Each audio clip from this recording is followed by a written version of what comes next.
Fernando Tatis, 14 years, 300.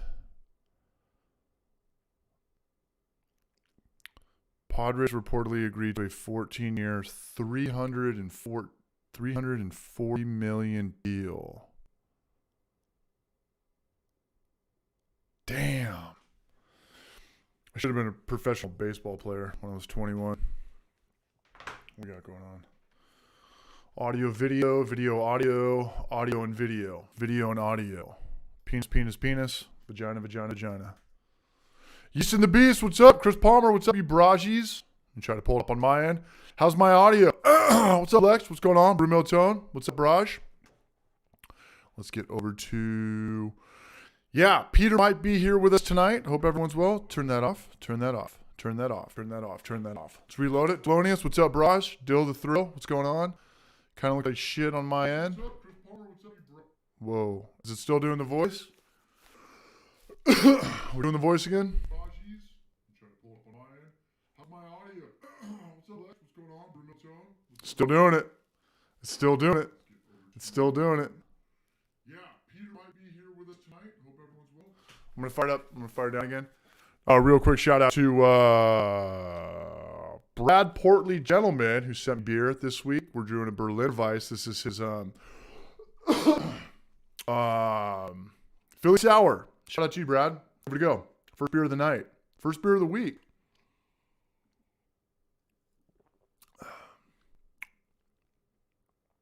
It's good. It's really good. Check it out. And hello, my name is Philly Sour, Berliner Brush. Let me know if the demon voice. Maybe I'm still stealing. Turn that off. Turn that off. Too much. Whatever. I don't know. Demon stuff or bandwidth from Streamlabs. Oh, yes. What's going on, everybody? Brumel Tone, Dawson's Creek theme song, Yeast and the Beast. And the broads just come rolling in. Yeast and the Beast put out a video. There's a lot of people that put out videos this week. Good YouTube week for homebrewers. It was a great YouTube week. Everyone let us know in the comment section. Nick, what's up? Uzi 4K for life. I don't know what that means. Are you going to kill me? Let me know. Let me know in the comment section if you're going to kill me. Goose, what's going on, man? How are you? How's the audio? YouTube week for homebrewers. It was a great YouTube week. All right, we're gonna kill it. We're gonna turn it on. We're gonna turn it on again. Still sound like Brian's audio. We don't need that. What's up, Brujo? What's going on, man? Genus Brewery might be coming on. He, I guess Washington State got opened up for 25%. So they're like a little bit behind California. So Peter told me that he's got more work than ever. And he's going to try to come on at like 7:30. And if not, someone else has to come in. The Brew Show, Thelonious. Someone else has to figure it out. But I've been trying to get a hold of him. And he hasn't written me back this evening so far. But he's stoked. Genus is super stoked to be opening his multiple businesses back up again. And I wish him well. And I completely understand that he might have to flake tonight. And all that means is I'm just going to block him on MySpace. And we'll call it even. As I said earlier, I got a couple things written down this time. There's a very good week for YouTube homebrewers. Portly Gentleman. I think I remember everyone's video. What up, Gorgeous George? What's up, you barrage? Cheers to everybody. We're drinking Portly's Berliner Weiss. And before I jump ahead anymore, I want to talk about this. But I'm going to go back to Portly because he just showed me a new innovation. Just go full demon voice. What's up, Greg Winters? What's up, Raj? Good weekend for YouTubers. Portly Gentleman, apologize, Brad, Braj, put out a glycol video. Hop Killer, he put out a mead. And I think Ludra video. Hellbrews, he put out a rye lager. Brusho put out the Brusho. Trent Musho put out a man, I suck. Reese's Pieces beer. Reese's Pieces porter. Yeast and Beast, Yeast in the Barrage, Chocolate Porter, Clawhammer put out a video, David Heath put out a video, and then there's a new barrage to the table. Mr. Elementary put out a video. He put out a Kolsch video. It's a great video. That is a great video to put out because I went out on X Hamster. Me too. I was there, bro. Kolsch is a good beer to put out. It's a good beer to make. It's pretty much like a Pilsner. It's like a lager, but you don't need to, you can ferment it still like 65. Just rock White Labs yeast 029. White Lab 029. And you could pretty much have a Pilsner. Not only that, there's probably commercial breweries out there that do Kolsch's, and they're so similar to Pilsners that people probably don't know, and they'll put lager on the menu because lager, got to keep in mind, beer names, they're also marketing terms, and people are going to recognize lager much more than they're going to recognize Kolsch in this day and age. So shout out to them, everybody. Portly, Hop Killer, Yeast and the Beast, Hell Brews, Clawhammer, David Heath, Brew Show, Elementary. Genus has a new YouTube channel. Genus. They have a new YouTube channel. What's up, Portly gentlemen? Home brewing is good. Drink it, burp it, piss it, throw it up. Something my dad always said. Alcohol is like Taco Bell. You don't buy it, you rent it. Genus has a new, I'm never going to get their name right. Genus has a new channel. It's called Genus Not Brewing. We're kind of doing the same thing. We're kind of keeping the stream stuff separate from the other stuff. I'm working on a Homebrew for Life video, I promise. It's all about mill and mill struggles. It's like when I 3 videos in one. 2 rollers versus 3 rollers, malt, munchers, how to clean them. Don't ever use water. Don't use hot water. Don't use OxyClean, PBW. Don't even clean it. Don't even clean your mills. Just brush them off. The only thing that goes in there is grain. And if you do hit it with water, it's going to make it way worse. I made that mistake. I still have footage from that. And I don't know even know how I remember fixing it. I think I used maybe Star San or Citrol or some degreaser or some orange flavored thing. So Homebrew for Life video will be probably back next week. Brewhouse efficiency, is it overrated? The short answer to that, in my opinion, is yes. It is extremely overrated. Doesn't matter if it's 75, 80, 90, whatever percent. You gotta hit your final gravity. I'm sorry. You gotta hit your original gravity. We will talk about that. Who to have on? Really quick though, Brad, I hope you're watching. You inspired me. Check it out. I've never thought of this, and it is absolutely genius. Genus. It's absolutely Genus. Vacuum seal porch bombs. Can you see that? Vacuum. It's leaking a little bit. That's what she said, or he said. It's genius. I've never thought of this. I've always put it in like Ziplocs or bags because don't ever ship glass and only ship cans, but cans still break. Look at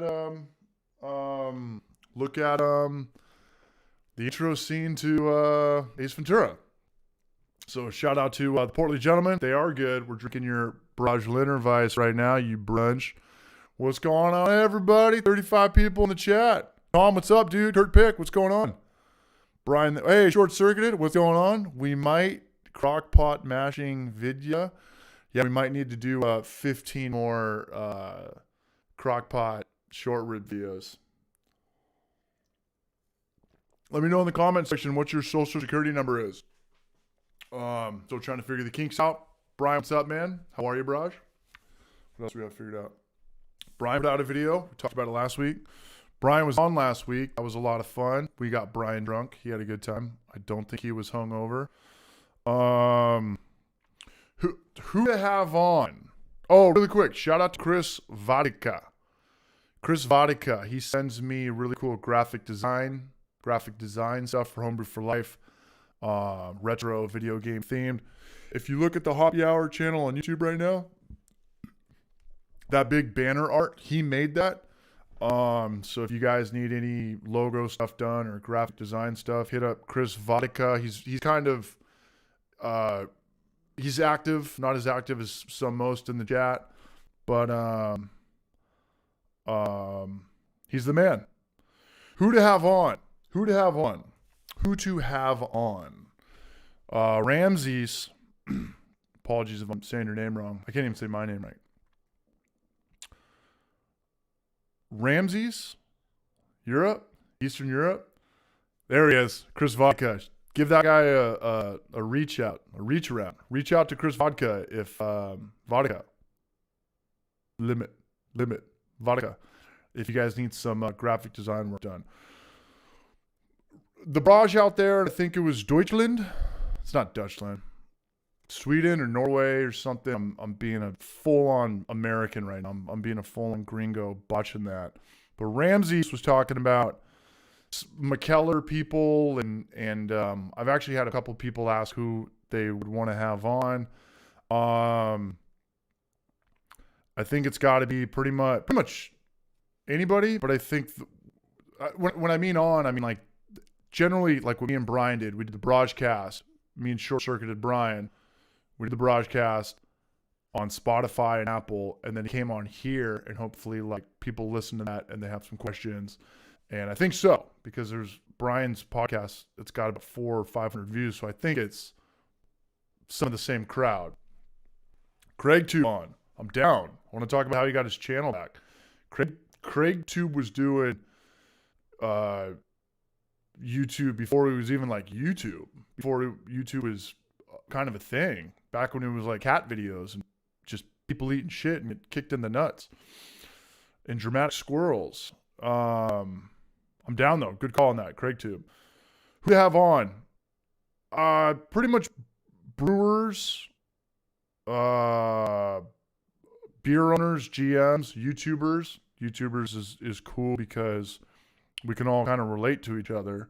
Brewers, head brewers, beer owners, beer writers. Just probably names in the industry. I've been hit up by a couple like Instagram girls, influencers, or whatever the hell. And believe me, I live in San Diego. Anybody who lives in San Diego or LA, we know that every girl is a, Instagram famous beer girl, craft beer girl. Every girl's craft beer girl or beer craft cutie girl, badass bitch, big underscore beer girl. I don't really know what that would do if I had you on the broadcast. I know that, I'd be blown away if they could name one yeast strain. I know they could probably name a couple hops because hops are pretty much kind of a marketing tool at this point. People put them all over the cans and stuff. Instagram influencers. I don't know what the hell we would talk about. Giveaways and hashtags. What inspired you to use craft not crap in your hashtag? Like I don't know. So let me know. Brewers, YouTubers, homebrewers, owners, writers. That's it. There's no broadcast this week. I was supposed to do it with that person out there in Estonia, and for whatever reason, 2 weeks they couldn't do it in a row. So there's no broadcast this week or last week. But I pay for like 800 megabytes a month. It's like $40 or $50, and I want to get that money's worth, and I want to get some content out there. Face tattoos. I don't know why I have that written down. I mean, I know why, but I don't know why I wrote it down. We went out to dinner the other night for Valentine's Day, and we sat next to this guy, like just to the right of me at our favorite ramen shop, and he just had a million tattoos on his face, and it almost ruined my dinner. I love tattoos. I got tattooed, man, but the thing about face tattoos, like the only way you pull that off is if you're the lead singer of a rock star band or like the number one rapper in the world. Like the face of the band. The face of the band. You can't be the groupie backup bass player or the backup synthesized player or the background dancer or guitar tech. The only way you could pull off having tattoos all over your face is if you are the rock star or the rapper. You got to be like Tommy Barker, or Post Malone, or Lil Wayne. Anybody else, if you just get a bunch of tattoos on your face, you just made your life so much more fucking difficult than it already has to be. Already has to be. Forget all my DIY homebrew tutorials. You guys want some advice in life? Don't get a tattoo on your face. Do not get a tattoo on your face. If I went to the doctor's office and a doctor walked in and his face was all tattooed up, I'm out of there. I'm out of there. This is too weird for me. At what kind of job are you supposed to get with tattoos all over your face? You got to be a rock star, a rapper, maybe an athlete. You can probably get away with it if you're a good athlete. What else? No one else is going to hire you. Maybe a tattoo parlor guy, tattooing other people's shitty faces. But I don't know about this face tattoo thing, man. And the funny thing about this face tattoo thing is Kurt Pick. Like, if my best friend on planet Earth got face tattoos, I'd be like, dude, we have to hang out in private. I'm not going to bring you over to watch football at my dad's on Sunday. You're not going to meet my grandparents. You're not going to meet my aunts and uncles. We have to hang out in the dark at a dive bar that I don't have to explain anybody what's going on with your face to. And of course, you look over at this guy. And remember in the 90s when like tattoos were macho and they were cool and they were for tough people and people that had muscles? You look over, everyone's just complaining on their face now.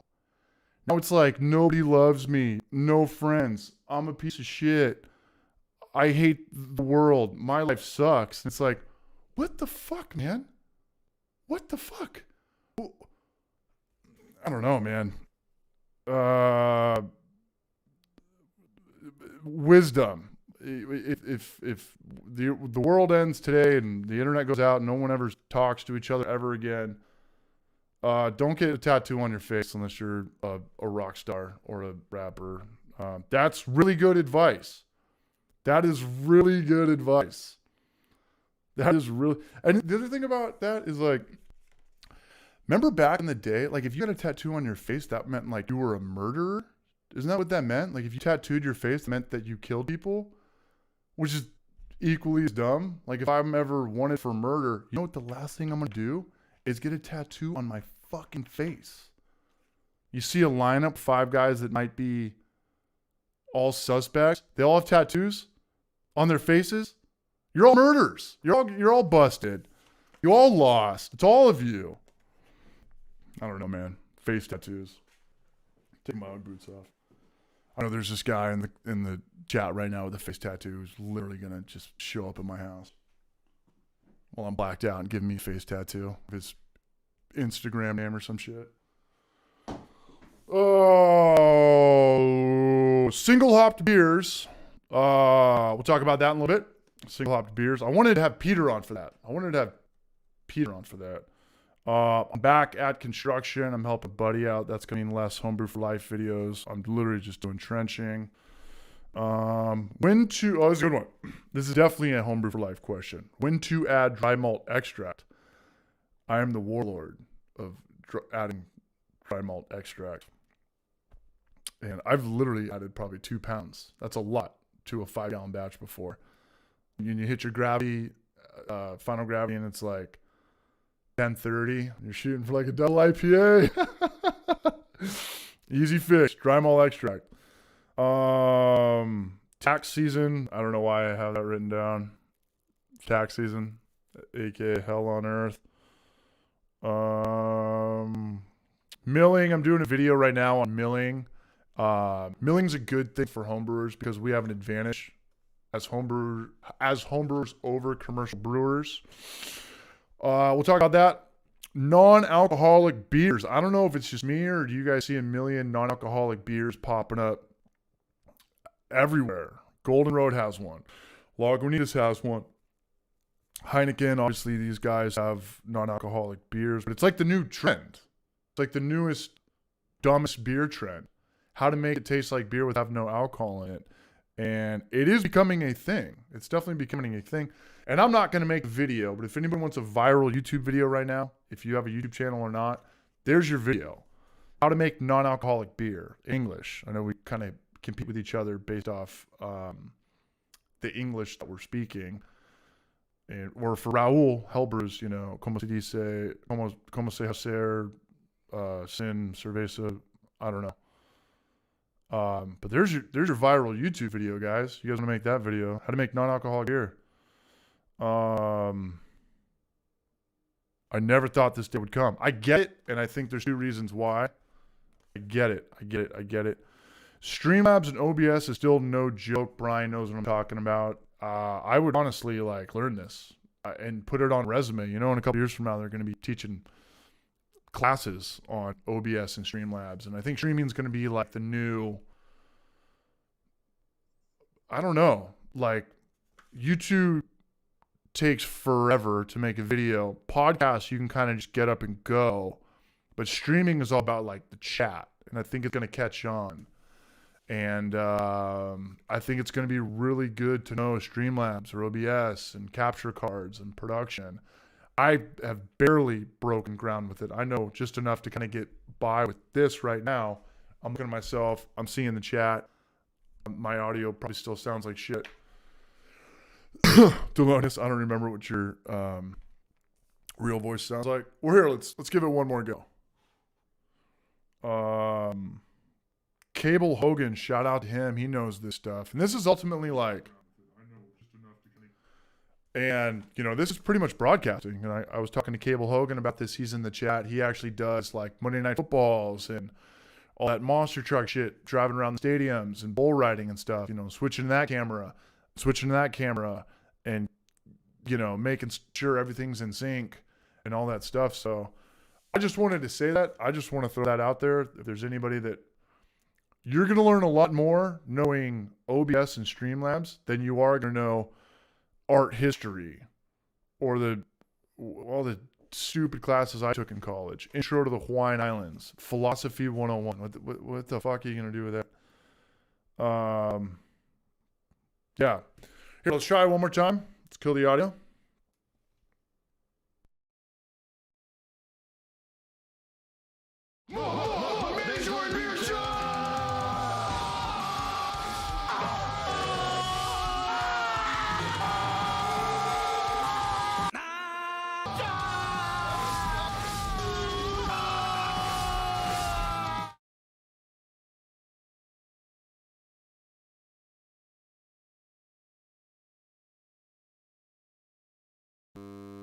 Please work.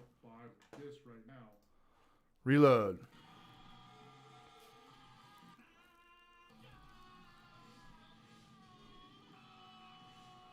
We'll kill the audio on that. Please work. Razumis, what's up, Raj Lord? We got you. He's out there. He's got to go to work in 3 hours. We just gave you a shout out. It's Denmark. Paper cut. I'm wearing your merch, fam. He sent this to me, and I don't know who was listening to the last one, but he sent me the stickers too. They're just white like this, and I put them on my fridge, and I know it's there, and I feel the love, even though nobody can see it. All right, let's. Denmark. Paper cut. I'm wearing your. My voice is back. What's up, Tiny Brewery? What's going on, you brush? Tiny Brewery, where are you? What's up, Dill the Thrill? Tiny Brewery, I think he's up there in the Pacific Northwest, close to Delonius Monk, Mr. Dillon. What I was going to say about, really quick, the mill is an advantage for home brewers over commercial breweries because if you go to commercial breweries, right, like they have, and I'm probably giving a lot of my videos away with this, but so be it. You go to a brewery and they're going to have their mill. Obviously it's, you know, a bigger mill. The bigger the mill you have, the less time it takes to mill. The more you can mill. That's what I'm trying to say. But they have, you know, the PVC pipe that goes from their mill pretty much, you know, connects to their roof half the time and sometimes goes around the brewery. And there's a motor on the other side and it pulls the milled grain up and it drops it straight into the mash tun with the hot water. Like there's no going back from there. There's no, you're at like the point of no return. And I guess, there's probably still some breweries out there that just mill it into like trash cans or big buckets or stuff like that. But that's a pretty small brewery. For us, we can, I'm trying to figure out what like the best mill to buy is for this video. And we can mill it, then we can still look at it and decide if, it needs to be milled again, or if we need to look at our rollers and loosen them and make them further away, or we need a tighter crunch.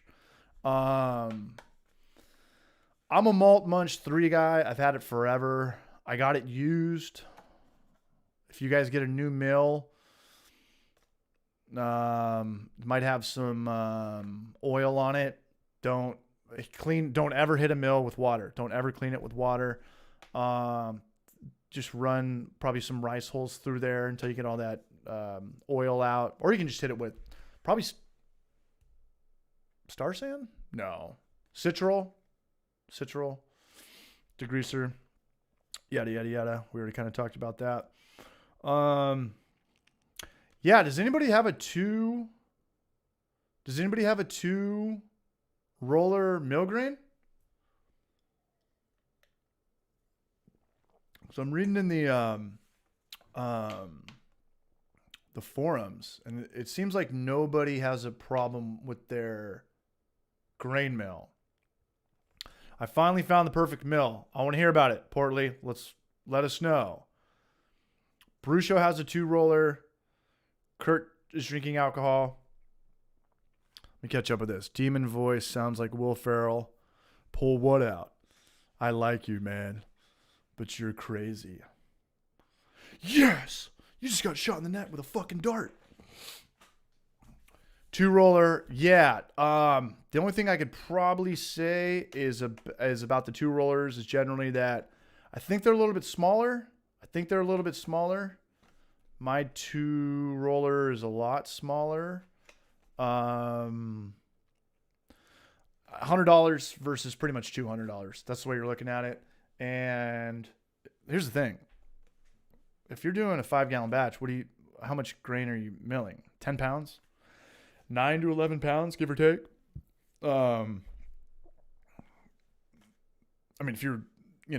If your commercial mill went out and you went back to your homebrew mill, it would take forever and be a nightmare. But if you're just doing, 5, 10-gallon batches, you could probably get away with just doing the 2 roller mill grain. It's just going to take a little bit longer. So, don't break the bank. Don't ever break the bank with a grain mill. Especially, we kind of made a video on it about a year ago. It was like, the video was pretty much like, do not buy the $500 grain mill with the motor, the switch, the table. The motor always breaks. I've worked at a homebrew store. We never used the motor. I never saw it work. We'd always have the drill connected to it. And that motor's probably $200. So don't ever do that. Get a mill for anybody who's 60-pound hopper. For anybody who's thinking about brewing or home brewing, you got to get a mill. There's so many times when you first start brewing that you have to go to the homebrew store just to use their mill, and sometimes they're closed or they went out of business, or it got rained on the night before, or there's just a line out the door, and now you wanted to brew that day and you thought you were going to be brewing at 10 a.m. and now it's 1 p.m. and it sucks. I think the last couple things you need for your own homebrew garage, your own brew house, is the mill and the vacuum sealer. And shout out to Brad Portley. He just gave me another reason why I should use my vacuum sealer. Sous vide, any meat, vacuum seal, or especially fish and stuff, you're going to get freezer burn. Hops by the pound, and porch bombs. Porch bombies.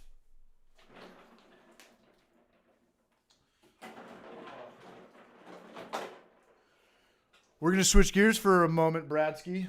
I'm going to get electrocuted. Tonight's going to be the night. Still no response from Peter. Trev who? What's up, you brunch? Dews Brews.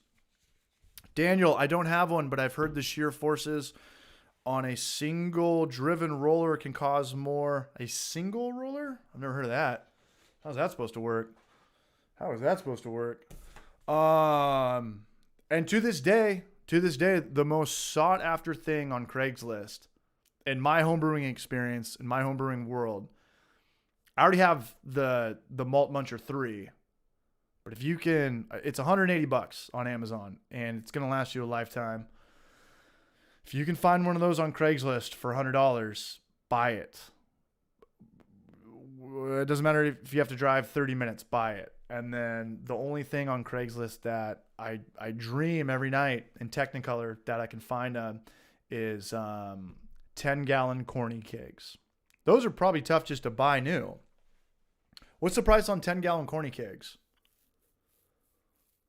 10-gallon corny kegs. So if you can get those used for like $100 a pop, and just corny kegs are rad. You know, coming up on corny kegs are cool. If you can get a corny keg for $40-50, but the 10 gallons are like just as high and a little bit wider.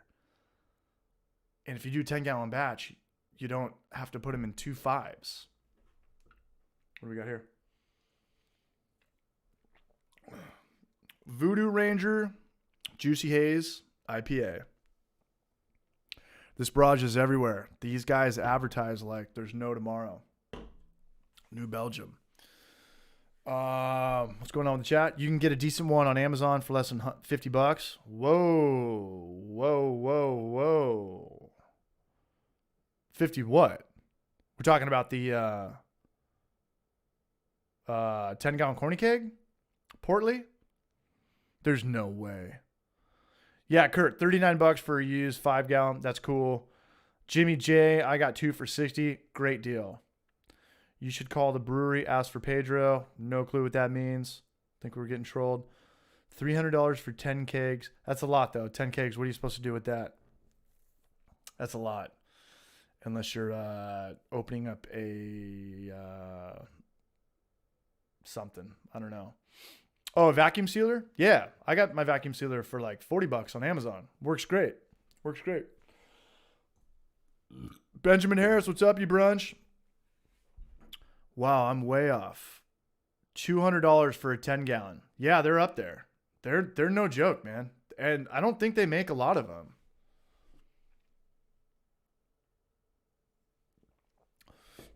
Chris Palmer, there's a 10-gallon corny on my localish. $225. That's too much. I think it's probably cheaper to buy new. I think. Let me look it up. 10-gallon corny keg.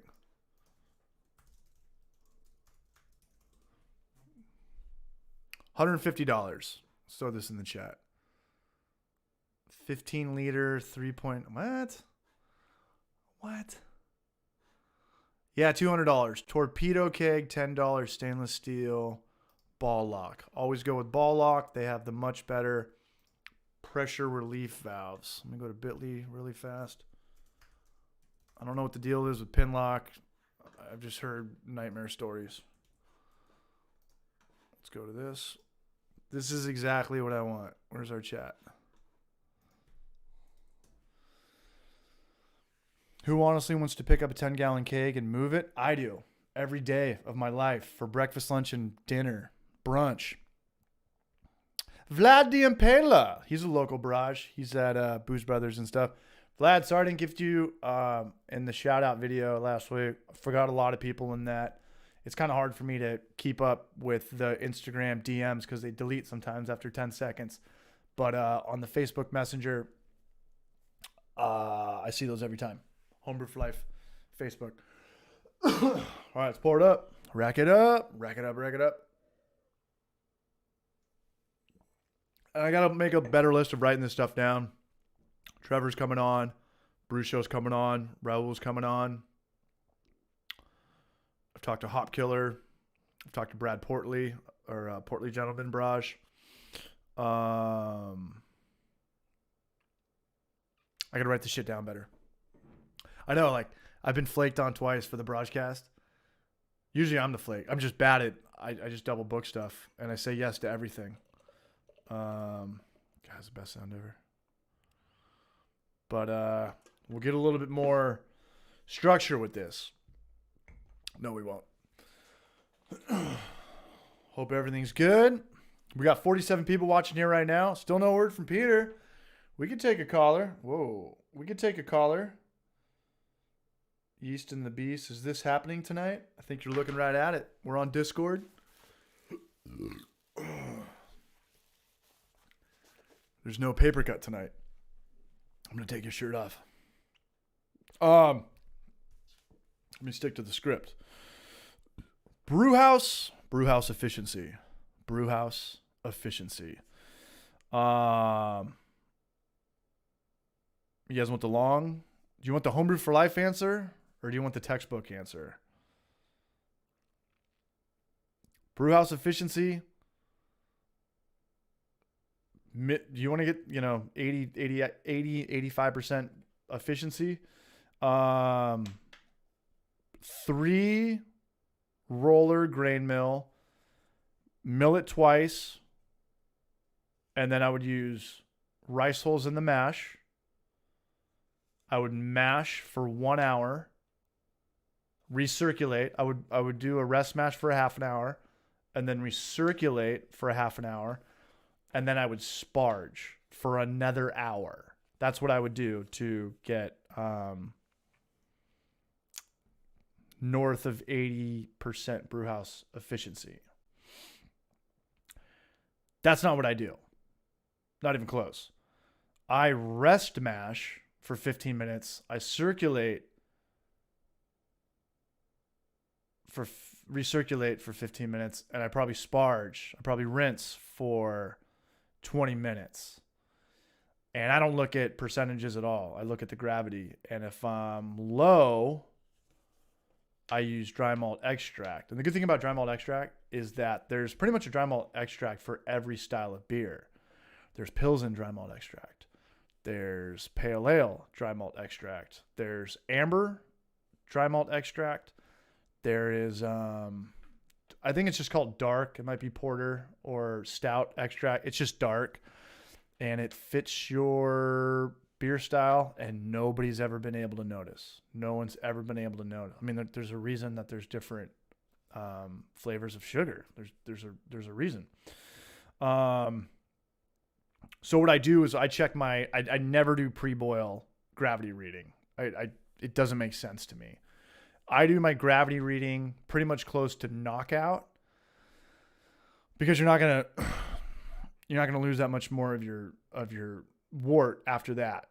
Pretty much just gonna be chilling after that. So when I get close to knockout, I will pull from the kettle, and I'll pull it into a coffee mug first, and I'll put it in the freezer for 5 minutes, and I'll get it down to room temperature. You got to know that every time your gravity is going to fluctuate, whether your temperature, like if your room temperature is 68 and your wort's like 75, you're fine.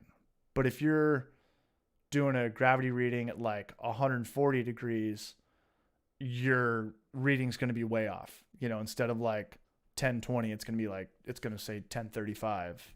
It's got to be adjusted. And there's calculators out there for adjusted gravity readings for temperatures, when your wort's too hot. But what I do is I pull from the kettle, fill up whatever it takes to fill up a hydrometer flask, probably 8 ounces, which sucks because we're going to waste beer. Actually, you know what? I should just throw the reading back into the wort. You only need to throw it out after you've chilled. Yeah, I never even thought about that. That's a good way to save half pint, 8 ounces of beer. And then I put it in the freezer, shake it up, put it in there for 5 minutes, and then I check my gravity. And if I'm way off, if I'm shooting for, call it 1060, target 1060, and I hit 1050, I'll pretty much throw a pound of dry malt extract in there. If I'm not that far off, I'll put maybe just a scoop or two. I just kind of eyeball everything. This is the very homebrew for life way. This is the very much probably gonna fail a homebrew class for saying something like this. But again, I don't care at all about brewhouse efficiency number. I'm gonna hit that gravity, and I'm not. I said this before. I've legitimately, people bash extract or liquid extract or dry malt extract. This will be our little secret. All gray extract. We're all gray extract bash, and I have no joke. Put in probably for homebrew for life video, probably like 3 pounds of dry malt extract for a 5-gallon batch. That's a lot of extract for a 5-gallon batch. That is a lot of extract. That means I probably mashed for 5 minutes, said, fuck it, let's rock and roll. The show's got to go on. That's probably a big difference between me and every other YouTuber home brewer. But that's a trick of the trade too. You know, sometimes you do mash for 45 minutes and you do sparge for 45 minutes and you come up short. And you're never going to overshoot. You're never going to be like, it doesn't go the other way. It's never gone the other way. Extract was grain once. I'm with Chris Palmer. I'm going to steal that. I'm going to take a page out of that. You're never going to you're not going to be like, hey, today I'm going to shoot for a 1060, I don't know, single IPA, and you're not going to pull a gravity reading. It's not going to be like 1090 like some mead. And you have to, I mean, at that point you would either have to dilute it, put more, spring water in there or bottled water, depending on where you're at in your temperature. If you're still at a boil, I would just put tap water in there. I would. Or just keep burning it. Is this Peter? No. Just keep burning it. No, that doesn't make sense because then you're going to lose your quantity. I don't know. That's what I'm saying about dry malt extract. Always have dry malt extract on hand. Always. I buy the 3-pound bags. I don't even know what the price is. I think it's like $10.99. That's something you could buy on Amazon. That's something that it's kind of like flour, sugar. Just keep it airtight, keep it at room temperature, and it's pretty much good forever, unless you get water on it. Then it goes south pretty fast. I don't even know what that would do. Make it moldy or ruin it. I don't know. What happens to flour when you get water on it and then it just sits in your kitchen for 20 decades?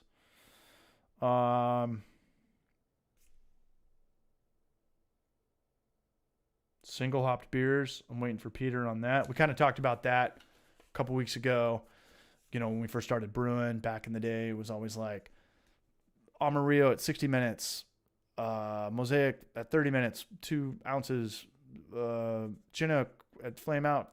It was like 5 hops per like an IPA, and it got really expensive, especially when you're buying by the ounce. And now you see a lot of beers where it's just like single hop Strata, single hopped Galaxy, single hopped, I don't know, Calypso, whatever. So the beer industry is changing. Seems like, just less is more, I guess. I don't know. If anyone's got anything on that, let me know. Water and flour, Donovan Sanderson, this wise ass. Yeah, it means dough, but when it sits in your cupboard for a month, then what happens to it? I would imagine mold, stinky mold. That's what water does, right? When it gets trapped. No? I'm kidding. Donovan, what's up, you Braj? How are you? Braj Lord Donovan's in the house. Extract was grain once. Tiny Brewery, LOL, the number of times a pound of DME made it. Yeah, shout out to Tiny Brewery, man. He knows what I'm talking about. Do what you need to. Don't get frustrated. I know in the beginning, get frustrated if you didn't hit your gravity and you didn't listen to me and buy dry malt extract. Then you should be frustrated. And the only way to salvage that is you either want to have a lower alcohol percentage beer, or you're going to boil it for 2 hours and have 4 gallons, but, keep your 6% West Coast IPA or your session or whatever you're doing. Single hop Belma right there. Brew Mill Tone. I drank a beer and did a single hop. Yeast in the bees turns into one flour. Single hop Strata today at a local brewery. That's what I was drinking at Battle Mage, was single hop Stratas, and it was good, man. It was really good. What am I? This probably even doesn't have the stuff on it. Sometimes I put the recipe on the can. I don't know. That's all I got to say about that. Should we try to get a caller in here? Where's Delonius? Where's Roswell's? I don't know how much I can keep talking by myself. I've kind of got dependent on having a guest on here.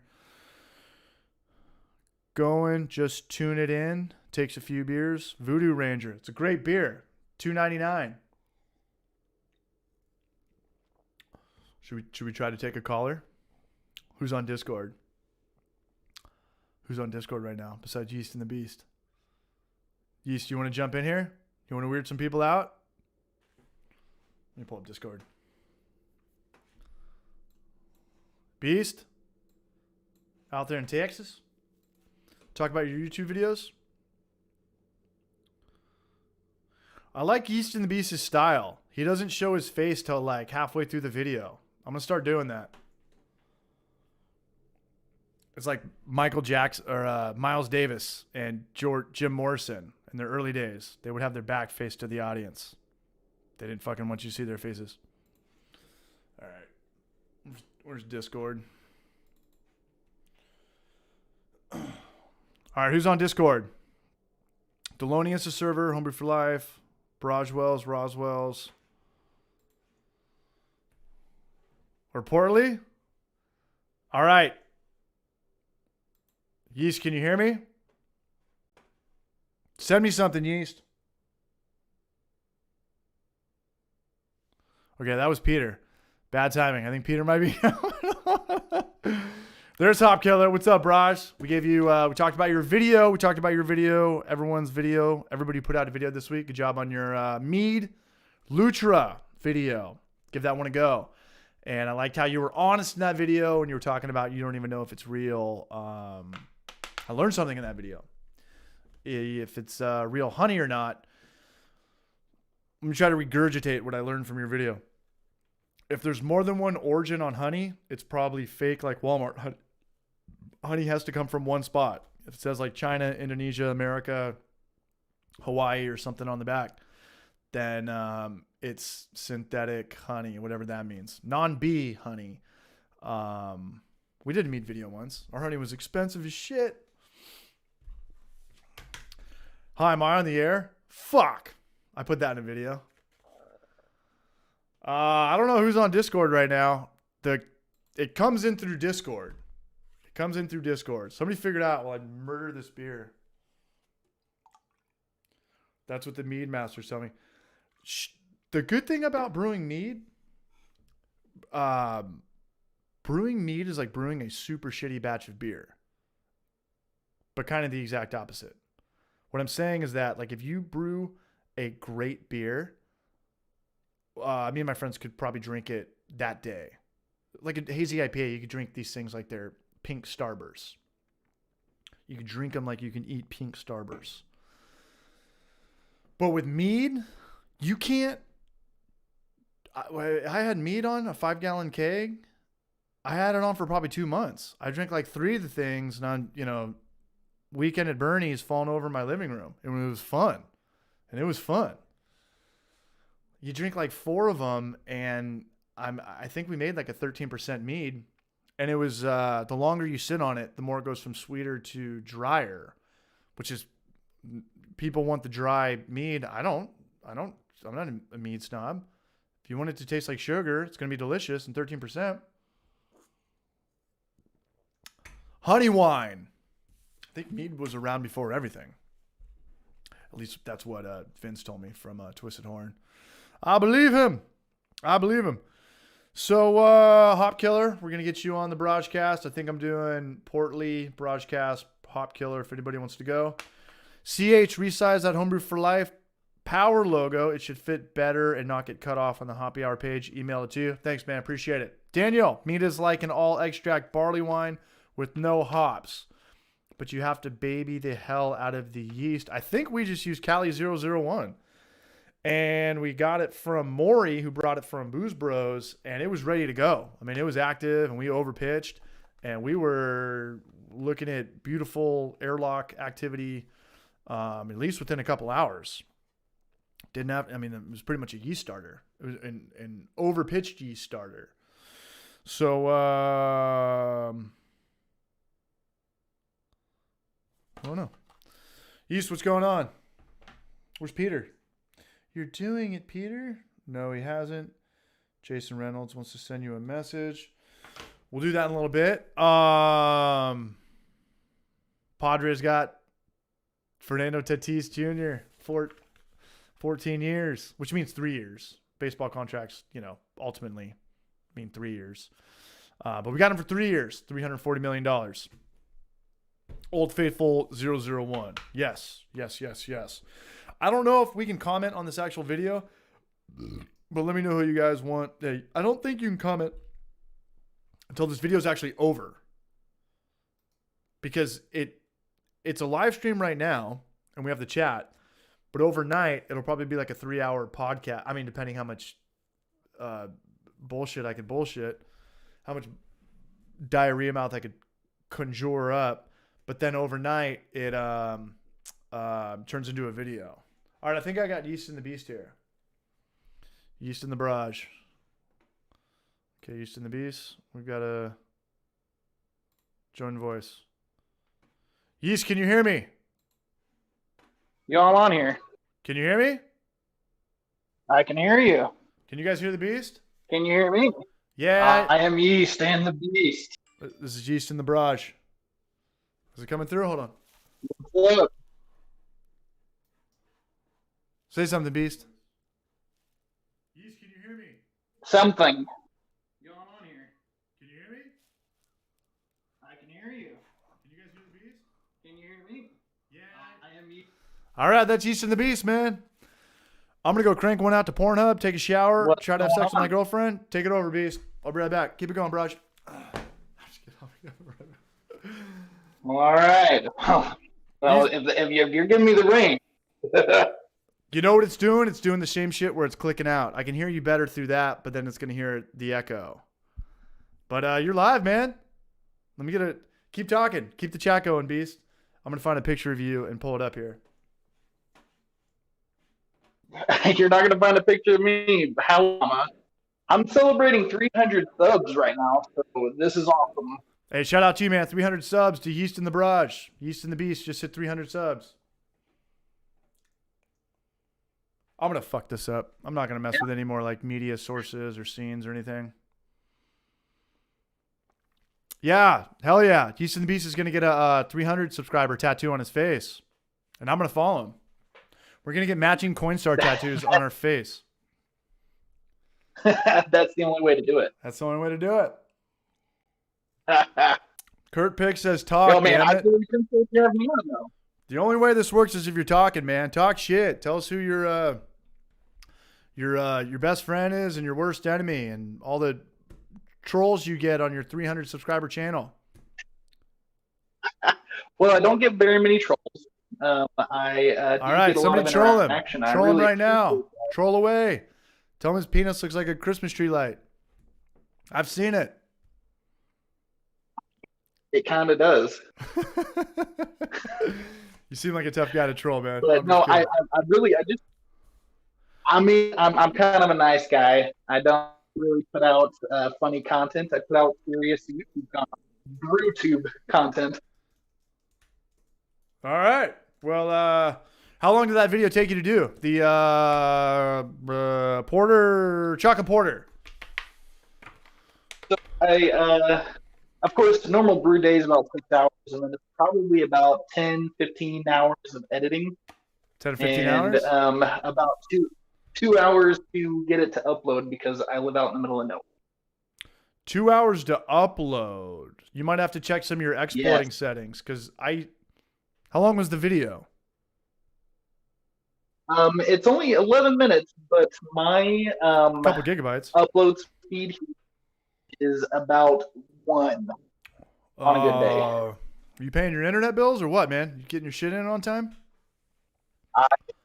I live out in the middle of nowhere, and I have 2 internet companies to choose from, and they both suck. Yeah, it sounds like you got to work on that. Quick shout out to I- Paper Cut Brewing. He's in the house. We're repping his feng shui tonight. And yeah, Portly knows what's up. I'm on that system too. If I go to Apple ProRes, I'm not going to get that much into it. We're going to filter a lot of people out talking about YouTube export settings. But I do what Portly does, H265. Anything else, it'll take like, our videos are probably like close to 2 gigabytes, a 10-minute video.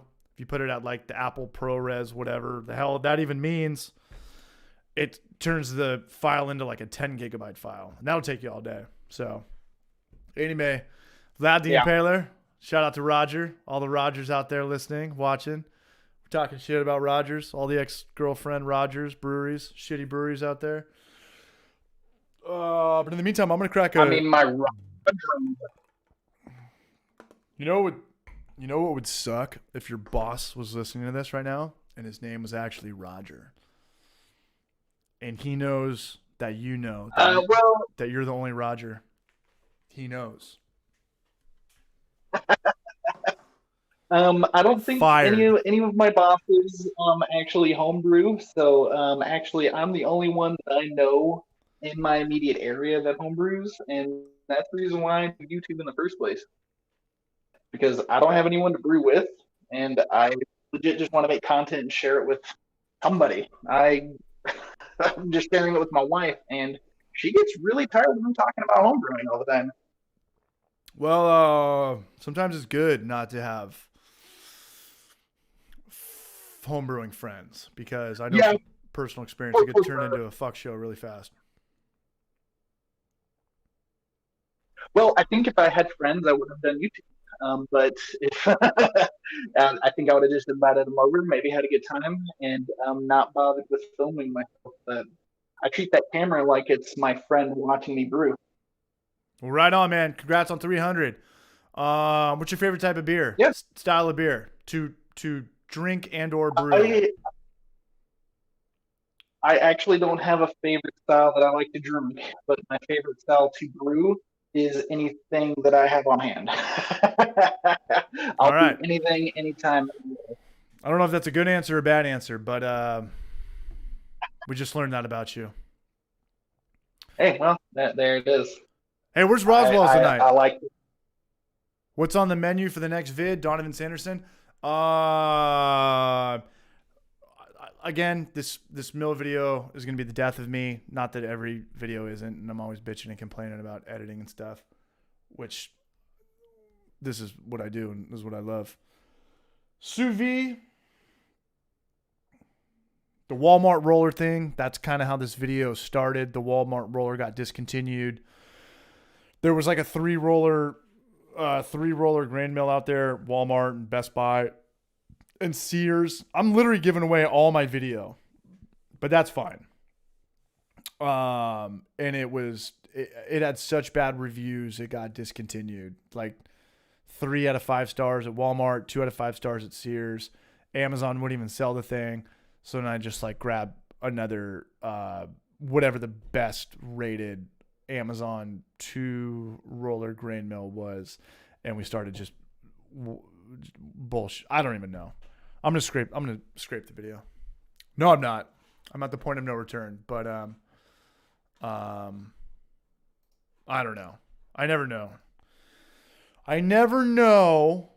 That's kind of the bummer about not doing grain to glass videos, because you always know with grain to glass, you're always kind of like, okay, I know the process, I know the shot, I know this. It's, even though it kind of gets repetitive, you at least have that down. I've tried to do so many DIY things that I've scrapped.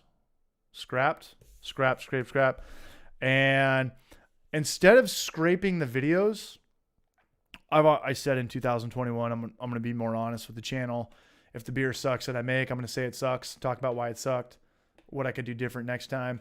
And if instead of scraping a video, I'm just going to be like, that product sucked.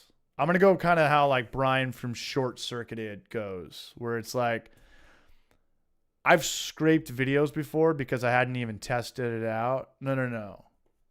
I've bullshitted videos before because people have paid me, and I'm never going to do that ever again. Because nobody went, I mean, I win in that and the brand wins in that, but the person buying it loses in that, and that sucks. That's on me. But if I have to scrape a video, I'm still just gonna like, hey, we got to hear this 2-grain roller thing sucked, or this mill was a piece of shit. That was the video. No happy ending. So this might be one of those videos. We'll see. Everything kind of gets molded as I go.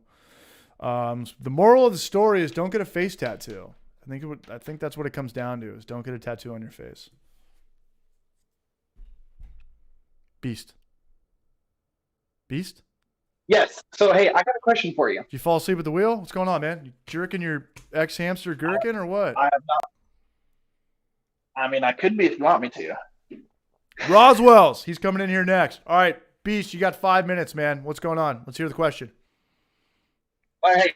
Question for you. Do you know what Moccoli is? Monopoly? Moccoli.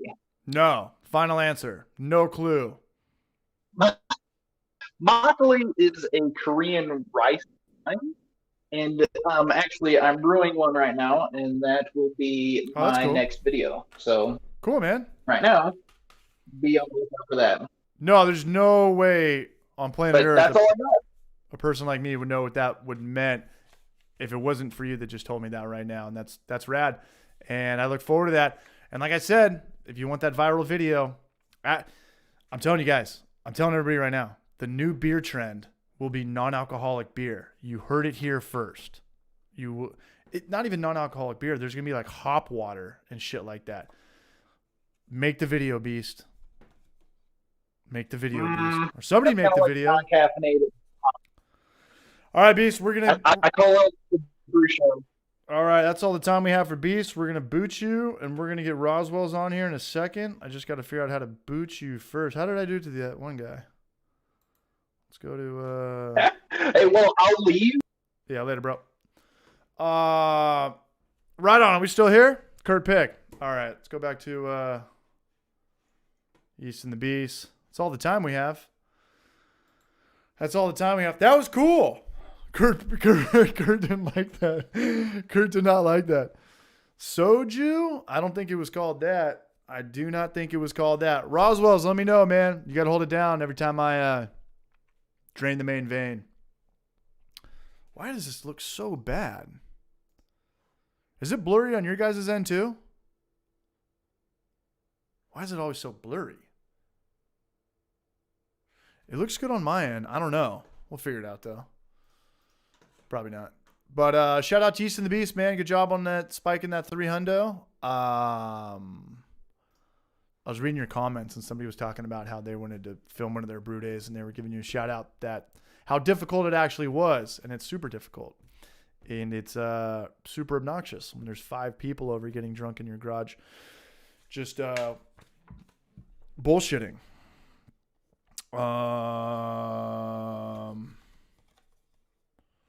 Trent? Roswell's? Who's coming in? Thanks for coming on, Beast. Thanks for coming on, Beast. Trent, what's up, man?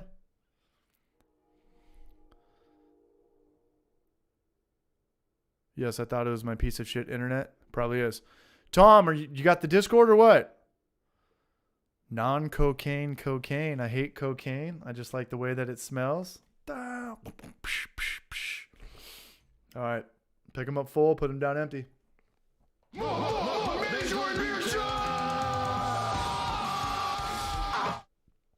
Hey, Martin Weber, man. What's going on, dude? Hope you're all well. Hope everyone's well. Wednesday night. We're doing it. I think we've only missed one since we've started. Oh, here's Roswell's. Brajwell's, you ready or what, man? Brajwell's. What happened to Braj? How is this not? There we go. Brajwell's. Roswell's. Are you naked? Yeah, what up? What's going on, man? Can we hear you? Can you hear me? I have to mute my thing. Hold on, what's up? What's going on, man? Yo, what up? Can you hear me? I can hear you. All right, what's up? Dude, the sky. Another day. Let's see if you're coming in through the My audio sounds okay. Yeah, what up? Yeah, There I'm he good. is. Yeah, All I right, can hear you. Roswell's. Roswell's. I'm gonna grab a stop. beer. I'll be right back. I just Hold had on you one on. second. All right, man. You just come on, and now you're gonna go take off and whack your pud, go punch your clown, act like you're busy drinking beers and shit. CH, you were talking about who you should have on. I say Chip from Chop and Brew. I'm down. I get a lot of the beer channels confused, but we're done talking about YouTube channels on Alrighty. here anymore. Are you back on? Yeah, what's up? I'm chilling, man. How are you, dude? Nothing, man. Trying to stay warm, I guess. It's been cold as hell. Yeah, Roswell's is It's out like there. negative 40 one night. Negative 41, man. Yeah. What are you supposed to do when it's negative 41? Stay the fuck inside. I mean, can you even go jog or snowboard when it's that cold? No, you can still go to the store. Like everything's open and shit, but Well, keep drinking that beer. Stay warm. Here's Delonius. I think he's trolling us. The more you drink, the more you're gonna stay warm. how was your week? Dude, fucking brutal, man. I'm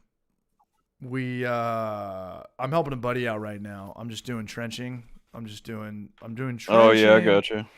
So I don't know if you know the code for trenching for gas lines. It's 18 inches out in California. That's our code. Mm-hmm. But that Mhm. the 18 inches only makes sense when you're at sea level. You know, if you got to go up a hillside and you're going against elevation, that 18 inches could be waist high really fast. True. Yeah. Roswell's he's in the trade too. He does windows installation and repair. The build Yeah, out. windows, doors, and shit. You do the framing though, right? No, like the ceiling and shit like that. All right. Oh, Alberta. That's right. That's where Jay Reynolds is at.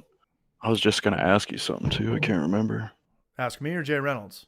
RJ Oh, Reynolds. your shit isn't going nearly as bad as the people down in Texas, though, huh? What's going on in Texas? Like, they haven't had any power for like 4 days, man. It sucks. That's crazy. What about Houston the Beast? He's got it all, man. He's hoarding that shit. And his I don't know. Does he have? Where'd he go? Why isn't he in here? I'm not doing 3 people in the chat. I've done a podcast before with people with like multiple people just Too talking much? over. It's a nightmare. It's I horrible. gotcha. It's horrible. I think it's got to be just 1 or 2 or just, you know, people coming and going, just kind of like an actual shitty radio show. Yeah, I gotcha. You been playing any games lately, or what? I've been playing Final Fantasy VI. Final Fantasy VI on my Super Nintendo Mini. And it's like playing that game is like reading Lord of the Rings. It's just repetitive. Is that on PS1 or PS2? It was on Super Nintendo. It came out in 1994. And some people Holy consider shit. it the greatest RPG game of all time, next to Chrono Trigger, my favorite video game of all time. And Super Nintendo Mini just came out, sort of. I got it for a gift a couple of years ago. And before I die, I'm going to beat Final Fantasy VI. Because all I do is listen to video game music all day. And I literally just want to get to the last level head boss so I can actually hear the song from me getting there in the video game. That's how much of a fucking loser I am. You like that? Yeah, I've been playing a little bit of Apex with my brother and shit. What's up? Okay, what's up? Apex Legends. I don't know. Well, we'll Discord this after. What's up with your Extract Brew Day game, Barrage? I haven't really done shit since it's been so cold, man. I know. It's kind of tough to like go do anything or go anywhere. Or... You actually just brought up a good point, though. The colder it is, or the hotter it is, you know, you probably want to do extract in your kitchen, right? I mean, if it's too hot to go outside or too cold to go outside, you can at least do extract on your kitchen stove. I never even thought of that. True. So you have no excuse, I have Barrage? I have an unfinished basement where I could like get like a little fan and open up a window and blow that shit out the window too if I really wanted to. I'm jealous of all you guys. You have a basement. Short Circuited Brian has a basement. Craig Tube has a basement. We don't have basements in California. Definitely not on the coast. Earthquakes or because of rock? Why do you guys have I know basements? Texas has. For tornadoes and hurricanes? Or tornadoes and... Yeah, tornadoes mostly. Well, and just more space. That bad to dig a basement here compared to like a super rocky place. Wizard of Oz wasn't lying, man. They weren't fucking around. All right, here we go. What are you drinking on? Now I'm going to crack... we're literally going to drink all of...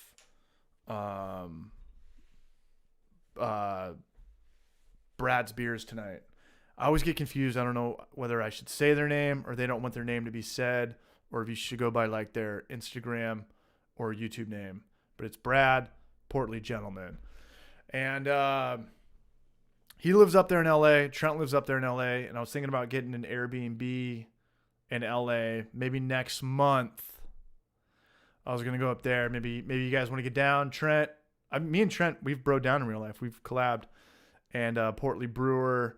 And maybe I'll go up with my chick. Maybe I'll just go up by myself if she can't get the days off. Her day off, I think it's kind of only Saturday. And just check out the LA beer scene. I know nothing about Los Angeles craft beer except for Golden Road. And Golden Road, the only reason I think I know about them is because Budweiser bought them out. And they are one of the first beers I've seen that is that are pushing like the non-alcoholic movement. Not only are they pushing the non-alcoholic movement, but they have like mango wheat non-alcoholic beers. Brad's are assholes. Yeah, that chick used to have a show on Vice or something where she around and like checked out a bunch of home brewers, and then at the end they had like a competition, and whoever won got to like contract with her. What chick? The Golden Road chick or whatever. Oh, gotcha. I didn't even know it was a chick, man. I did not know it was a chick. Yeah. Well, I think she's part of it. I don't know the whole team or whatever, but she was the host of that show. Damn, you know fucking everything, man. I almost just spit my fucking beer all over my computer. Yeah, you did. I almost do that every time. Dude, every time I try to crack a beer, this is like the danger zone. Yeah, I know. Terrible. I feel like I'm at like some temple and sometimes you gotta live a little dangerous, you know what I mean? Risk it for the biscuit. Sure. I feel like I'm in like some Indiana Jones or some Crocodile Dundee thing. If I touch like the wrong thing, it's like instant death. All right, here we go. Somebody coming in next, or am I the only one left, or what? We'll play it by ear. We're figuring it out as we go. I'm about to crack one of Bradley's ESBs. I used to drink a lot of ESBs. It was remember Red Hook? Red Hook was one of the beers that we could like steal back in the day. When it was Yeah. I do remember Red Hooks actually. Like when I first started drinking beer, probably like 2000, 2001, we found this place off Arco. Off Saxony and Encinitas Boulevard, and they would sell beer to us, and she sold beer to me. And the beers in there, it was like, Corona, MGD, Heineken, always, but like the actual like craft beer at that time. We couldn't drink Stone. We were too pussies to drink Stone. Sierra Nevada, Red Hook. Remember Pete's Wicked? Pete's Wicked and like Pyramid Ale? Pyramid.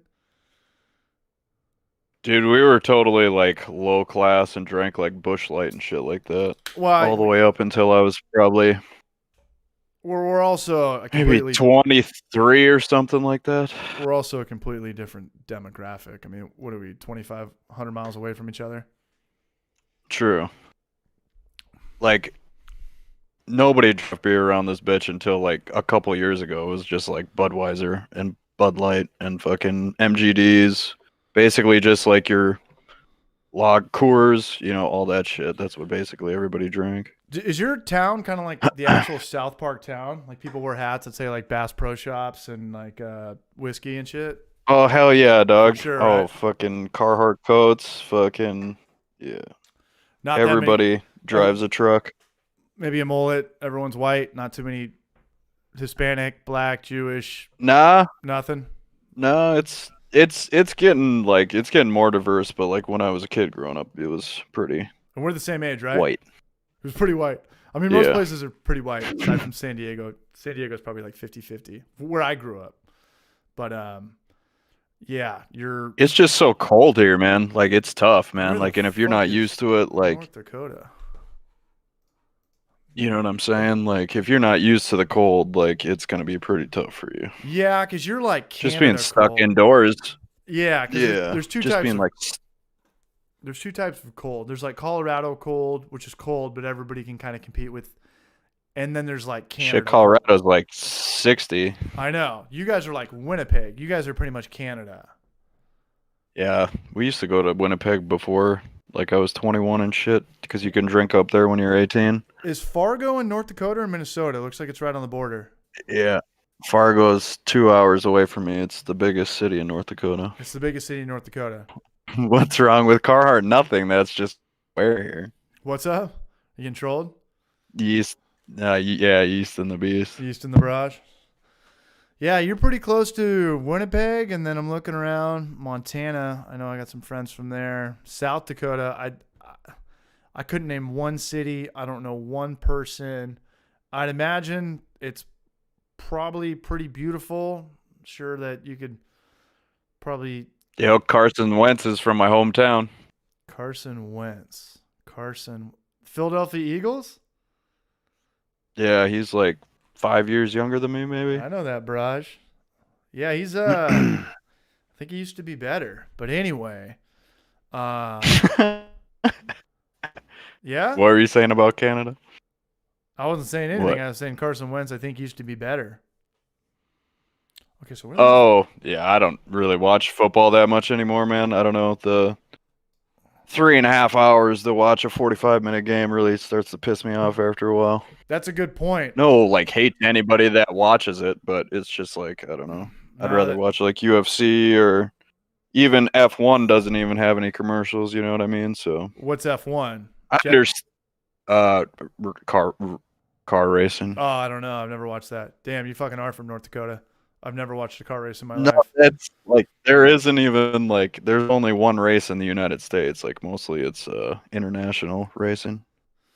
It's not like NASCAR. All right. God damn it. Well, while you're on, do you have any questions for anybody? Does anybody have questions for Barrage Wells? What's going on with Peter?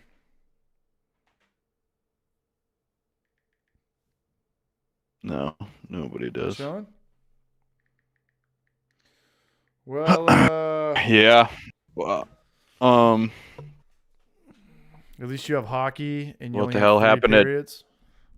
That's a good point. What you said true. about football, though. Like if football is a 3.5 hour long game. If you watch the actual football game, there's only like 15 or 20 minutes of actual football. Everything else is just running clock. Yeah.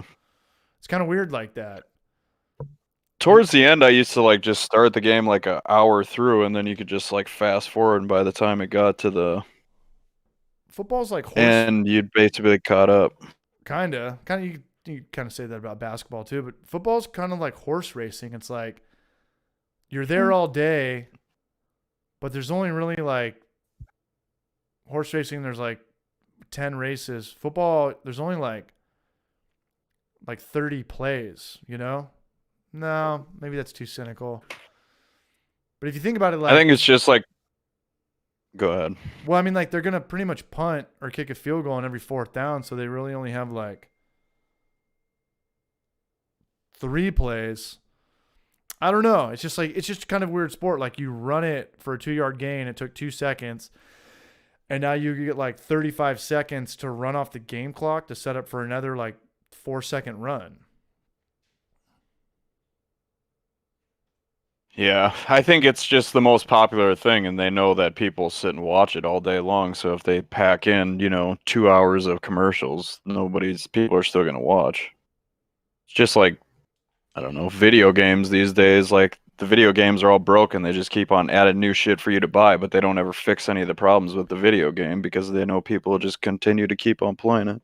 Donovan just brought up a good point. $17 at an NFL game. The problem with that is that, like, you know, the next generation, I hope none of my nieces or nephews or cousins are watching this, but like, kids don't move out when they're 18 anymore. You know, kids live at home. It doesn't matter if you have a college degree or not. My nephews went to like UCSD and really nice schools, and they're just like too domesticated. You know, like our parents, they all moved out when they were 18. And for me, living at home after I graduated high school would have been like torture. Would have been like, adios girlfriend, or if you didn't have a girlfriend, you're never getting any pussy. You're never going to go on a date. And you'd have to like lie to girls and say like, I'm going to like a local junior college to transfer to like Stanford or Cal or some bullshit. Nobody ever did that. But if you look at like the next generation, they're not going to move out at 18. They're not going to go to dive bars as soon as they're 21. And most importantly, they're not going to be season ticket holders. They're not going to drop $3,500 a year on the LA Rams Chargers 55-yard line tickets that like our grandparents and dads did. So they're going to be in trouble really fast, man. They're going to be in trouble really fast. All those stadiums that they're building for 80, 90, 100,000 people in a decade, maybe probably a decade or definitely 2 decades, there's not going to be a lot of people going to games anymore. You don't think so, even when it's like all over with? Even football? I mean, I think a lot of football fans are like pissed off, like politic-wise. I don't want to bring up politics, but like I think that's part of it too. Not only that nobody can go because of COVID, because their sales were slumping before. If you grow up, here's the thing. If you grow up, and you got to keep in mind, like in 10 years from now, how good are like phones and televisions going to be? Like my dad stopped being a season ticket holder when HD TV came out in like the late 90s or early 2000s. It was like, whoa, like television just got so much better from high definition. Like, why would I go to a game 2 hours before, wait at the trolley, spend, you know, like what Donovan said, spend $10 on a Coors Light. Chargers are probably going to get their asses kicked. Wait back on the trolley and then go home. When you could just watch this game on like brand new flat screen, brand new Sony Trinitron when it came out.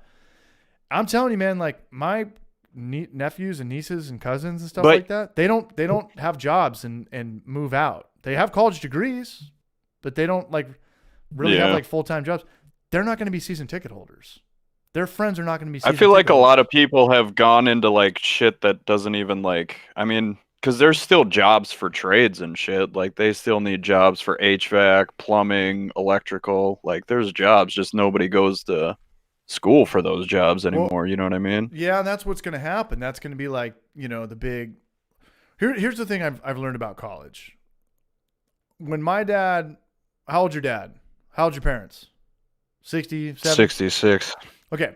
My dad's 66. My Right. mom is like 61 or something.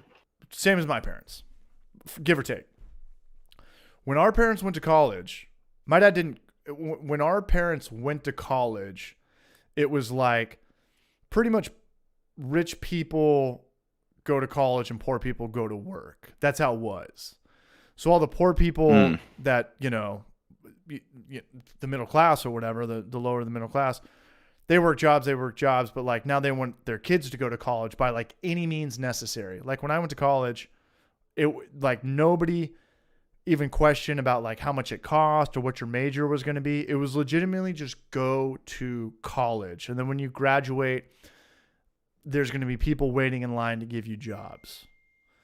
And if you think about it, there's really only a couple college degrees that like roll over to jobs. Most college degrees are just hobbies. If you go to school for film, you have a skill. If you go to school for computer design or computer science. Computer science. Yeah, and like Java or C++ or whatever, PHP, MySQL. You could still learn that for free, bro. There's free places you can learn that shit though on the internet right now. Not when we went to college though. Like when the internet really Yeah. Oh, dude, if I would have went into computer science, because I worked. That's what I used to. That was like my first or second job was. I used to work for Gateway Computers, dog, and I used to help people fix their computers over the phone. Like they'd call me, and I'd have to like sit and help them fix their computer over the phone. If I'd have just stayed with that shit instead of not, like, oh man, I'd probably be pretty wealthy right now. Hindsight's 2020. What I'm saying is, I mean, I'm not like hurting, but I'm just saying, like, I should have stuck with it for sure. what I'm saying is I'm agreeing with what you said earlier. It's like, okay, so everybody went to college. I had all these friends that were like political science majors and art history and all this bullshit. It was like graphic design. Like, I mean, almost everybody I know went to everyone school has for graphic design. design. Yeah, you learn Photoshop. You spend $80K, get into debt for life to learn Photoshop, CS5. But Yeah. there's gonna be like the trade school has to come back. It's like we need to teach kids. Trade school should be free, in my opinion. I'd rather like have trade school be free than like have any other college be free. You know what I'm saying? At least you're gonna have an actual job that's gonna be there. It's not gonna be like Well, how do you whatever liberal arts How do you make degree. it free? How are you gonna pay the teachers? How are you gonna pay the curriculum? Like at some point, like Yeah. what I'm saying is, I mean, not free, but I mean, I don't know. I'm just saying, well, they're talking about having all university be free, and I would rather not have that and have like if we're gonna do anything, it should be trade schools. I'm saying Like, where you actually learn an actual skill that you could fall back on. I'm saying that But yeah. I'm saying that if you learn something that doesn't help you get a job, it's a hobby. It's a hobby. You need to learn, whether it's a trade, drywall, or whether it's white collar and you learn Revit or SolidWorks or engineering, designing tools, or Man versus Bruce STEM. we learn all this bullshit. We learn, like, learning about history to me is a hobby. If you want to know about like Egyptians or it's kind of all word of mouth. It's like you played the game telephone. Well, I mean, you've got like a generation. You got an encyclopedia in your pocket now too, where you could look up anything you want. You know what I mean? Yeah, and it changes too. Like back in the day when we were little kids, it was like, oh, it's Columbus Day. It's Columbus Day. Now everyone's like, Columbus didn't, he's kind of looked at a little differently nowadays. Like, just history like changes just like that. Like as much as we've been alive. Day one, it's like Pilgrims and the Indians. It's like, that never happened. That never happened. Pilgrims and the Indians never like had a dinner like all those little fake turkeys we cut out in like kindergarten, like you can be the Indian, I'm the Pilgrim. It's like that probably didn't happen. But I'm just saying, learning stuff that doesn't help you, especially when you're paying money, man. Learning stuff that doesn't help you get a job is just a hobby. You want to learn? Yeah. You want to learn about Chicano studies up into the French Renaissance and up until 1880 with Napoleon and Franz Ferdinand. How the hell is that ever going to get you a job? That's cool to know. History, I think, is cool. It's very humbling. What's your game plan? You're gonna work at a museum? Probably best bet is to start a YouTube channel. Like a history podcast? Sure. Is that what you're saying? Yeah. Yeah. All I was saying is if like all the people that want to have like free college and shit, I think that if anything, you should actually have to learn like a real skill that you could fall back on. Yeah, like Patrick D's like creative writing. What a fucking waste of class. Why the fuck did we ever learn cursive? Who the fuck's idea was it to like? Yeah. Hey, we were talking about that the other day. That was funny. Like who? Because I was thinking about that when you said that. Like before, I thought about that a couple weeks ago. I was like, dude, I probably spent like a couple years of elementary school learning cursive. For sure. I haven't written cursive in. Dude, my grandma used to write me like cursive cards and stuff back in the day, and it was nice. But it's like I can barely read this. Yeah, cursive to me was like code. Was like the dot dot dot dot dot dot. It's like just write it normal. When you want to fuck with somebody or send like a hidden message, like write it in cursive. Like what does like a capital Q or a Z even look like? gonna try to write my name right now. Right on. Write your name, Roswell's. Casey. Where? I In don't know. cursive? Oh yeah, you don't do the video. Wouldn't it just be like signing my name? Do you like print your signature? This is the dumbest shit in the world. Why didn't they just teach us like a new language? Why would they teach us the same language but shittier? Teach us. Well, I think like back in the day, like penmanship and like writing letters and shit was all the hype, bro.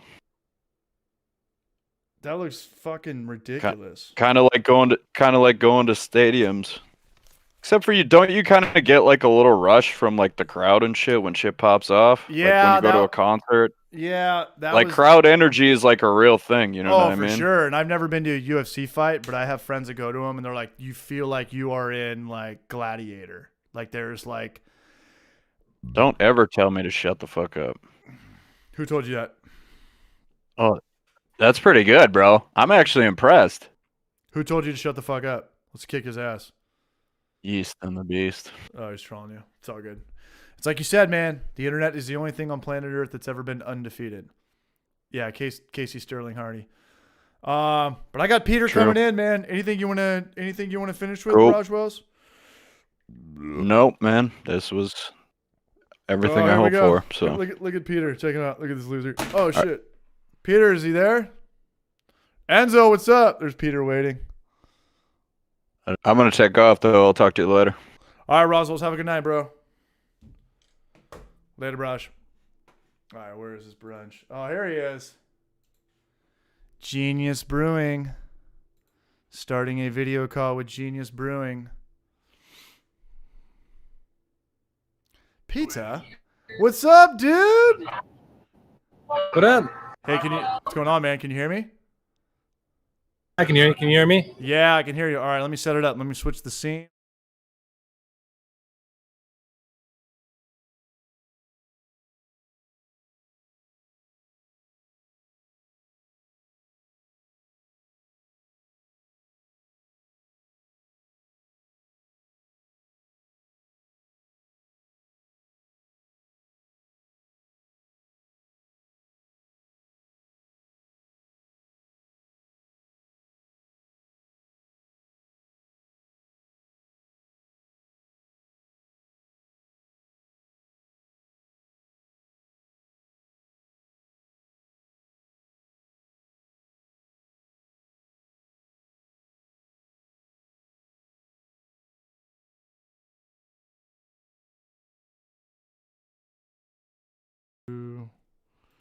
Hello. That should work. That should work.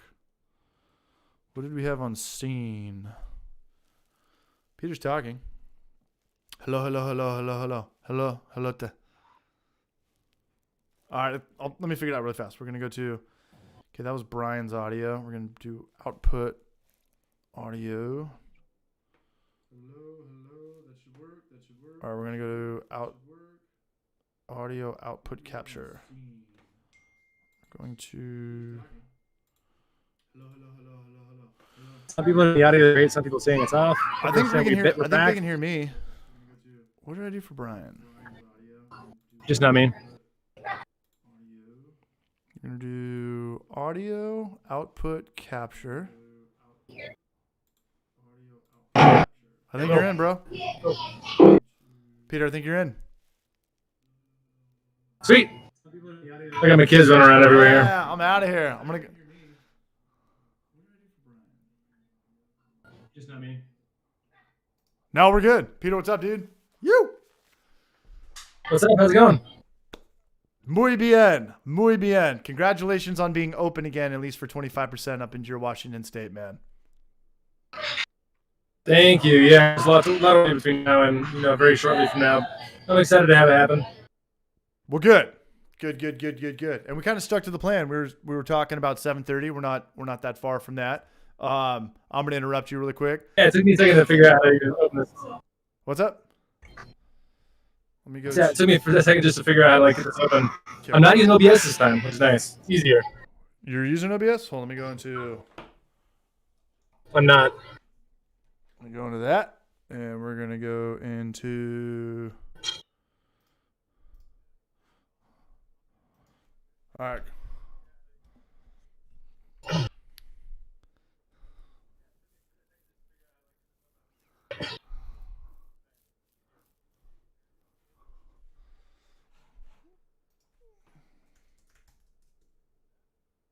Kurt Pick says, "What's up, Peter? Great last vid, my man. Appreciate it. It's awesome." Why is it coming through this?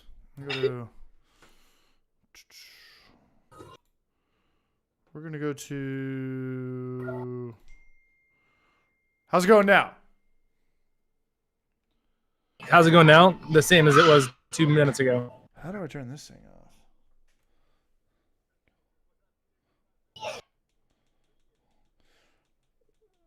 Yeah, Peter, we plugged your channel in the beginning. We were Nice. we were talking about Did you plug the second channel? That's most important. Where'd it go? We're talking about Genus Not Brewing. Go subscribe to Genus Not Brewing right now. Not Do Brewing that immediately. Genius. It's where we just drink a lot and then also do some fun stuff and maybe brew, but Willet Beers Plug are the second going on channel, that plug though. the first channel, plug all the channels. Shout out to Bradley. This is a great ESP.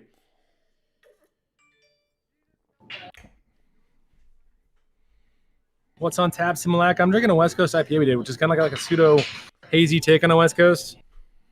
This thing right here. We got the same tulip glass. Peter, hold it down. These things are awesome. What's up, Gnome Brewing? I like tunnels. Tickle the ivories.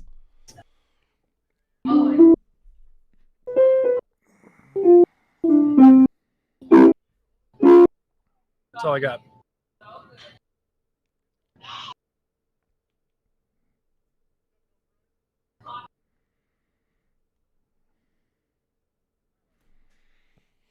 Oh, we got kids going crazy over there. This is the only stream where everybody just stares at their phone the whole time. But I gotta get a mount for my phone. I gotta get a mount where my phone is like right here next to the, because I use my phone for the You for the guys chat, want to see my girlfriend? but All right. the camera's right All right, here. here's what we were talking about earlier. Are you gonna drink the whole thing? All right. I don't want it either. It's non-alcoholic.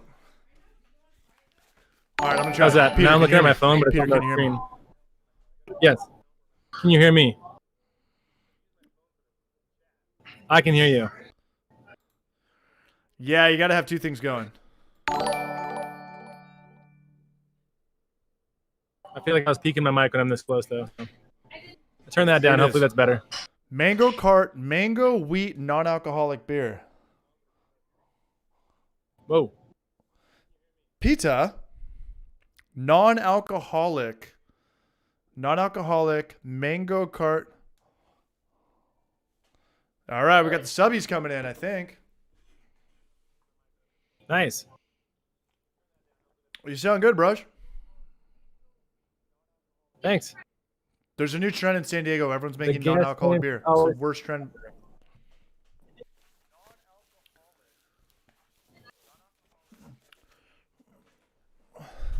Yeah, so the Athletic Brewing company kind of I like popularized that that. I song. want to say like a little bit I know, ago. it just tastes like turkey jizz. Mango wheat brew. That's I mean, my favorite of all the proteins, but Yeah. Peter, so what's up, man? What's going on in Washington State, dude? Is that another one of your kids? Do you host a daycare? pretty much, yeah. That's my kid and my wife in the background. Yeah, so we have a run club on Wednesdays, and I got a lot usually Is that do the on family Wednesdays, back and so there? the run club meets at 6. Yeah, that was the family. That was my wife and kids. Is that the wife back? Is that the fam? Yeah. I grew them big, by the way.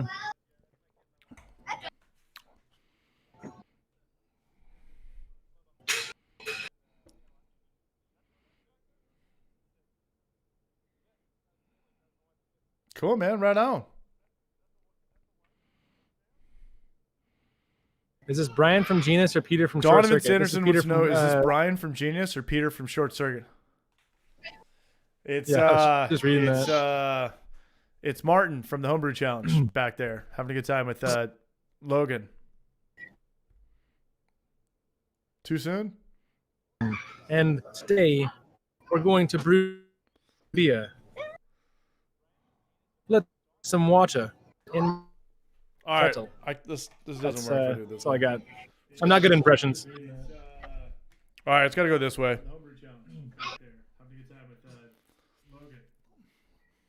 How do we kill that? All right, Peter, So can you hear me we're now? still on? Everything's still good? Yeah, I can hear you now. What's going on, Brush? Yeah, I can hear you.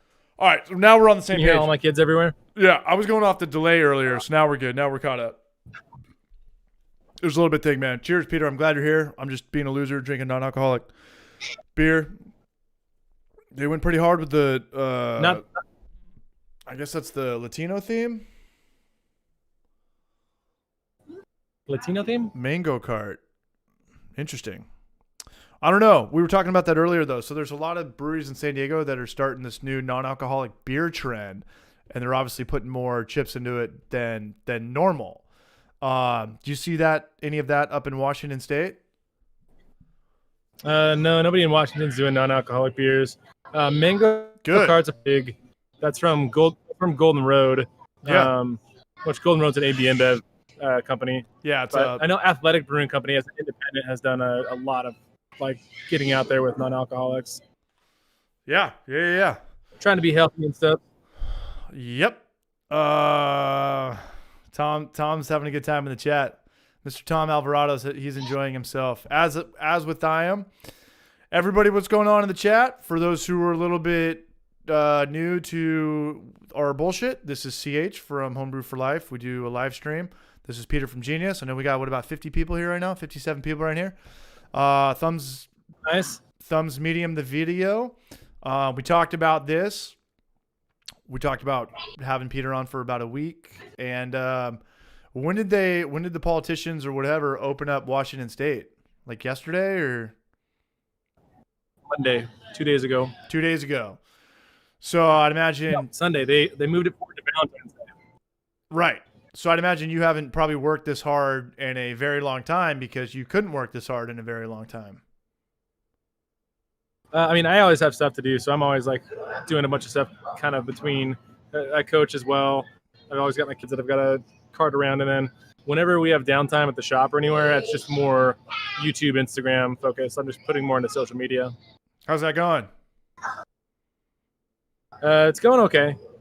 Yeah, now there's going to be a little bit of a lull. You'll see probably fewer videos and everything posted pretty soon, just because I'm going to be doing a lot of like late night stuff. Having to work a bar late night, which I hate having to do, but also I can't afford to pay somebody to be there right now. No, I got you. I know that's kind of the situation in San Diego that pretty much a lot of businesses stayed afloat because they just pretty much let their bartenders go, and then they just worked the bar, didn't pay themselves because they couldn't pay for labor, and that was the best way to pretty much salvage your business during COVID was just furlough your beer tenders and just have the owners. Generally, most breweries, it's at least 2 or 3 owners. It's kind of rare if it's one guy, but they would just do all the work because that, what's the number one bill for any business? It's wage. It's labor. Yeah. So you get rid of that. And I don't think too many. Mine too. It's different businesses. I'm here full time. Right. And I think one business full time, and so the other it's a second full time job. Right.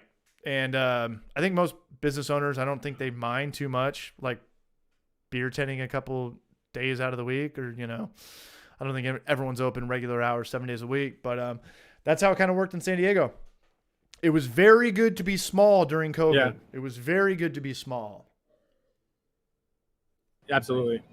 There's some places. Yeah, for me, I don't mind bartending, but it's the last thing that I want to do. I don't want to be the bartender. I don't want to be the retail sales associate. Like, I didn't get into business to do what I could do at 21 for forever. You know what I'm saying? Like, I wanted to be able to grow and be able to do the development side of business. Understood. Duly noted, man. I get it. No, I get it. I hear you. But kind of at the end of the day, you got to kind of do what you got to do, right? Exactly. That's where I'm at right now. Word. Well, welcome back. Congratulations to Peter, all the business owners in Washington State. This half ounce NBC is for you guys, as I'm going to go crack a Swami's right now, man. But I know you guys have been through hell. Even worse so than California. We've been open up for like a month. Like the day there was, we're not talking politics, but like the day that there was like a new president, there was like the vaccine and, you know, we could open up again. It's, I don't know. But let's crack a beer. Conspiracy. And here's the Crack number a one. tap. Here's the number one barrages right down the street from my house, man. These are the barrages right here. You guys see this up there in the Pacific Northwest? I can't see what you're holding up. Yeah, you can. Is it on the video chat? I can't even see you on the video chat. I I'm think. just watching you on the YouTube, which is like 10-second delay. Yeah, it's 10-second delay. I think our conversation's going off Discord. The audio's going off Discord, but the video's going off YouTube. You know that's. Oh, yeah. Right? Broswell's. Oh, what's up, Alex Daniels? Roswell's. Almost ate shit trying to sit down. Yeah, Roswell's was just on. Tom knows what's up. Pizza Port. This is like the lightest West Coast IPA. Yeah, I'll show it to you guys in a second. What am I doing? I went to Pizza Port when I was down there. We were staying like a block away from one of the Pizza Ports. I live at Pizza Port. Not next to, not close by. I live at Pizza Port / bottle shop. It's gonna be like the Drew Carey show where he lives above the bar. Oh, I never saw that, but that's Maury's dream. Just living above a bar. Owning I the practically live bar, at a bar, but that's dangerous. owning the bar / gastropub, and shit. At that point, I don't even think you'd need a car. Maury's got a nice big Yeah. Tundra Just though. live above. All right, here it is. So here's like the West Coast IPA that looks very much like a Coors Light that everybody kind of modeled their IPA after. A lot of people modeled their IPA after. And I'll tell you what, it is delicious. It is perfect. And it's coming in at a non-alcoholic. Is there a beer name in there? Non-alcoholic? No? All right. Like made with the Indian flatbread. Sure. I know you were going to have some chemistry Peter thing to say. 6.8 ABV, and these guys are a staple. And I've heard of people getting this out as far as Australia. So shout out to their brand as a whole. Yeah, shout out to their distribution chain. Shout out to their their sales reps. Or sales reps. But Yeah. yeah, after this, I'm just sticking with. I'm still trying to get into a couple of local stores. What's up? So I'm still trying to get into a couple of local stores. Dude, hire me. Hire some of the guys in the chat. Hire Bodine_brews. Love their Kook IPA. Kook IPA is pretty much their same beer, but they're double. To me, they all taste the same. I'm Thelonious Monk. Hire Thelonious Monk. You guys live close to each other, I think. Tiny Brewery lives up in the Pacific Northwest. His message got retracted. He's probably dropping some R-rated shit. He's going to get flagged. Gnome Brewing. Oh, there's a trout section. If you hear some beeping, it's an Amber Alert. If you live near Chelan, Washington, anybody, look out for a 2015 Silver Subaru Legacy. You guys get the Amber Alerts too? Yeah. I thought that was just like a SoCal thing. All right. No, we get those too. Yeah, they're always kind of weird too. They always got a happen better like they always kind of happen when I'm driving. Your phone's just like blowing up. And you're supposed to. I got your Amber Alert right here. You're fucking annoying me while I'm supposed to be operating a motor vehicle. But Check your text while you're driving. yeah, here I'm gonna plug Genus new channel in here. These guys are the barrages, and they need some love. Anybody that you got to get 1,000 subscribers to open the doors up. It's called Genus Not Brewing. And I'm going to take it right now. Yeah, I already lost my water bet. My water bet was 5 days. Hayden's lost his. His is at 10 days. Damon's probably going to win at 15 days. I'll It make might you go longer than that. We'll see. I'll make you a bet. You're probably going to win. I don't know. Who can get to 1,000 subscribers faster?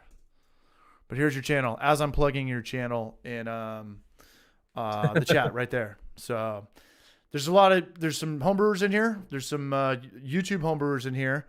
For those who are a little bit late to the table, I think it's pretty much the same cats, give or take 80% every time. The Brew Show, Hell Brews, Elementary Brewing, Brew Cabin, Braj Cabin. Braj Cabin, Gnome, Yeast and the Beast. I think Gnome Brewing has a channel. I get the Instagrams confused with the Hell Brews. Everyone's got like 14 different fucking names these days, man.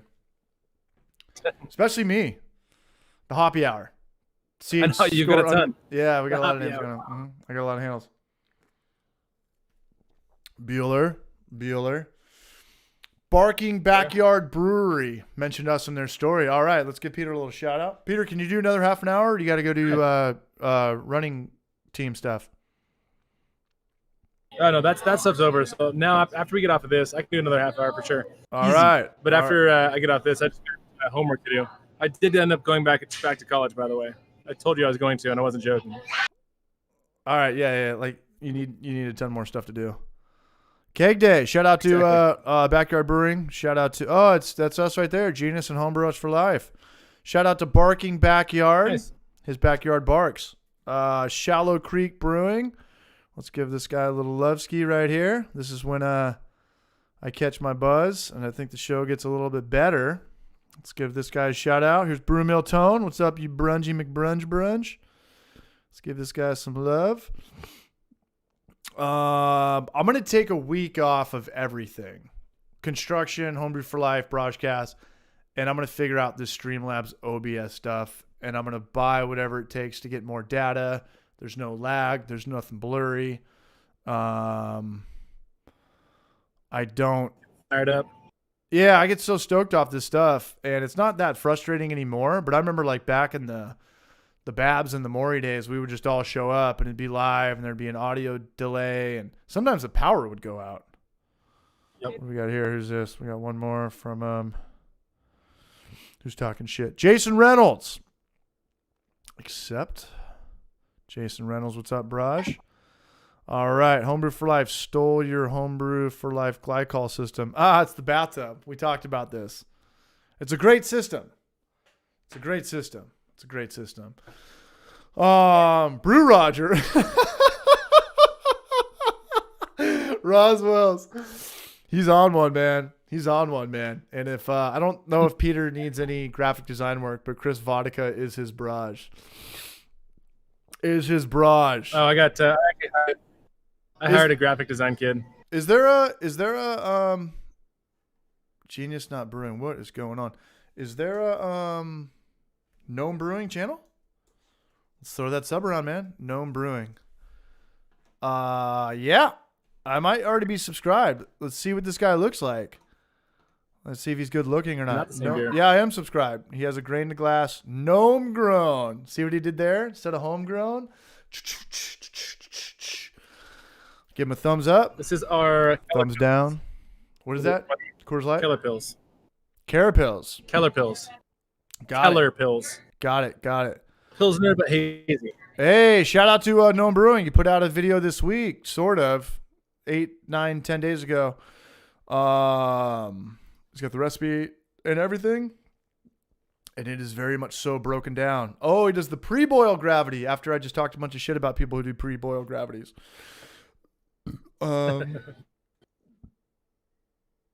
Fermentation, 1 packet US 05. I'm going to guess that's Safale or Safale. Right on, man. Subscribe to Gnome Brewing's channel. Welcome to the Barrage Club. Oh, and he's going gangster on us. He's doing, what are they called when they're not pellet hops? Flowers? Whole hops? What are they called? Whole leaf hops. Whole leaf hops, the things that clog everybody's mashes and give everybody a headache.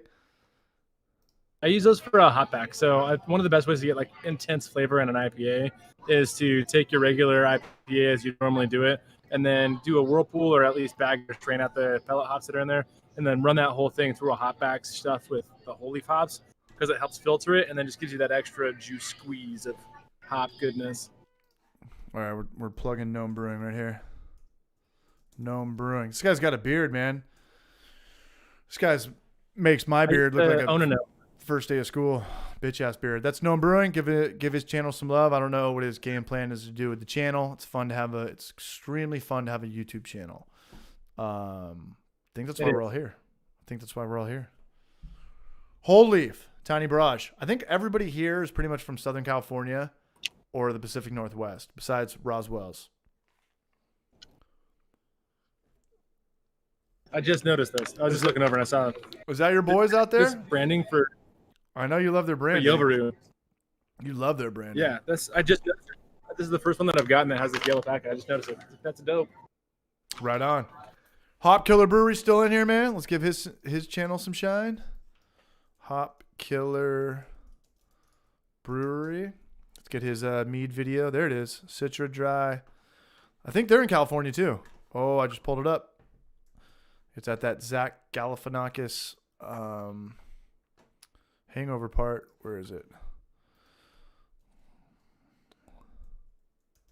Hop Killer. Come on and raise up. Can of Barrage. Did I do that right? All right, Iowa. HB Dale in the house. He's new to the club. We have to jump him in. Members only, Barrage. No, I'm kidding. Canada. Michael Gadet. What's going on? Chris Vodka. Nebraska. All right, Nebraska. we got some Pacific Northwest. Texas. Omega branding makes it hard to keep my D down. Yeast and the Beast. Sacramento. All right. Sacramento, the old Sac Town. I went to college up at Sonoma State. I know what's up with Sacramento. Is that the 916 or the 510? I don't know. I remember like going to Auburn or snowboarding out there a couple times. Peter, can we go for it, or is your wife still looking at you? I mean, she's still looking at me. All right, keep it cool, man. Keep it cool. What's going on for the next Genius Brewing video? Genius Brewing. The next video that's going to come out on Genus Brewing is going to be a seltzer side by side, 4-way seltzer. Playing with the nutrient schedule that we've kind of figured out over the last year versus the proper with Lutra versus the French Saison with White Labs versus French Saison with proper nutrient. So I have it basically a nutrient experiment. I have it written down. Throwing out the. Sorry, I have it written down, and I'm not going to do it anymore. If you guys do it, I literally have. I'm done with hard seltzers, but I have Seltzer Max versus proper Omega seltzer thing written down, and I'm not going to do it. I'm just going to keep making short rib crock pot videos, man, every fucking week. You think this is a game? Game over, man. I'll send you some. Yeah, short rib ragu next time, man. Crock pot short rib ragu. That's all I'm doing, man. Ever since we did the short ribs, I was telling you about that we made here. Yeah, we've been cooking like every single day. They're good, They're right? really good.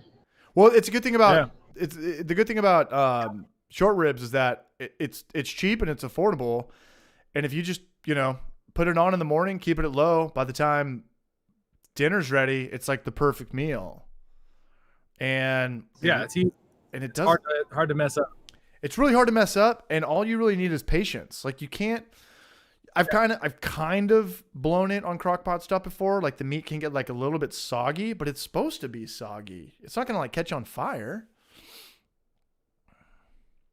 Did you use an Instant Pot or did you use just a regular crock? Say it again. I use a crock pot. Is that the question? Not an Instant Pot. Just a shitty crock pot. Just a $30 Amazon Prime little bullshit. AmazonBasics.com. Amazon Basics is taking over the world, man. I've been doing a bunch of stuff in an Instant Pot lately. Like I don't know why, just because like making rice. Because the latest Willet beer is sushi, and so we made. I brought the Instant Pot here so we can make the sushi rice. So when I was done cooking the octopus for the sushi for beer, I can actually make sushi out of it. Yeah. So I brought the Instant Pot here, and I've been using that all. I use that for the short ribs. Today I did like little tenderloin steaks. There you go. I've been doing lots of stuff in that.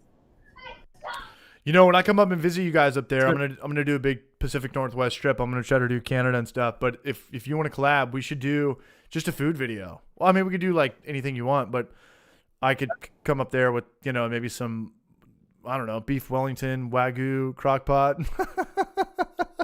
short rib. Yeah, bro. Yeah. I've got a giant lobster. We could just do a huge Cajun boil or something like that. Yeah, some all It's a grain. giant crawfish boil.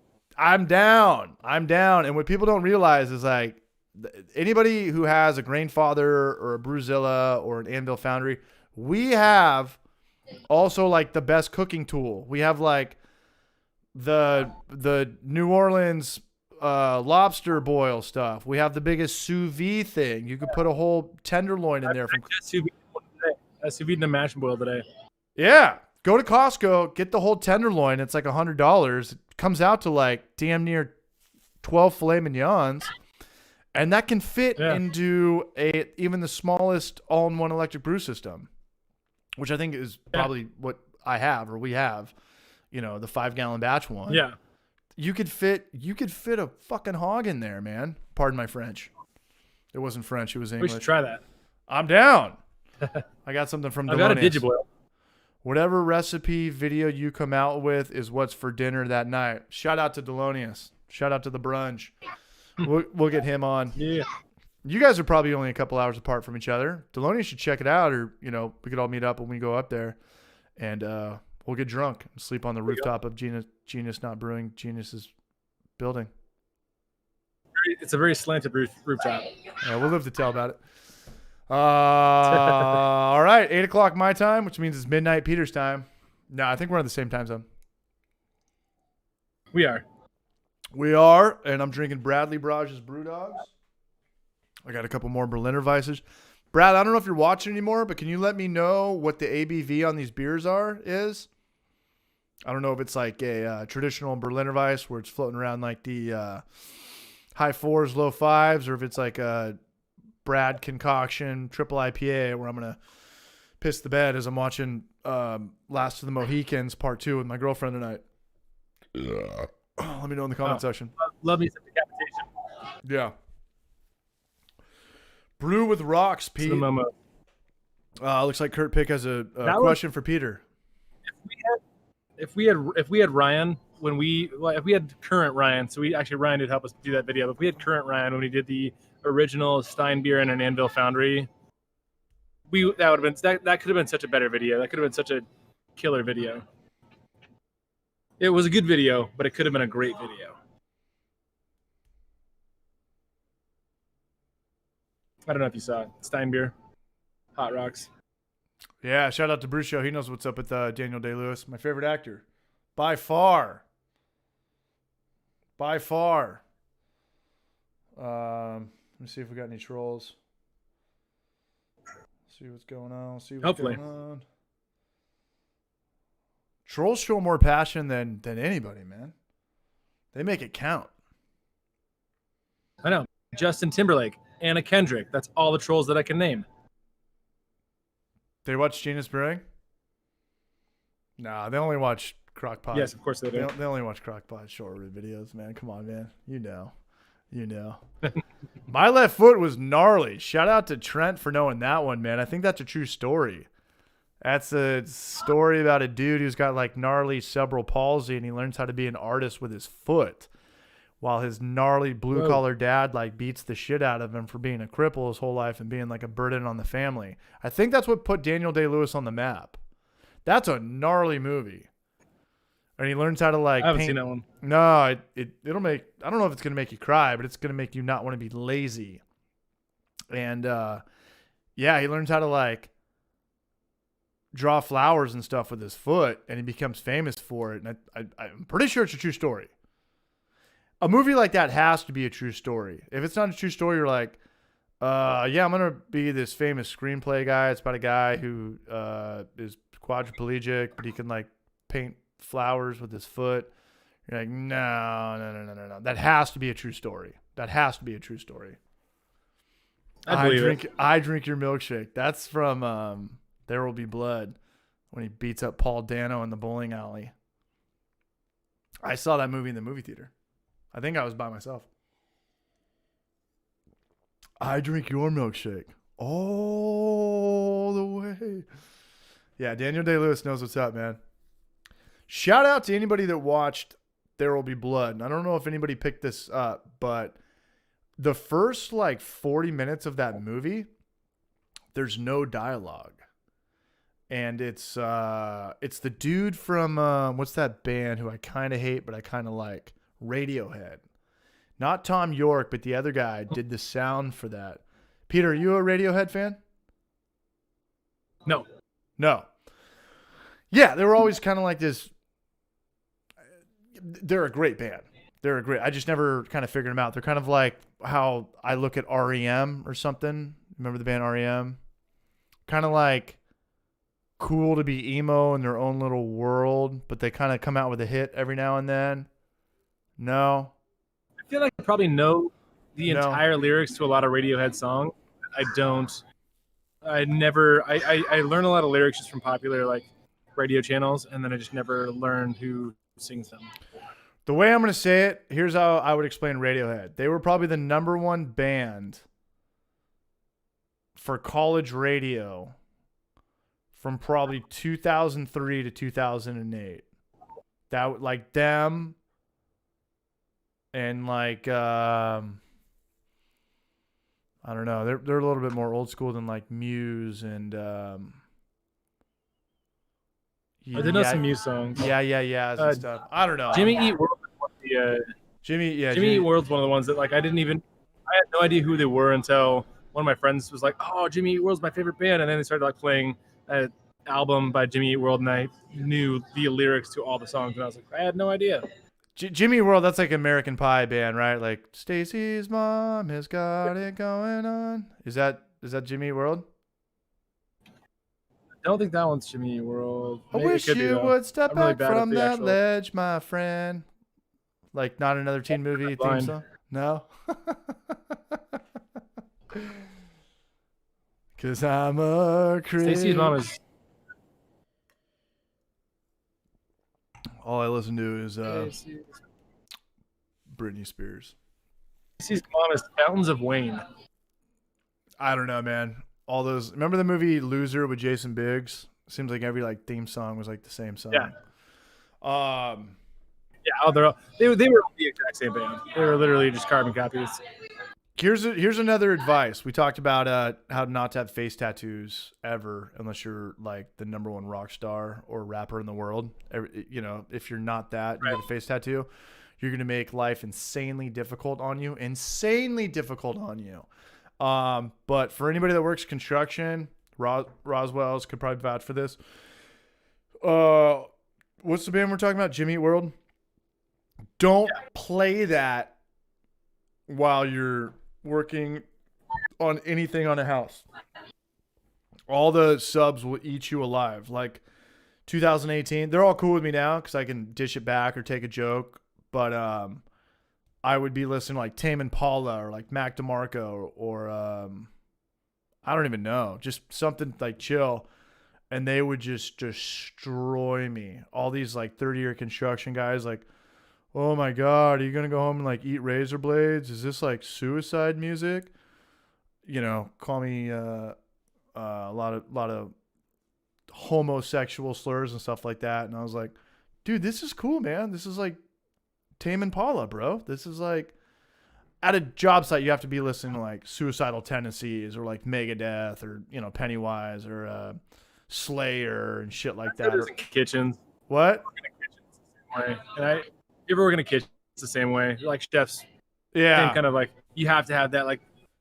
And I'm like, yeah, I'm not feeling it.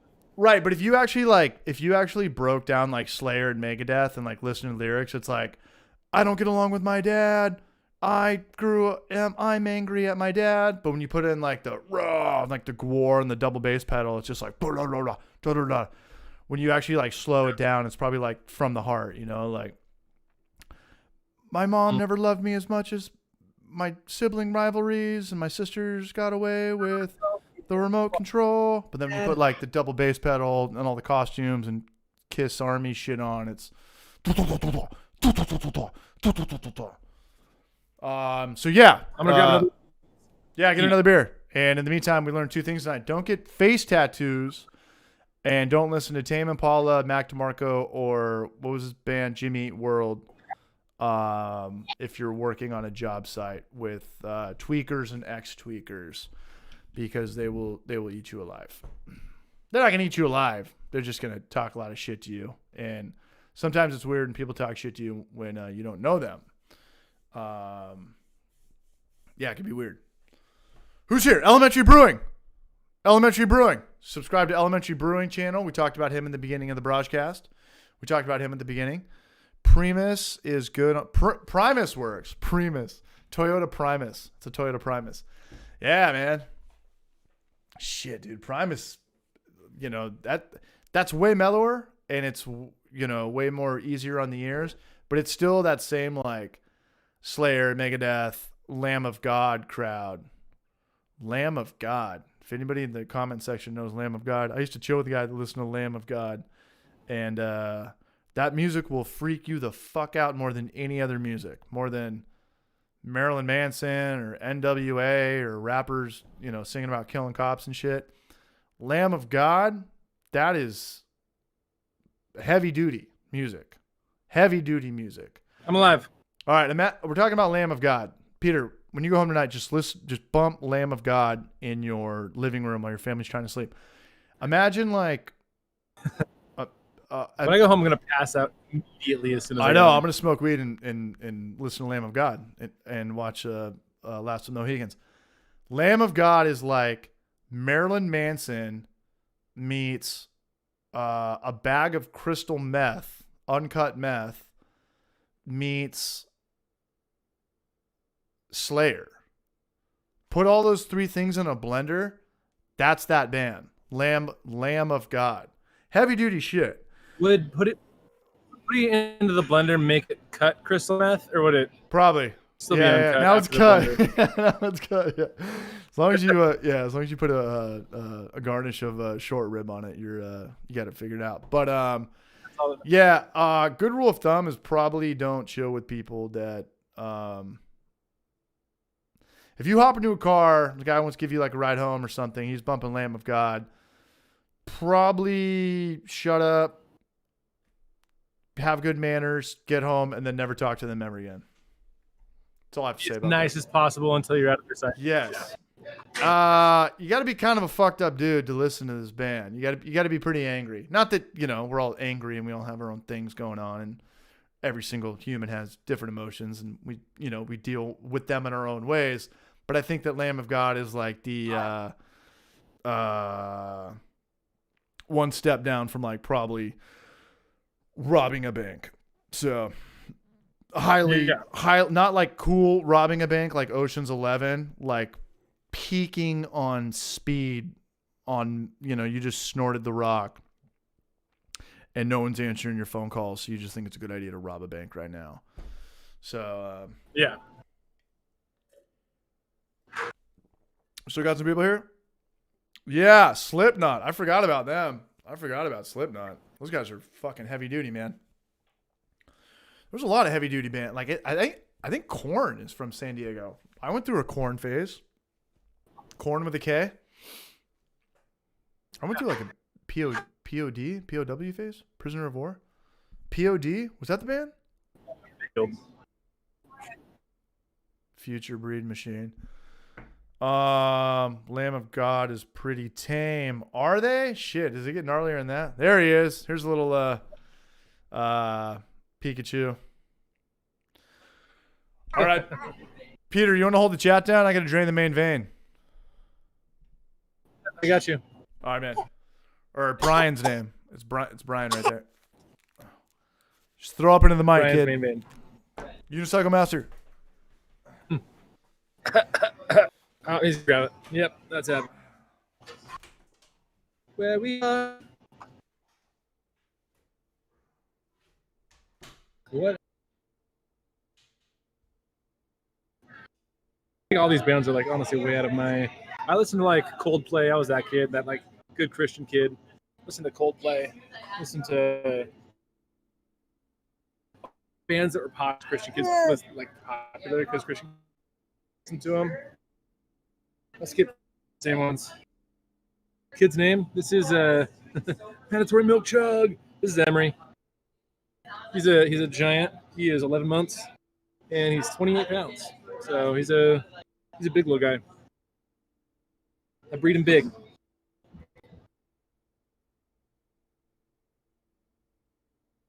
He's got a bunch of stuff all over his mouth right now. And he's super tired.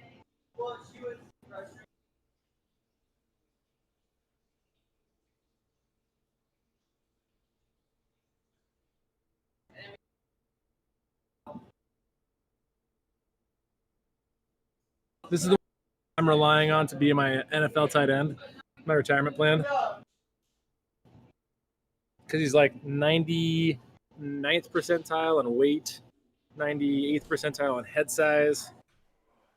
He's like 90th percentile in height. He'd be a big boy. He'd pick.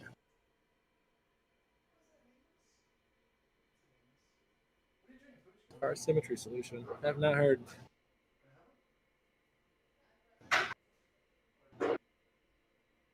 Dawson's Creek theme song. Could never do Coldplay either. Yeah, Coldplay is one of the ones that I can't really listen to now, but for whatever reason, it was like so many of their songs were catchy at the time. Up, down, left, right, BA start. 120 years out of the house. You gotta look that way. You gotta look that way. Vlad Pella. Gotta do an up, down. Up, down, left, right. BA. Start. World's strongest man in the making. I'm hoping so. Gotta be good for something, right? That's why you have kids. Because if you're not successful enough, hopefully one of your kids are.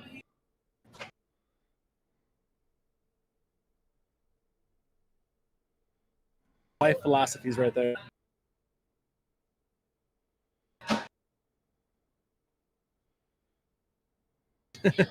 Red shirt kindergarten, then he's gonna have a giant senior year. Absolutely. What's that one?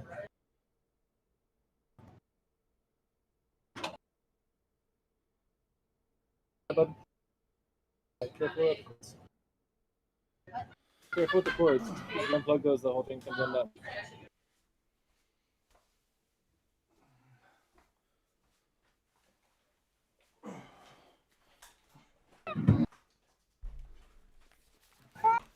All right, I'm back. Are we all fired? What's going on? Do I have to apologize to anybody? Nickelback got me through some difficult time too. Is Donovan Sanderson? Oh. I basically just been talking to everybody about how we need to come up with a strategy for selling T-shirts. I don't know if I want to talk. I don't think I've sold a T-shirt in like a week. Not that I need to be talking about that. Maybe live. like some bottle openers. Dude, if you got into like some bottle openers.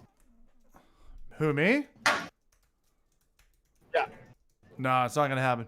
I gotta sell more. I gotta make more homebrew for life. Glassware. Videos. Nope, I'm not gonna ship glass. I'll buy it though. I was actually looking into a e-grandstand that I think they do like a direct ship glass thing for you. I'd have to look into it. They had like nice packaged glass, which they also host a website for you, and it's like ridiculously expensive to get into. But if you have the reach and a lot of people wanting to buy like TQ glasses or something like that, having the wholesaler that makes the glasses and prints the glasses. You waving? That'd be a fun thing to get into because I'm just trying to beat. All I care about is getting to 1,000 subscribers for you, Peter. That's the only thing I want for Christmas. That and my 2 front teeth. Started out as a joke with the brew cab and margins thing, and then it kind of turned into like this is kind of a serious, that'd be a fun idea. But yeah, no, I'm gonna crush you to 1,000 subscribers. I'm gonna destroy. You say whatever you want, man. Going down. All right, dude. All right, so everyone's listening. Everyone's listening to their favorite band in the comment section. And we've got a Smash Mouth from Chris Vodka. Come on down. That's just Wait. Shrek. Smash Shrek in disguise. Somebody once told trivia question. The guy that trivia question. Before it was Michael Myers, who was supposed to play Shrek? And I'll give you a hint. He died.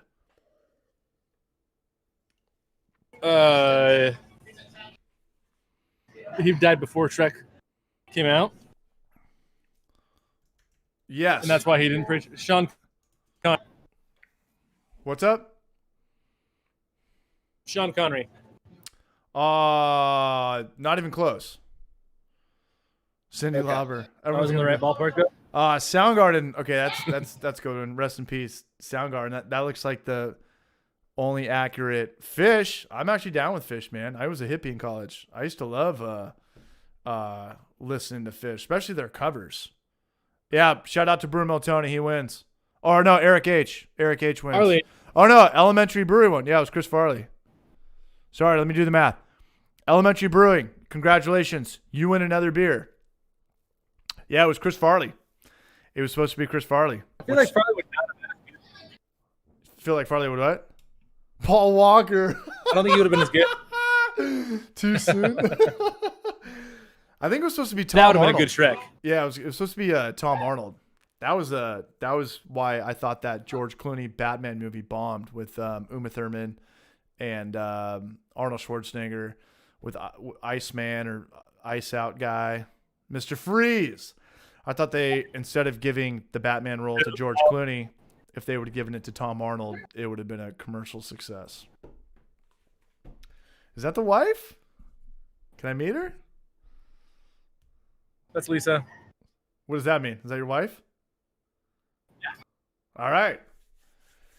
Genius. If you Lisa. notice the proportional height. All right. Well, my kids are so big.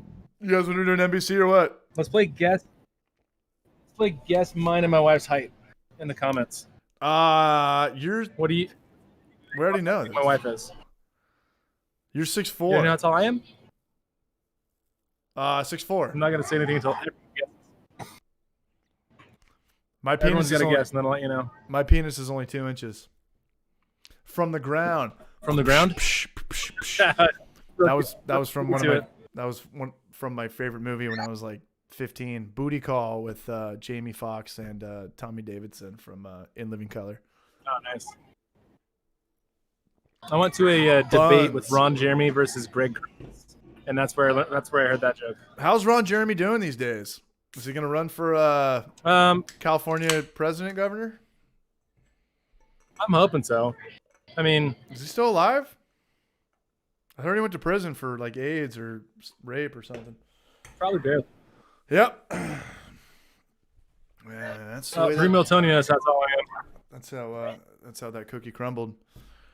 Okay, Brew Miltoni, 6'3", and his wife is 5'7". 5'7" is very tall for a lady. No, he got my wife wrong. He knows how tall I am, though. Is your wife taller? I'm gonna guess 5'9". Pedro? She is 6 foot tall.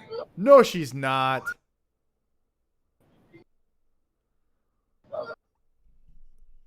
No bullshit? Bullshit. She's a clean 6 foot. She's not that much shorter than me. Can she Like, I get worried when she wears heels. can she dunk on you? No, she's not athletic. Did you? Is she in earshot radius? Yeah, she is.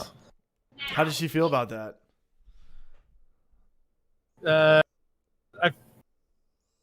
I'm assuming. I mean, she knows she never really did anything other than like, cheer in high school. Well, all right, man. Well, all right. All right. Let's pour one out for the hedgehog. That's It's a learned thing.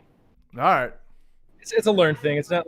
I think she just never like got into sports when she was growing up, so she just never. Not that she's not. She couldn't be talented. She just never did anything. Yeah, but jumping's not really a sport. Some things you're Sports naturally given. You know, everyone can kind of play basketball or dodgeball, but not everybody can like pole vault or, you know, play hockey. Hockey, I've heard, is the hardest sport in the world because before you have to even get good at the sport, you have to be a phenomenal ice skater.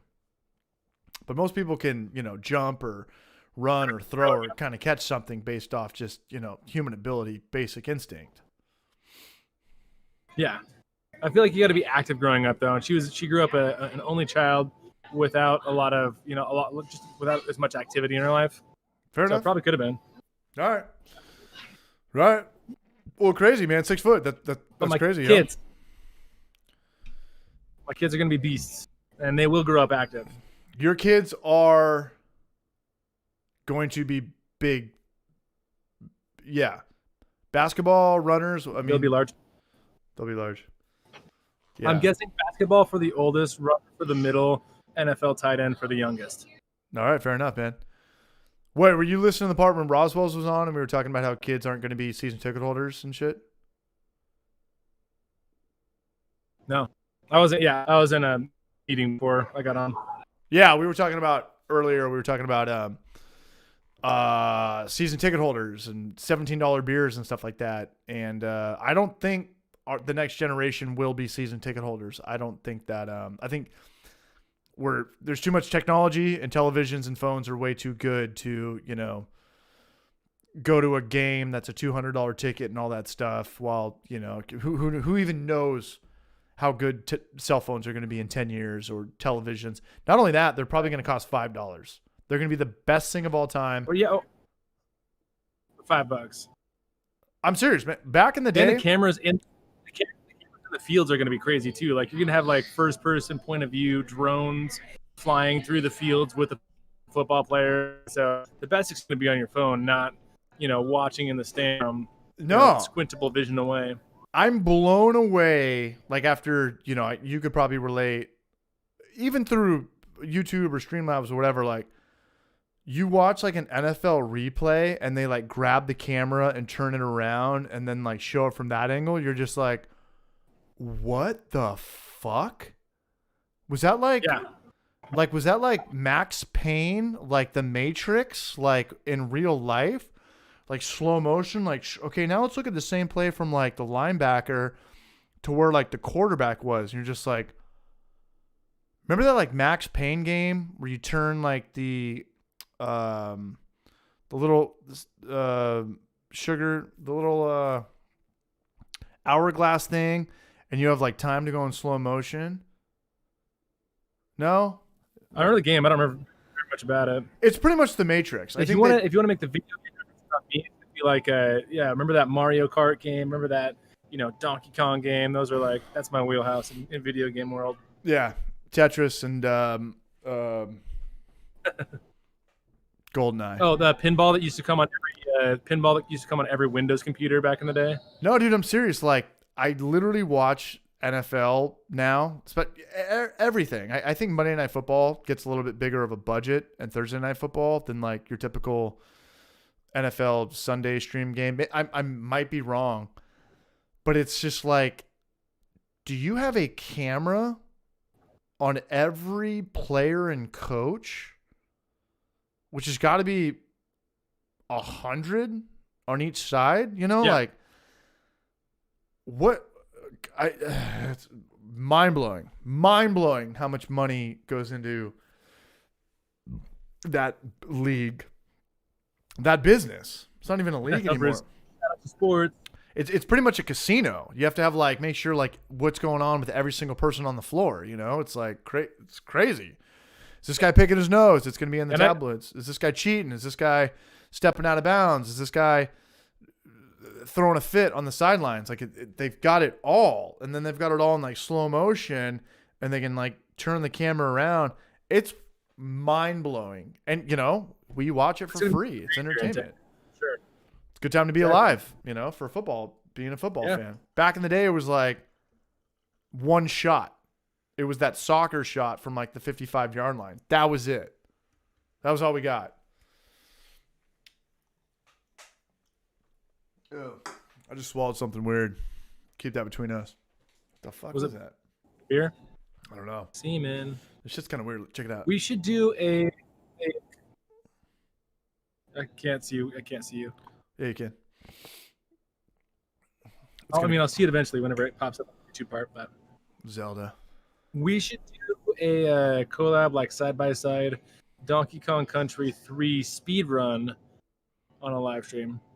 I'm down, and I've actually beaten that game. And I'll give you another hint, and anybody can call my bluff right now. Do you know what that game's actually called?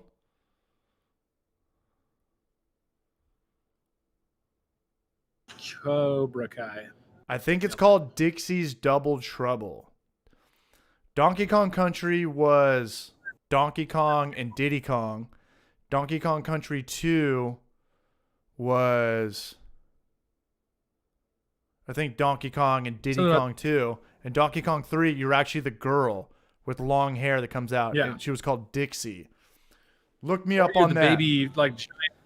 You're the baby like giant gorilla dude too. Like you had that was your tag. Remember Funky Kong? The guy In that big Cranky Kong? yeah. Cranky Flew Kong? everywhere. Yeah. Cranky Kong and Funky Kong. Yeah. Enzo knows what's up. Enzo's the Yeah. Brush. Enzo's the El Brajo. I'm on Twitch. I think we still got to chip away at A Link to the Past. We still got to play some Legend of Zelda. I think we're on Temple 3 and Dark World. But Super Nintendo's my jam, dude. Super Nintendo, PlayStation 1. That was when I was like, and at that time arcades were coming out too, like, Street Fighter 2 Turbo Edition and Mortal Kombat 1 and Mortal Kombat 2. And I was just like, you don't need friends or family, man. Dixie Kong's Double Trouble. I was kind of close and I was kind of wrong. Trixie Kong had me feeling things at a young age. I know what the Bruce was talking about. I used to have a crush on Peter. I know you know what I'm talking about. I know a lot of people had a crush. Lawrence? No. What? No. People had a crush on that redheaded cartoon chick from Who Framed Roger Rabbit, Jessica Rabbit. I had that. Yeah, for sure. Oh yeah. So, yeah. That happened. It did happen, and that's fine. That's fine. But who I had a crush on? Hold on. Uh-oh. What's one cartoon you grew up with that you had a crush on? Female character in a cartoon, or male, whatever, that you grew up with and you had a crush on. Shigo from Kim Possible. Oh man. Okay, I got. Young. Yeah. Mrs. Incredible with those hips, those thighs. Dawson's Creek. She's 23, so he's got a different time zone from us, but yeah, I totally get those crushes. Numbering. No, I haven't played that game, but I know what you're talking about. I played like Breath of the shit. Yeah. Yeah, and you're like you imagine it from their angle, and you're like, Candy Kong. oh, that's awesome. Funny. Breath of Fire. I'm thinking of Breath of Fire. Answering Noam Brewing's question. Yeah. The mom from any. Oh, Pixar. somebody already said that. The mom from the Pixar movie. That's like along the same lines. Elvira. Okay. Yeah. Elvira was a nug. We all had that. Elvira was nug of the month, man. Are you kidding me? Elvira was like the original Budweiser girl commercial. Like after Spuds McKenzie, the original party animal. Hang 20 with Spuds McKenzie. I wonder if she's still alive, man. Elvira was like, when you're a little kid and you first start getting your boners and shit, 5, 7 years old, she's like pretty much the hot mom from the Addams Family. Is how I remembered her. Laura Croft. Talking to oh shit, Peter's seeing the trolls as they troll in. All right, I got busted, man. I suck at trolling. Let's go troll somebody else. Who's got a new YouTube channel? And by trolling, that means organic comments help boost your videos. So it really doesn't matter what anybody writes. And don't ever write back to anybody that writes. For all you guys that are starting out YouTube channels, don't ever write back to anybody that, takes a shot at you, because they're always going to win. And at the end of the day, they did your YouTube channel a favor, because it's very hard to get organic comments. That's why everyone's always like, I almost always positive. If I'm gonna write back anything, it's almost always positive. I don't respond to a lot of things just because I don't have time to read all the comments. But if someone's like trolls and it like kind of gets to me a little bit, I'm just like, all right, take a step back, write a positive reply, like, oh, thanks, man, for something like, you guys suck and you're idiots and don't know anything about brewing. I'm like, oh, thanks, man, really appreciate you watching. Check out my favorite is, if you didn't like this video, check out this other video that I made. I just so people write would just like say that my videos suck or something. I just write that I have both your parents hogtied in the basement with a gun to their head, and if you don't delete that comment, then what's going to happen in 3, 2? No, I'm just kidding. Don't buy into it. And any of it seriously. Did we get trolled on Instagram? If you have thousands, what's up? Oh, probably. We got trolled on Instagram. The guy tagged us both. He was like, "Hey, I followed like Homebrew for Life's hard seltzer video, and it ended up looking like a Gatorade." And I was like, mine didn't look like that. My first batch of hard seltzer did. But, you know, just because you looked at the recipe doesn't mean you did it the exact way that I did it, or Peter did it. I don't know how he makes his hard seltzer. But he's like, I blame Homebrew for Life and Genius. And I was like, all right, man. Fuck. Good luck in life. Cheers. Follow for follows. Yeah, exactly. No, people that talk about stuff like that, when it comes to like, like taking my advice, like, oh, your advice maybe make some bad beer or something like that. Like, my biggest thing that I tell literally everybody is like, don't brew like me. We give you the maximum amount of information so that you can have it. That's the extent of where our information stops. We want you to have the information. If you follow us to the T and you really do the same things we do, you will make good beer, but we don't want you to make the same beer we do. We want you to take our information, use that, take some of it if you like, throw away the parts you don't like, and make your own beer. That's what we want. Make your own beer. That's the bottom line of all that. And ultimately, like, I agree with everything you said, and I reiterate this pretty much in every video, but it's like, it's not about the recipe. It's about your system. You really need to hone your system in before you even figure out, like, and I've always said this since day one because I experienced this myself. When you first start brewing, you think there's like this holy grail ninja scroll recipe that's, you know, this Sculpin or some Pliny the Elder, and you think if you follow it or do it, you're going to have like this perfect West Coast IPA. And I fell into that trap, and I think a lot of new brewers fall into that trap. And if you really want to do the math, Sculpin does, or Pliny the Elder, they don't even need to have good beer at this point. At this point, it's pretty much just a marketing tactic and distribution channels. Sculpin's not a good beer.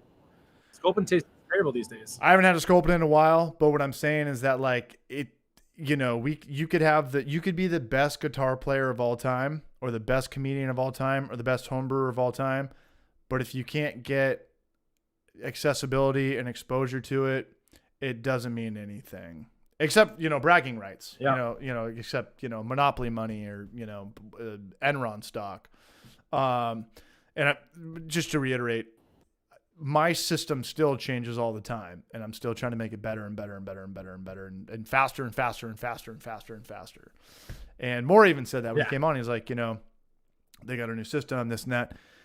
If you want to figure out how to be a better brewer, brew the same beer 10 times and hold on to them, and do a blind taste contest with yourself. If you can't tell a difference, and all those beers taste the exact same, you're probably a phenomenal brewer. But I'll tell you what, your 10th batch of that IPA, that golden IPA, should taste a lot better than that first batch by far. Everyone's first batch of homebrew tastes like homebrew beer, just like muddy mixture, alcohol, non-carbonated flat water. And that's all I have to say about that. That being processes. There's a lot of people like, so we've made a lot of videos basically saying how we hate clone recipes. And so we've gotten to the point where we, you know, in a nice way, people come in like, oh, I want to clone Sculpin, for example, or I want to clone like this Goose Island beer. And we tell people, well, you can't, because you don't have, you know, a $50,000 hop back that you can squeeze your beer through a bunch of hops. Like, you just don't have the system. So Yeah, I really try to temper people's expectations when it comes to clone brews, the ideas of making the same beer, and really try to focus on you have a system that you can make a beer on, so make beer within your system. You're making your own beer. I can give you advice on the recipe. You can take a recipe from somebody else. Somebody else's recipe probably is not going to be the best for your system, but that's fine. It's going to be a good jumping off platform. That's all it is. I think it's great advice. Like when I first started making homebrew videos, when we first started putting the channel out, we were pretty much like going after titles. And, fortunately, we did have the Sculpin recipe from a disgruntled employee. I think I told you this. And we actually had the recipe, but they still change it every year. I think like Planet of the Art, they change it every year. And at that point in homebrew for when we first started making videos, it was like just going after the title. Sculpin IPA clone, fresh squeezed IPA clone, hazy IPA all grain, just, marketing keywords. And now Homebrew for Life is how to make beer faster and how to make your system work faster and how to make your system be cheaper. That's kind of what I took from that. And short ribs twice a week. Every other Monday. Smash that like button. Come on down. I'm going to make that fucking video again next week. I'm not even kidding, man. And it's going to be all different shots. That's the second video I've made. That's the second time I've made that video. And I made an Instagram video for that, and I told a lot of people about that, and it was it flopped the hardest. I like Instagram and Facebook in small doses, but like after that video, like I put out an Instagram story today. I said follow us or follow the Hoppy Hour. We're gonna be live at 6:00. I didn't get one subscriber from that. I didn't get one subscriber for that. At this point, I'm just like, I love Instagram to communicate with people, but I pretty much do it the same way I do on the Hoppy Hour. I think I'm going to delete Instagram. We have this ongoing conversation where, Instagram is bigger in Spokane. It's small community. It's good to know thing. I don't think it matters for Homebrew for Life at all. I keep in touch with the same amount of people on the Happy Hour, Discord, Twitter, Facebook, text message. I text with Trent. I text with you. I text with Raul down in Mexico. I text with Brian. Yeah, I'm a very easy guy to get a hold of. And I even talk about this same conversation with people that own breweries, and they're like, "Dude, I don't think my Instagram does anything. Like they have tasting rooms and they have 4,000 or 5,000 followers, I guess. On paper, I don't know how the algorithm works with ghost followers and bots, and when your posts actually do show up, I don't." I just get to a certain point where like if I'm spending more than like a half an hour a day on the social media platform, and I think I have 1,000 followers on Instagram, and I couldn't get one of those people to subscribe, either it just doesn't work or no one's saying this, or two, it's obnoxious and people don't want to see this. If I put out like, right, hey, here's a new t-shirt. Yeah, if I put out like, hey, here's a new $25 t-shirt or a new coffee mug, and not one person like buys it or clicks on it, it's like, this meant nothing. And then I go on YouTube and I put out Homebrew for Life video, and I'll get 4 or 5 or 10 or 15 sales, and it's just like, you're telling me out of 1,000 people that follow Homebrew for Life on Instagram, and I have to be obnoxious and sell something and throw my integrity out the window, and not one person bought it, that either tells me that nobody saw it or it's fucking obnoxious and people don't want to see it. So like, what's the point of having it at this point? So I think you and I have taken like 2 different approaches to Instagram, and I really tried to grow on Instagram this last year. Or Facebook. I didn't. We've had Facebook. We haven't really grown Facebook since we started. It's like, we had 1,000 Facebook followers like year 1, and like have grown maybe 100 since then. Like Facebook doesn't grow very fast for us, but we actually tried to take active stock in growing on Instagram this last year, and we really shifted our strategy. And so we went from at the beginning of 2020 to the end of 2020, we went from 1,400 Instagram followers to now we're a little over 3,000 Instagram followers. And I think the biggest thing we took from that is we really took a different approach of it's never a sales pitch. And so we try to view Instagram as a unique expression of what we do. And so we try to, maybe we are putting beer into it, like, hey, we've got this new beer on tap, but every time we're not going to put out a post even if we do have a new beer on tap, it's never going to be like a picture of the beer, come buy this beer, or a picture of merch, come buy this merch. It's never going to be that. So if we take a picture of a beer, for example, we want to create a story around that and get people wrapped into the story behind the picture.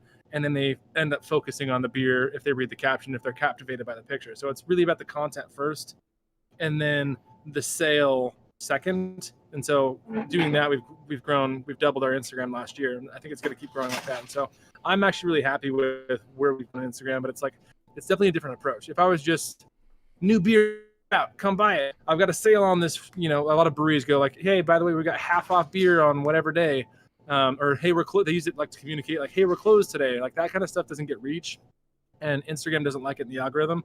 But the way we do ours, so at 3,100 followers, we'll consistently get more interaction to our Instagram posts than people that have 5,000 or 6,000 followers. Just because the way we kind of think about when we're making a post.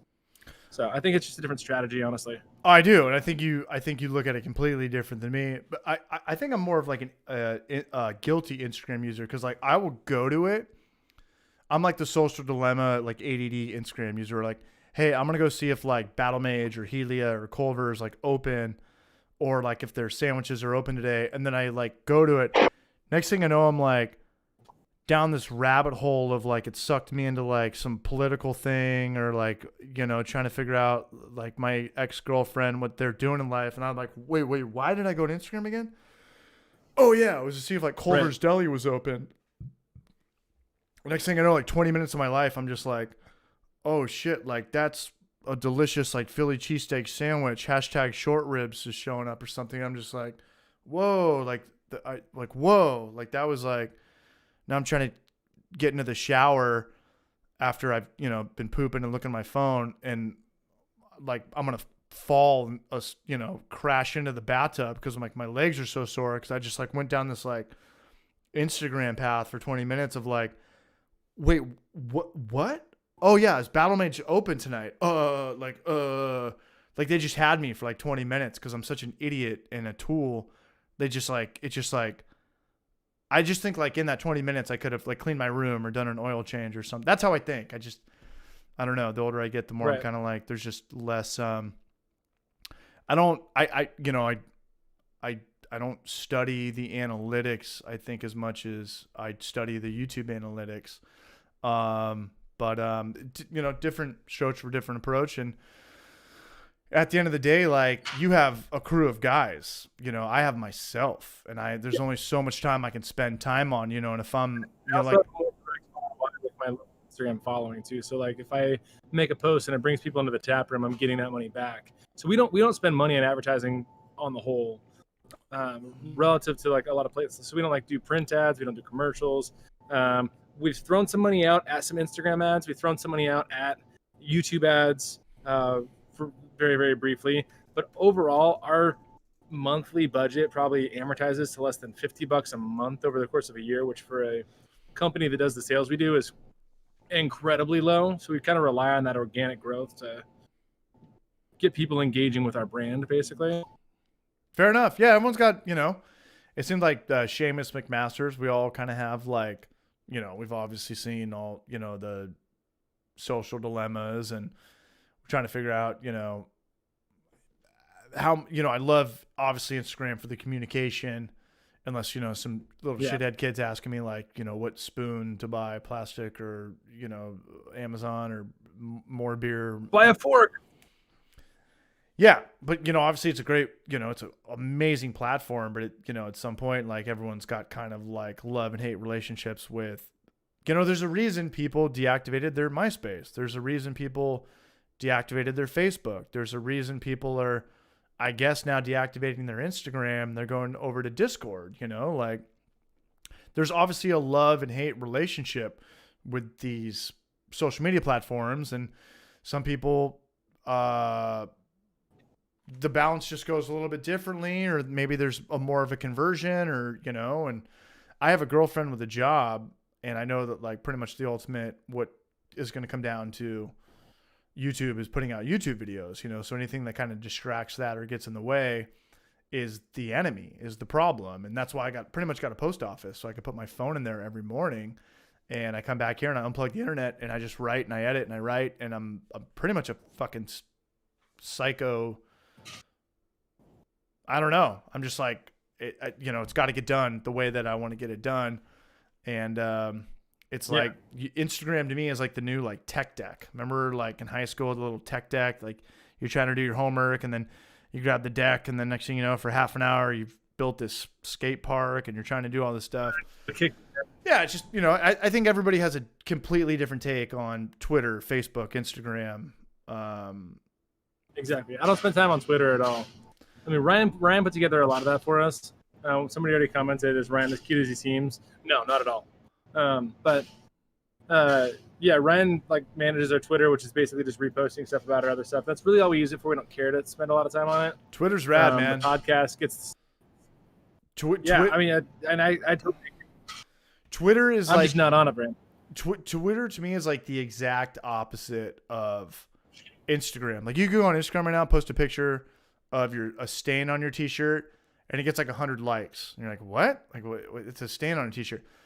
You go on Twitter, and you post that, and if you get like 1 like, you're like, yes, like somebody actually saw my Twitter. Like somebody like actually saw that and was like, cool, I'll like star that. It's like, I feel like Instagram's just like, you ever see the show like Black Mirror? And when you just like everyone's stuff, so you're a good person or something.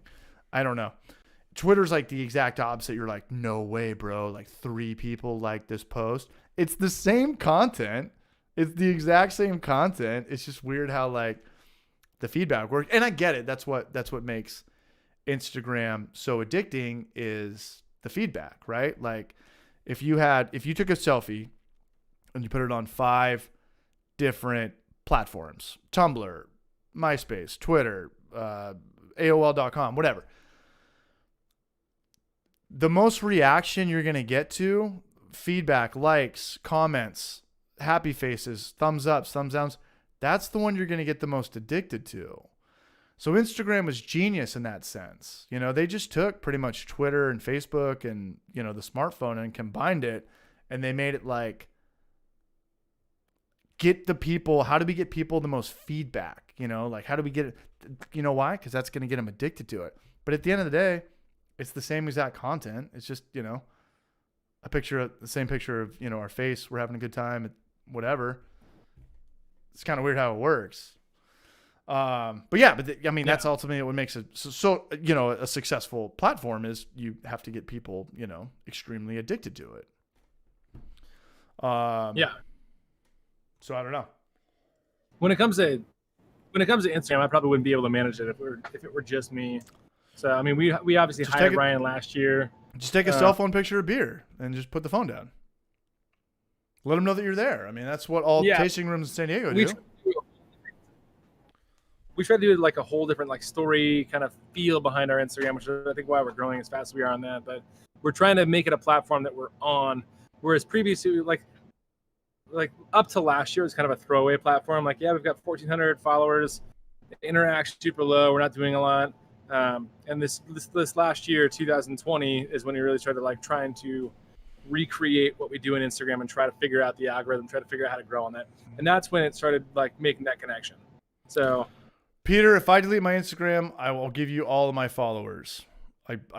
If anybody, I have a MySpace top 8. I want you to grow an Instagram in that regard, and we have different strategies, and I respect that, and that's rad. I like what Roswell said earlier. He does no social media except for Discord. I think Instagram is very envious of Discord, because I think once you get into Discord, gaming servers and more communication, I think you get off Instagram. Same way, like Instagram or Facebook was intimidated by Instagram. What did they do? Mark Zuckerberg bought it. Very smart move. What do we do with competition? We buy it and we make it bigger. Right.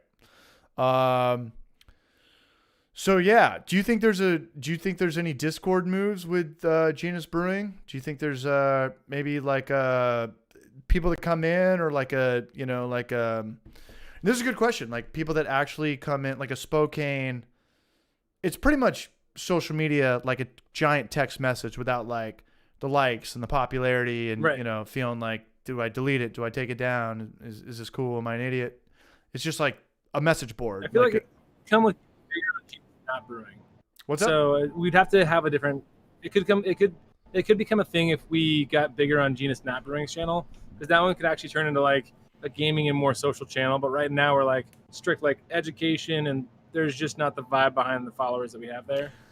Not but you when we get- guys.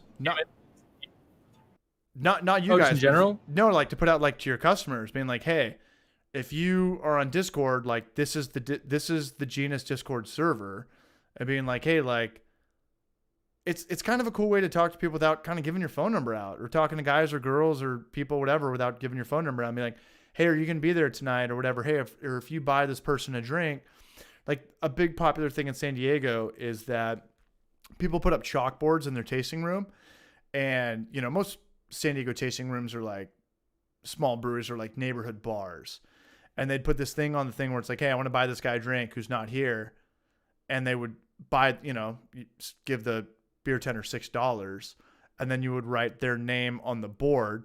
So when the guy comes in the next day or the week later or whatever, and he sees his name on the board, and he's like, oh shit, I have a free beer. That guy bought me a beer. I'm going to pay it forward now too. That's like a pretty big thing in San Diego. Sort of. It's somewhat popular, but I think it's an awesome thing. And I think it could totally roll over to like that chalkboard being like a community on Discord. Yeah. I think it's cool. That'd be a cool thing to have for sure. You set it up and I'll Anything buy that Ryan would set up. It's one of those things that yeah. I think it's Ryan fun. sets it up. Not Ryan. And, yeah, and like imagine going into like Discord, like Genus's Discord, or going into like Genus Brewery, or seeing a chalkboard, and it's like, oh, somebody bought you a beer, like your name's on the board. You're like, fuck yeah, man. Fuck yeah. This place is rad. Like, yeah, you know what I'm gonna do now? Yeah, that's a really good way. I'm sure. Yeah, you get a lot like, of regulars here too. dude, it's pretty common at the really small brewery. I'm not saying you guys, I've never been in your tasting room, but it's pretty common at like the smaller neighborhood breweries. Bare Roots does it. Enzo, you know what I'm talking about. And when someone buys you a beer and you're a grown ass man with, you make your own money, what are you going to do? You're going to put at least one other person's name down, return the favor. And then, people would come in sometimes to Bare Roots, and you have like your name on there and like with 3 checks by it. And, it's like when you're a little kid, it's like the exact opposite of being in trouble. When you're a little kid, your name's on the board, you're in trouble. When you're an adult, your name's on the board, you have like 4 beers, like 4 craft beers waiting for you. It's fun, man. I would do it. Yeah, that sounds like I would do it. Here we go. Where's the Homebrew for Life Discord? Pilsner on the board. Yeah, Enzo's, pretty much calling me out, and that's totally fair. We're coming down to the wire. We went from, I think the high tonight was about 55. We're coming down to 42. Peter, do you want to do one more beer? I can do one more beer. Yeah, I got to go after that because I do still have to do homework. I'm gonna be up until probably midnight anyway. So. All right. One more beer, and do we need to go to the bathroom? Should we NBC it, or can you hold the chat down? I can hold the chat down. All right, I'll be right back.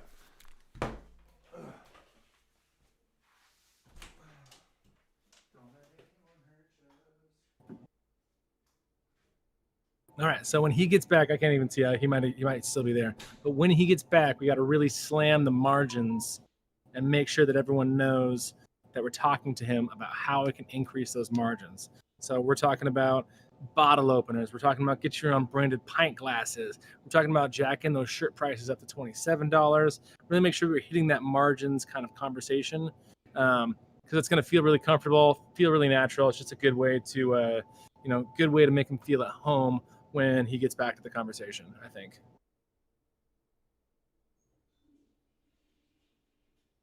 A Royal Fresh. How is that Royal Fresh from Deschutes? I saw that in the store the other day. Just finished a Royal Fresh from Deschutes. Very nice.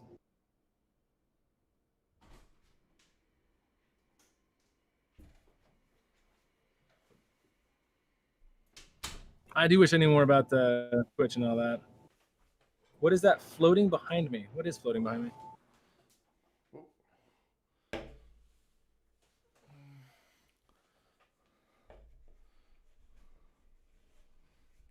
Sink Butterfly pisser. bottle openers.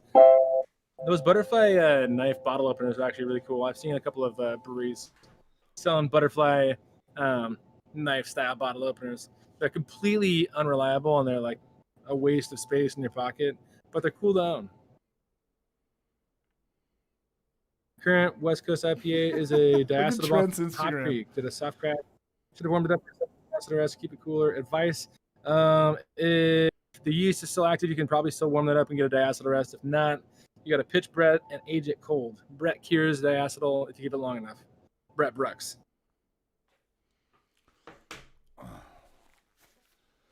Peter, remind me. I got something to say to you when we're off camera, man. I got something that's gonna crack you up. I sent it to Trent earlier. Trent, keep your mouth shut though. I guess Nice. it'll be worth a laugh. All right, we got one more beer in our system. Homebrew for life. Yeah, for sure. I'll get one from Yeah, you. she'll grab me one. We were just talking about some stuff. Bring on the beard wipe towel. I think is a good idea. We're talking about maybe getting your t-shirt prices up a little bit.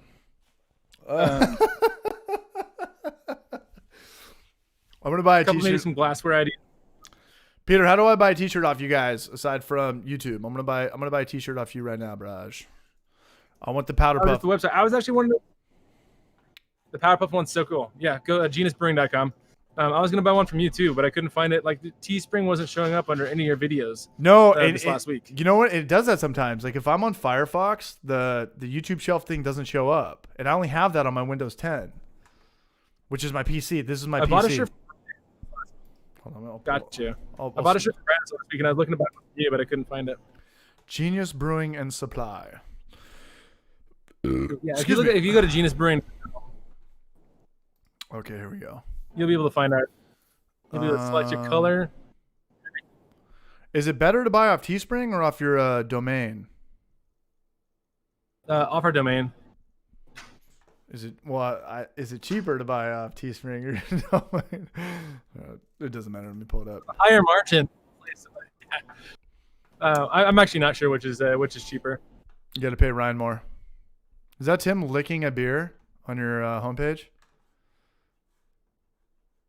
Yes, it is. All right, that makes me feel uncomfortably Still weird, take our business seriously. and I like it. Okay, what's this? Genus Brewing. Your t-shirts are $59. No, it's a West Coast IPA recipe kit. Okay, let's go to beer delivery videos shop. Okay, beer recipes.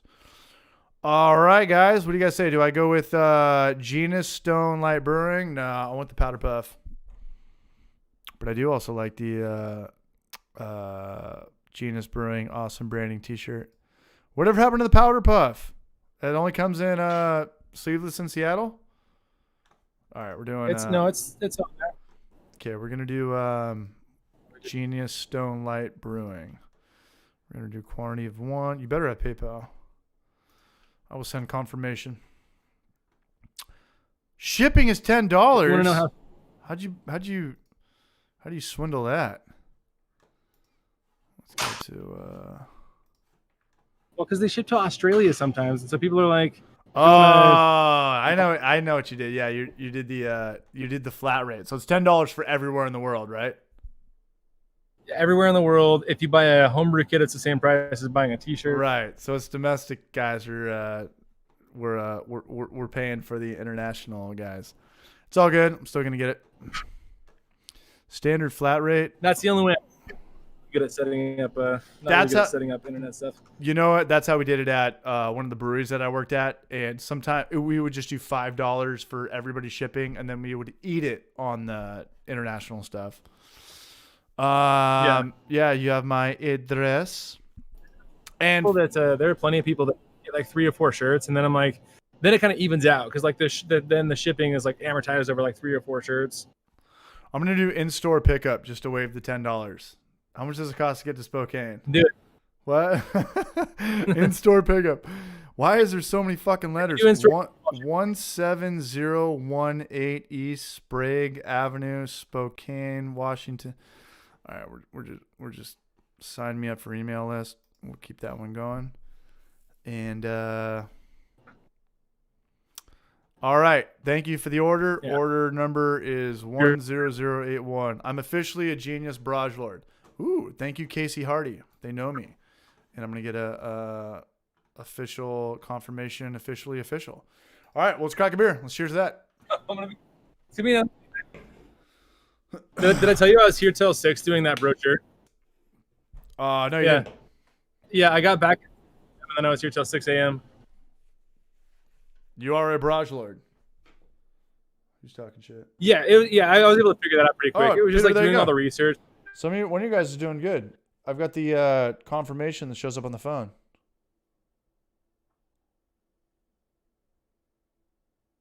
I've been around Adobe stuff like enough that it worked out. Yeah. Somebody, what's that? Something happened to the thing? Thanks for checking out with PayPal. Reply Y to confirm we have the right mobile number. I'll do Y. Nice. Data rates still applied. Do people still get charged for going? Oh, thanks for confirming your phone number. Login. All right, here we go. All right, last one. Nightcap. Johnny Nightcap. CA. Hey, there he is. What's up, Seamus McMasters? I think we were talking shit about you at some point. What's going on, Braj? Seamus McMasters, if you want me to set up a Discord for you, I will do it right now and transfer ownership over later tonight. I have no idea what that means, but I love you for it. If you want me to set up a Discord, I have Discord set up. That's how Peter's on right now. It's all through Discord. I'm on Discord, yeah. Yeah. Ryan taught him how to set it up. Ryan did teach me how to set it up, and his fingernails were painted black. I was kind of scared at first, but he's a cool dude. Did you see that? Did you see the picture I was showing everybody? What up, Matt Wilsner? Yeah, what is See that? this picture? Is that Ryan? Yeah, it is. Yeah. Ryan reminds me of like the Queen Latifah of the Spokane community. He's just like on it, you know? Ryan is the Queen Latifah of the Spokane community. Without question. That is the best thing I've heard. That Yeah. is the best thing I've heard all night. Okay. Cheers, dude. Here we go. There we go. All right, rock and roll. Dude, I have like 20 empty beers on my desk over here, and then there's just this fucking Golden Road mango weed brew. I don't know, man. The thing about beers, it's got to have beer in it, or it's just too sugary. Kind of is. Yeah. Oh, I agree. Got my Barrage shirt. Shout out to Bodine's Brews. What's up, Ryan McKenna? He's the Barrage. He's been around for a little bit. All right, we got the late night happy hours coming in. We went from 39 to 44. I'm talking a public Discord channel you can give the link out to. Seamus McMasters, he's the Barrage out there. He actually has a good YouTube channel too. We talked about it last time. He's the Queen just got that cable TV gig. I saw that. She got some Super Bowl channels too. Seamus, here's what I'm going to do next week. I'm going to take a week off construction, Homebrew for Life. Not that I need to take any more time off Homebrew for Life. And Twitch. I haven't done like a Twitch stream in a month. But I'm going to figure Discord out, and I'm going to figure OBS out, and I'm going to figure Streamlabs out. And we did pretty good tonight. It's Peter right now. Before that, we had Roswell's. And before that, we had Yeast in the Barrage. And it's pretty good. Like I said at the beginning of this podcast, like I would legitimately in a couple years from now, there's going to be college classes for streaming. You know, it was YouTube. YouTube was the thing. And then it was podcasts. Podcasts are the thing. And I think the new thing is going to be live streams. You heard it here first. Trust me, everyone's going to be doing a live stream. This is liver than a podcast. A podcast is pretty fucking real. This is more realer than a real. This is more real than a podcast. This is realer. Realerist. Real with a W. This is why I get in trouble every week, because I say shit that at this point I don't even think I have any more bridges to burn, man. I'm just dancing in the flames at this point. But I think the live stream is going to be the next thing. I truly believe it. You know what? Like we're all kind of fake on Instagram and Facebook, and we're all kind of, kind of keep it together on podcasts. You can't bullshit this. This is like as behind the curtain as a human could be. This is it. Like, this is it. And I think that You gotta. how do you feel about that, Peter? You gotta. It's one of those. It's a different kind of. It's a different mentality when you actually have to interact, not just talk to people or not just talk with a set. Be able to riff with somebody else who's on, on the chat with you or in the chat below. All that. Like, it's a different mentality. Not only that, is that like there's people in the chat that are like striking nerves and bringing stuff up. How tall is your wife? How'd you burn that bridge? What's going on with this? What's up with the breakup? And it's like, oh shit, like I veered off into that, and I understand, like, this is a loaded gun. This is a very loaded gun. I've been in trouble with this chat 3 times. I think I've deleted 3 of these at a point. And it was never supposed to be about that. But at the end of the day, we're drinking.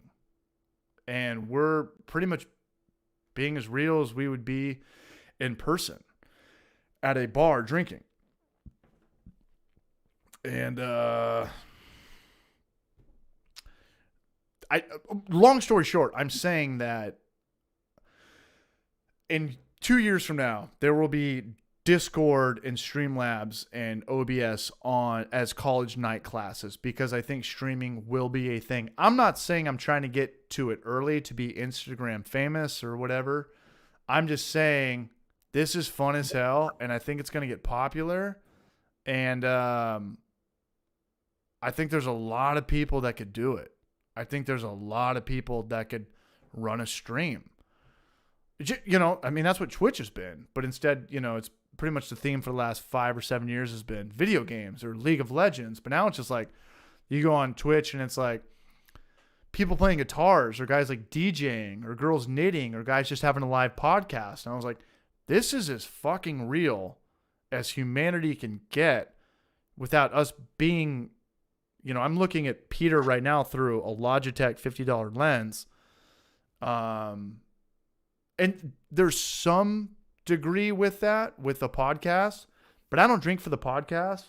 And I kind of want, Peter, when you come on, I want to kind of hear your story, and I would just kind of want to get better at listening, and which is ultimately, just focusing.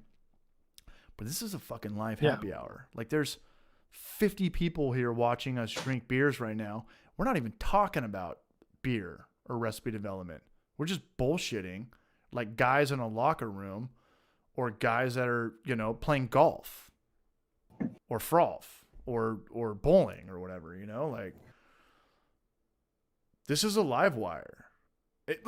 Again, what I'm saying, I'm drunk. Am I drunk? You can always be drunker.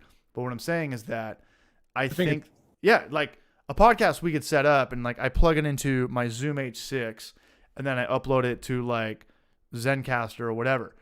This is like a new scene. Pee-wee, bring that. That's Peter right there. Okay, we can stay with that. We can stay with that. It's like I had to set all of these things up in a brand new software. This is way harder than any Photoshop or Adobe Fireworks or After Events or anything I've ever done in my whole life. And I think that there's jobs in this. That's what I'm saying. All I'm saying is that I think there's jobs in this. That's all I'm saying. Yeah, it's a different way to connect. And honestly, I think a lot of what's going to happen as jobs get changed or shifted or diminished with basically advancements diminishing the need for a lot of people to complete smaller jobs. I think something like media connection and actually creating like this role in media is going to get bigger and bigger and bigger, basically. So having a way to create that personal connection and be that outlet for either your personal self, and building a brand for your own, your own income, personal income, or even for businesses. I think that's going to be a bigger sector of the market down the road. I don't know what the hell you just said, but I love you, Peter. I really love you. All I'm saying is, like, at the end of the day, I'm in San Diego. You're in Spokane. I think last year and we're doing this. We are doing this. Like, this is rad. This is like you are moving, like you said. This is like Demolition Man or like Total Recall. You know, like we're in a good time. Or like, 200 years ago, if you said that you were hated the church, you'd probably get killed. We live in a time we are drinking in San Diego and Spokane, and there's people watching us drink. And all I'm saying, if I can do it, and we're doing this, there's a million zillion people that can do this.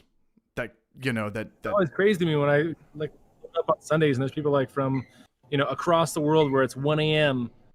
For sure. Watching. It's to me. Yeah, super cool. All right, we're coming down to the wire. Here we go. Alex Daniels. I'm all for the live streaming. It is 100% live interaction with the viewers. Makes it cool for us to be part of the conversation. Exactly what Alex Daniels just said. I think that was like the perfect thing. Just wait. YouTube will have to start charging to use their services. No, they won't, because as soon as they start charging, everything's pretty much We will free. move somewhere else. Everything's pretty much free. And as soon as you start charging money, people are going to go elsewhere. You can't compete with the internet, and pretty much 99% of things on the internet are free. I don't even know how like YouTube Red is doing. Did that bomb? Like, does anybody have a YouTube membership? Doesn't that take away from like our ad revenue? Don't get the membership. So if I watch videos, you get pennies for me watching your video because I've got the membership, basically. Yeah, I don't know. I'll probably never know. But I don't know. Looks like everyone's leaving us. Seamus McMasters, he's out of here. I think so. I don't know. He's got the thing still going. YouTube gets so much money in ads. They do. And there's more money in advertisement than anything. There's more money in advertisements than there is in oil, because the big companies upstairs, the richer will always get richer, and they always have millions and millions and billions. Millions of dollars. They have a budget every month for advertising that they're supposed to burn. And they're going to put it not into television anymore, because television is, well, the internet goes, yeah. And what are they going to do? They're going to put it into YouTube. And not only that, but I was on Twitch the other day. Twitch has like Bud Light commercials all over it, and there's sponsored people, black guys, white guys that are like in their little like video game room with the black lights going on, and they're chugging Bud Lights and stuff. And it's brought to you by Budweiser, and it's only on Twitch. Twitch is a gnarly community. Twitch is a gnarly community. And I'm jealous. Tom's still here. Papercut's still here. I'm rocking his shit. Yeah, Trent's right. I used to have this problem where I would like, my favorite movie I think is Blood In, Blood Out. And it's free on YouTube. And you would like, nothing's better than searching for a movie on YouTube and finding the whole thing for free. You can watch all these shitty movies on IMDb, and dries up pretty fast. You can always watch Blood In, Blood Out for free on YouTube. Miklo. So Tom Mellon, one more Bronson. I don't know. That's Peter's word. Now Peter's got to go home and do a bunch of work. And I gotta. All right, Papercut, got to get my Genius shirt. All right, if Papercut buys a Genius shirt, Peter, will you do one more beer?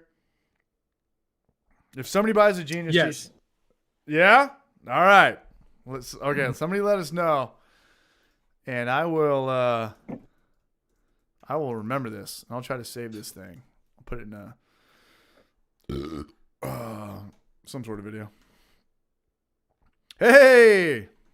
Someone bought a t-shirt off me too. Thank you so much.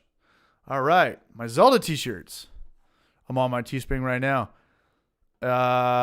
Zelda the most, and then the Barrage t-shirt, and then the MTV t-shirt, and then the Death Before. Shout out to you guys, man. Hey now. All right. Thank you so much. Who bought that? Bodine's Brews. Shout out to Bodine's Brews, man. Thank you, Barrage. Yeah, Peter's going to do one beer. You know what? Nobody buy a fucking t-shirt. Nobody buy a fucking t-shirt. I already bought a t-shirt off Peter. Peter should drink a beer just based off that $10 shipping, man. That $10 goddamn shipping. Where's the best spot to buy merch for Jay Reynolds? Geniusbrewing.com. Let me plug it right here. Geniusbrewing.com. I think it's Genius Brewing. All right. Let's go to Jay Reynolds. Here you go. Look alive. Jay Reynolds.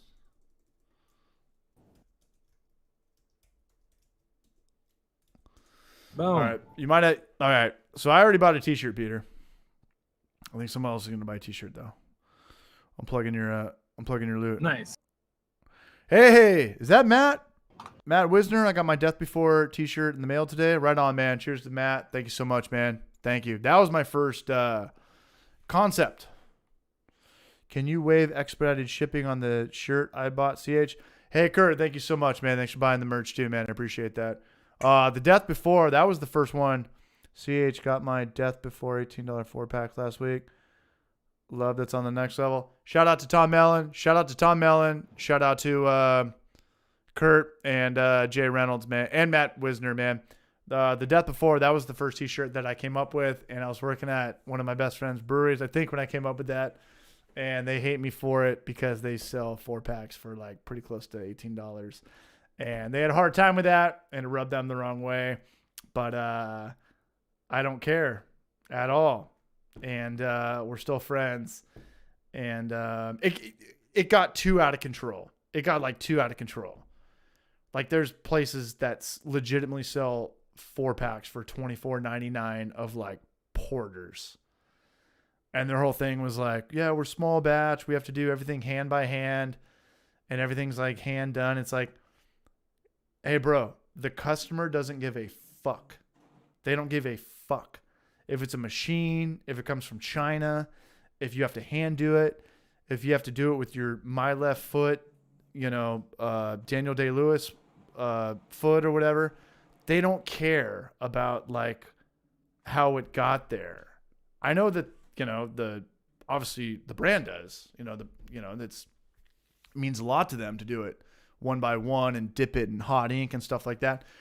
The customer doesn't care whether they buy it at Costco or you made it for them or you actually shaped the glass. Like they don't care. And to be honest with you, it's not the customer's problem. Like we're used to just buying stuff in labels. We don't really think about where it came from or who the graphic designer was or this and that. And, yeah, I mean, legitimately, I've seen 4-packs for like $30. And I was like, this is ridiculous. This is just ridiculous.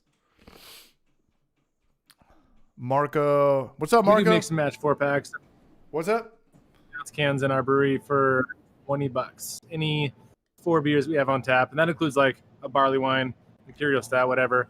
Any 4 beers we've got on tap, mix and match 4-pack of cans, $20. Wait. Yeah, Peter.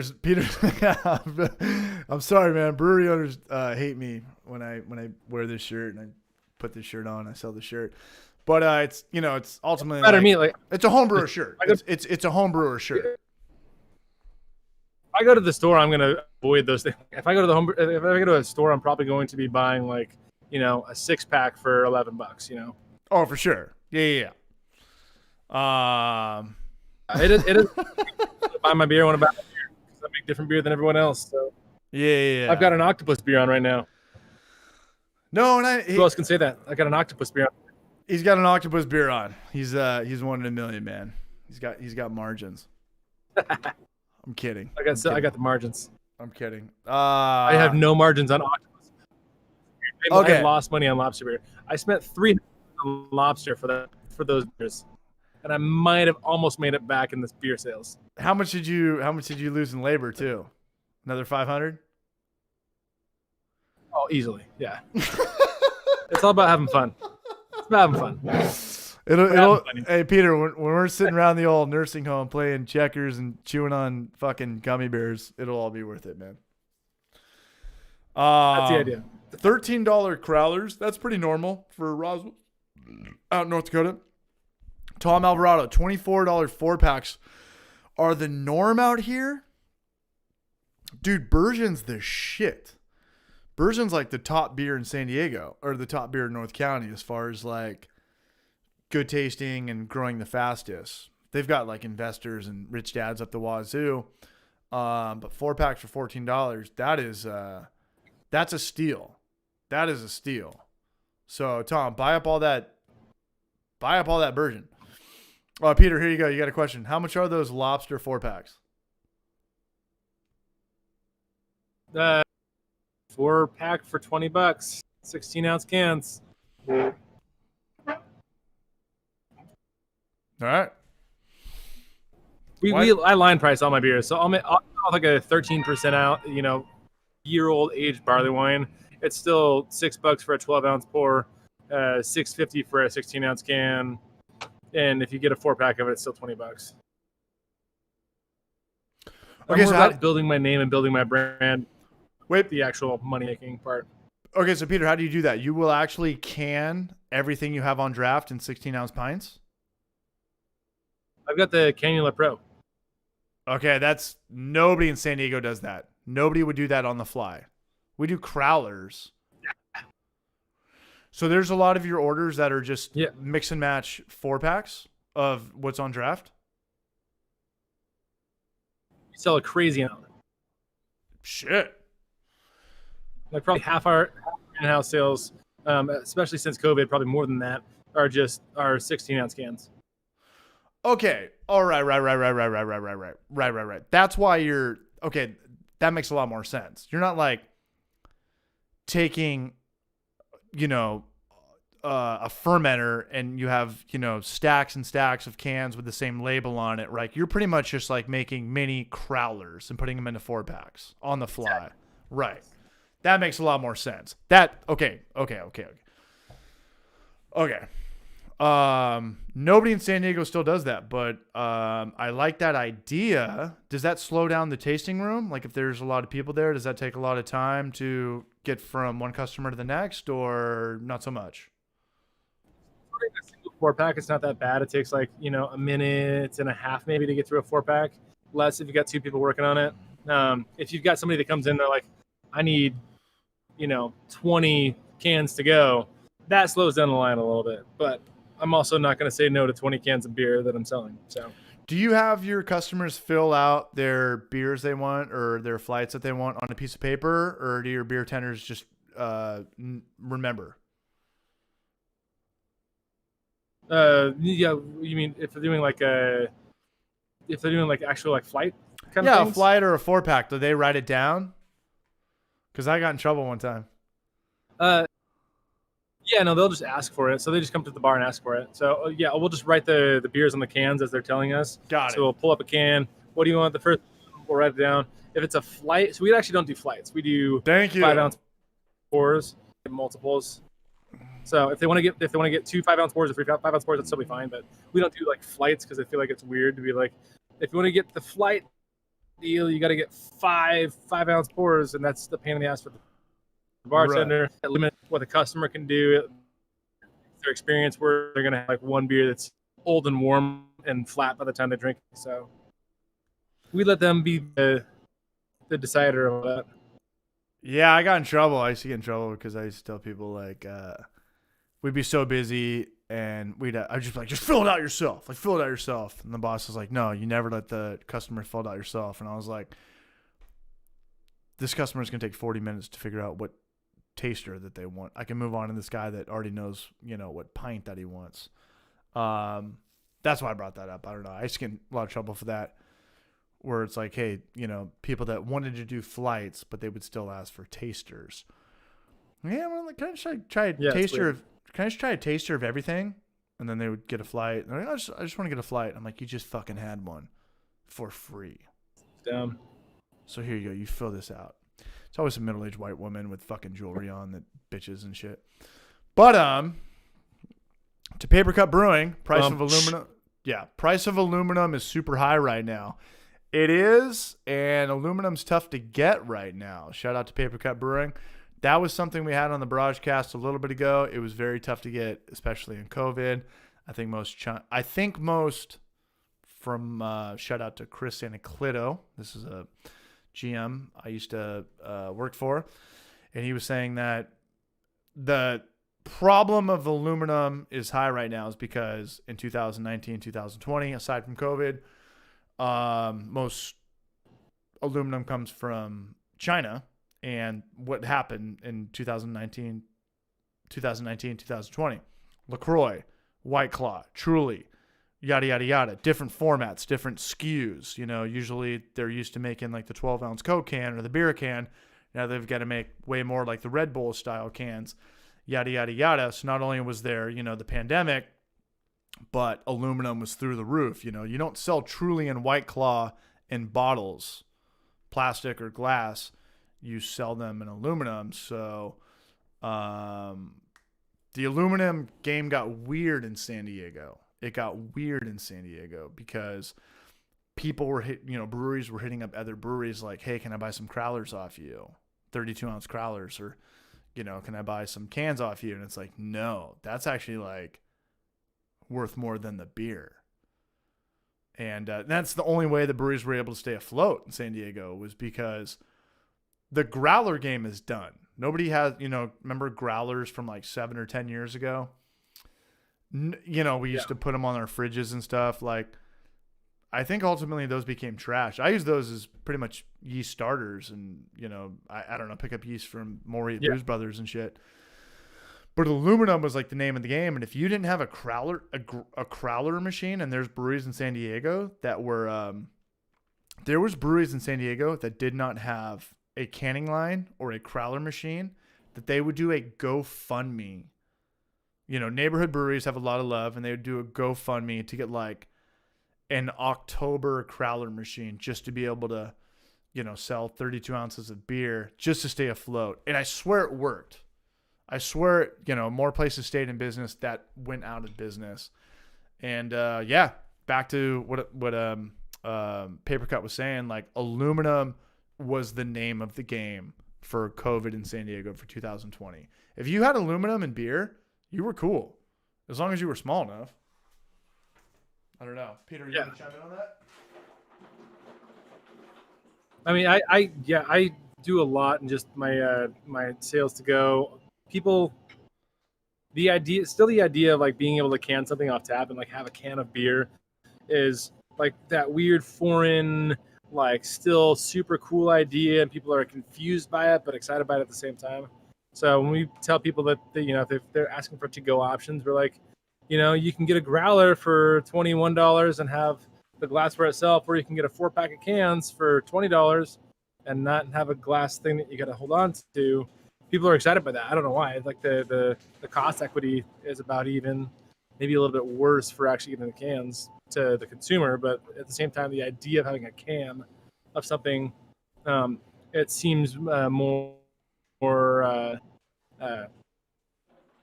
I don't know, relieving, easy. I don't know. It's more exciting for customers. I'm not sure. Yeah, I think you're right. I think it's a different experience. I think I agree with what you said. You know, I think it's just like, it's just different, right? Like drinking it from a canteen I'm excited is by cool, or a bottle is cool, or it's something different. It's like, I remember even for, you know, Coors Original, Coors Banquet beer, and you drink it in a can, you're like, whatever. And then you go to, you know, a bar or a cool place, and they have it in like that, like red stripe bottle. And you're like, I want that, you know, like just sometimes like the format of the presentation of what they serve it in makes it more desirable, and it works on me. I love it, you know? No? I'm on the same page. Yeah, I love it too. Like I still get excited by the fact that I can put my own beer in a can. Honestly, I think it's super fun. I can't, It's, dude. having my beer in a fun. I'll never know that feeling. I will never know that experience. But Yes, you will. Believe in no, yourself, no, and maybe read for a free canyon. believe in myself. Fuck that. No. And say you're gonna use it, right? What's up? Whoa. Kegland does a lot with YouTube. Kegland does a lot. Kegland, they hit me up at one point, and we're gonna leave it at that. We're just gonna go ahead and leave it at that. How we doing? Is this it? Are we wrapping it up? We've come to the final barrage hour. All right, Tom Mellon bought a Genus t-shirt. All right, Hey, new rule: whoever buys a t-shirt off Genius, Peter has to drink another beer. Someone bought a Genus t-shirt? I bought one. Is it- Tom Mellon bought one. Who else bought one? This guy invested in I'll get one more. Peter's doing one. All right. I'm the worst influence ever. All right. All right. Has anyone tried the full aperture cans? I'm not quite sure what that means. You're out of barrage teas? No, I'm not. No. Barrage teas. All right, from the top. Barrage teas.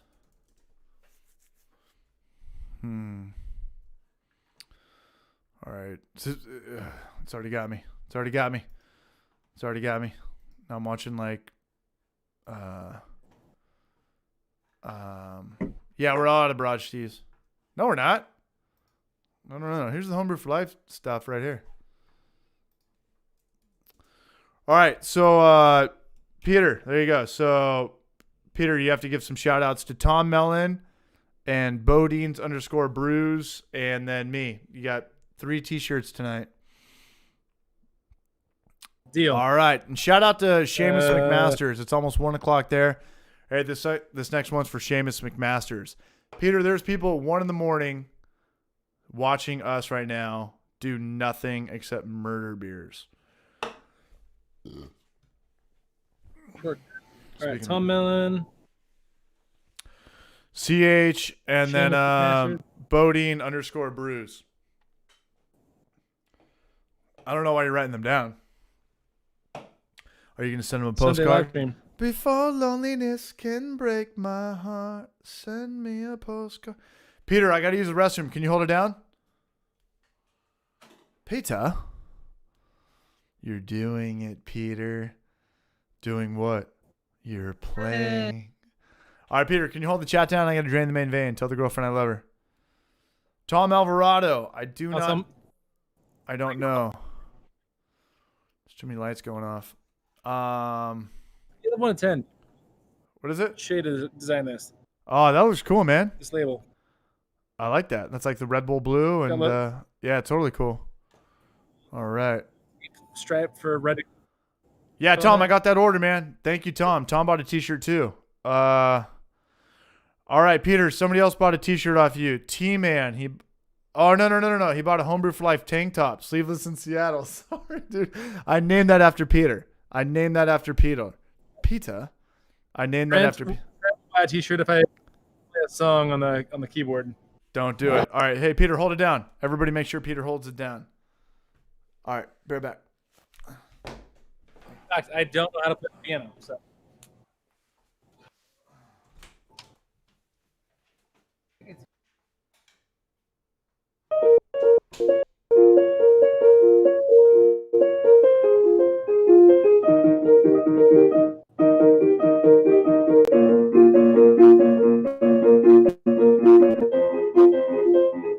Nailed it. That's the best I got. That's all I got. Let's get that song. Matt Wisner. I can do scales. I literally only have a keyboard for singing. Like I just learned it for scales.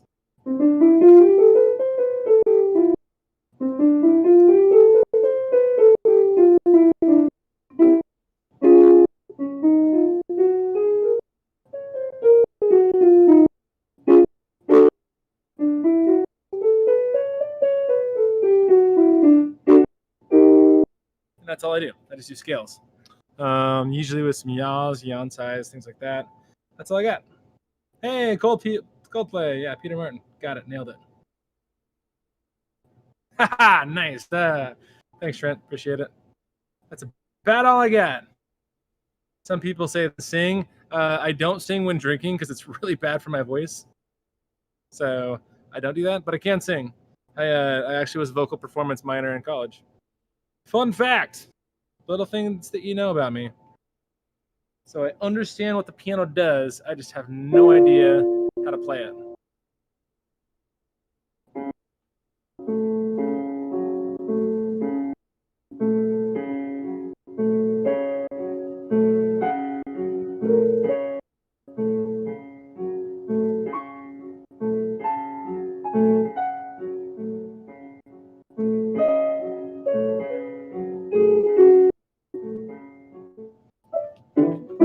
Nailed it. Da da da da da.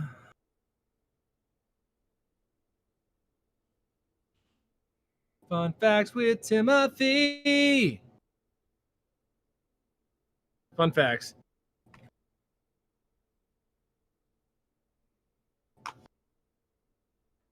Beethoven. I can probably play about as good as the dog. Free bird. Don't know what that is. If you guys have a scale that you want to hear played, I can do that. So like, A major, something like that. I can do a scale.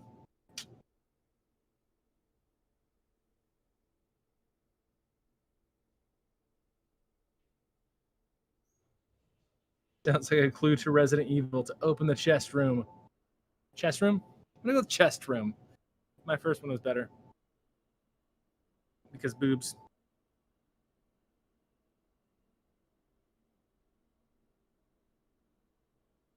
Have I seen Bruise Brothers? Yes, I have. It reminded me of The League. The vibe was like The League-esque with Bruise Brothers. The comedy was not as good as The League, but I enjoyed myself. I watched it.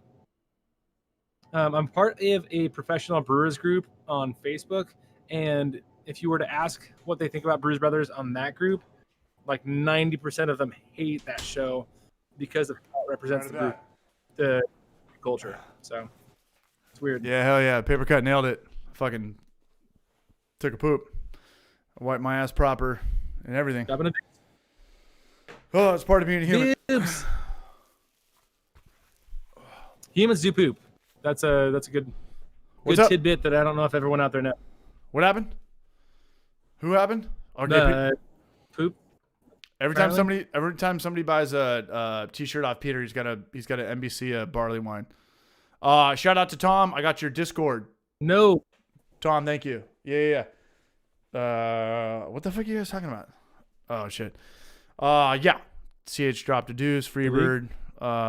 Boobs with a W. It's a joke on here. Sure is funny. Can you play Skinner? Found the shirts on the Facebook.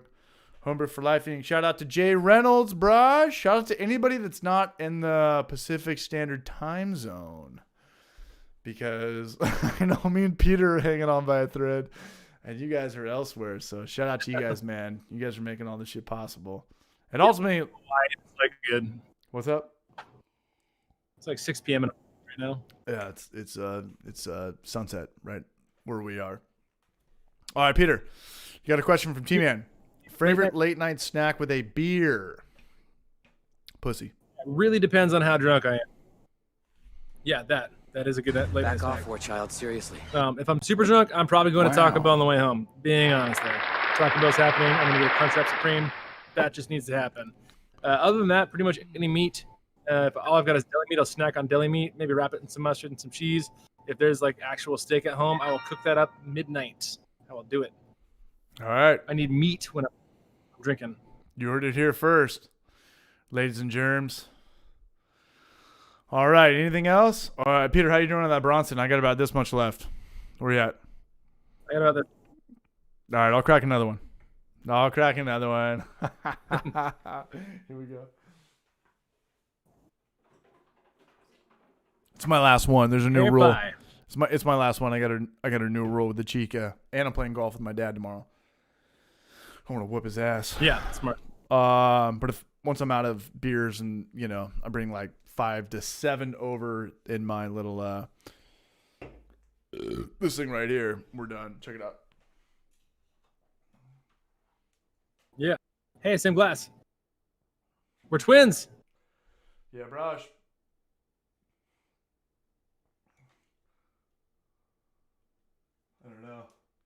MPB, mandatory beat break. Mandatory beer brush. Some check. There we go. Something like that. I think we're back to normal. I'm gonna pour another flight. Tom Melon's got flights out there, man. Mandatory beer brush.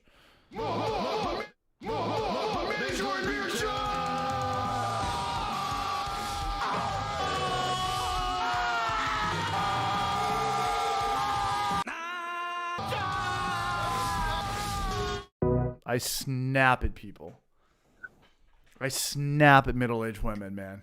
I snap. They're the best to snap at because dude, they're like, all they do is bitch about like, why don't we have wine? They're like, well, you know, they're wearing more jewelry than Deion Sanders. They're old and they're mascara and they're gross and dresses on and they've never worked a fucking day of hard work in their life. They just married right because some cultures you do it that way. You know, money marries smart money. way to be. Yeah. I mean, money marries money.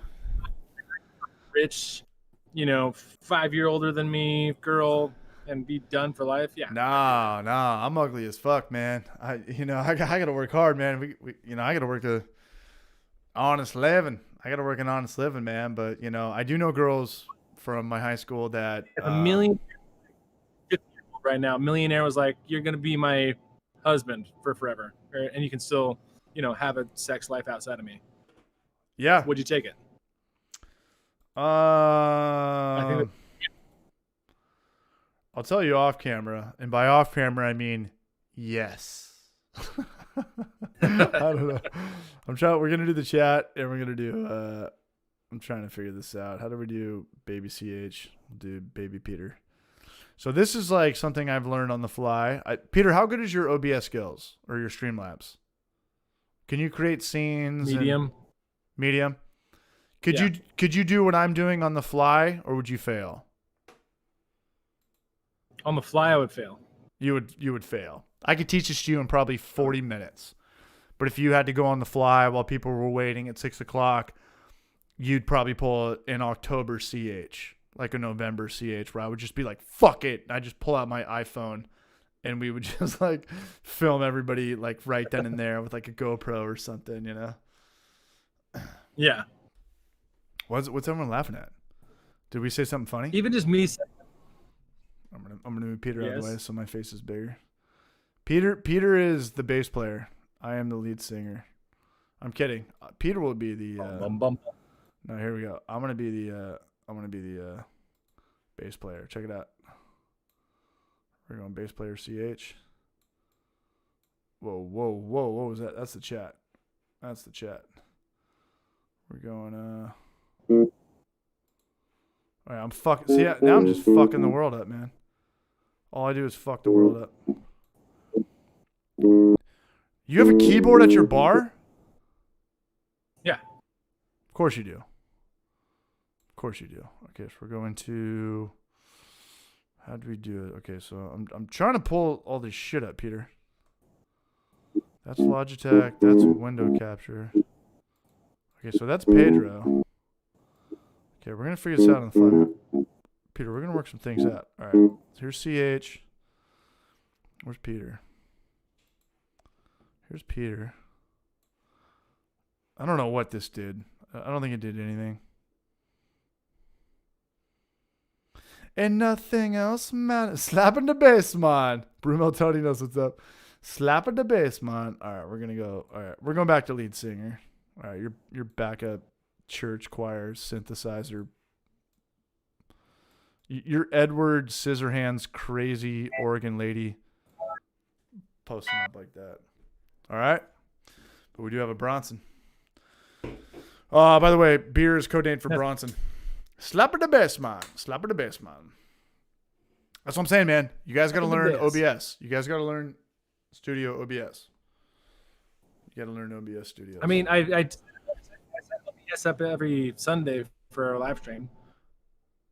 Okay. That's like my what I That's the extent to which I figured out OBS. Right, and you know how like to have audio and the mixer work at the same time. You don't fuck with any gimmicks, right? Like a chat or like this. Peter, check this Right. out. You don't fuck with like, okay, here's the subscriber. See that fake thing that just showed up right there? Watch YouTube in like 10 seconds. So you can create like your own like custom GIFs and put like beer chug things in there and stuff like that. Hey Trent, how we doing tonight? Trent, Brew Show. Have we burned any bridges? Have we said anything that I have to delete this in the morning? I fucking hate censorship. Yeah, you burn bridges with every soccer mom from now on. No soccer mom's not gonna ever watch your show ever again. Fair enough. Deal. Trent, how we barraging? Delonius, did we do anything? Did we barrage anything? Kurt, are we still alive in the internet world? Credibility?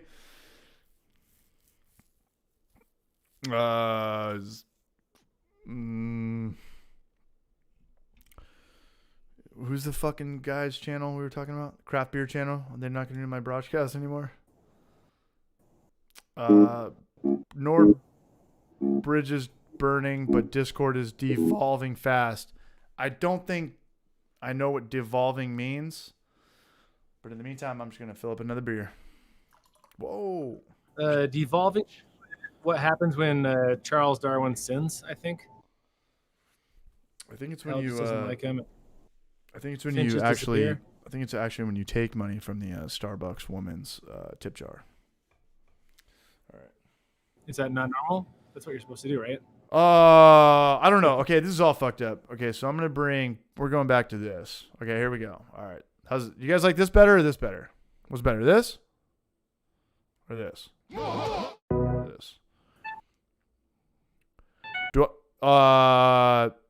Trent, do I need to be this big? That's what she said. Do I need to be this barrage?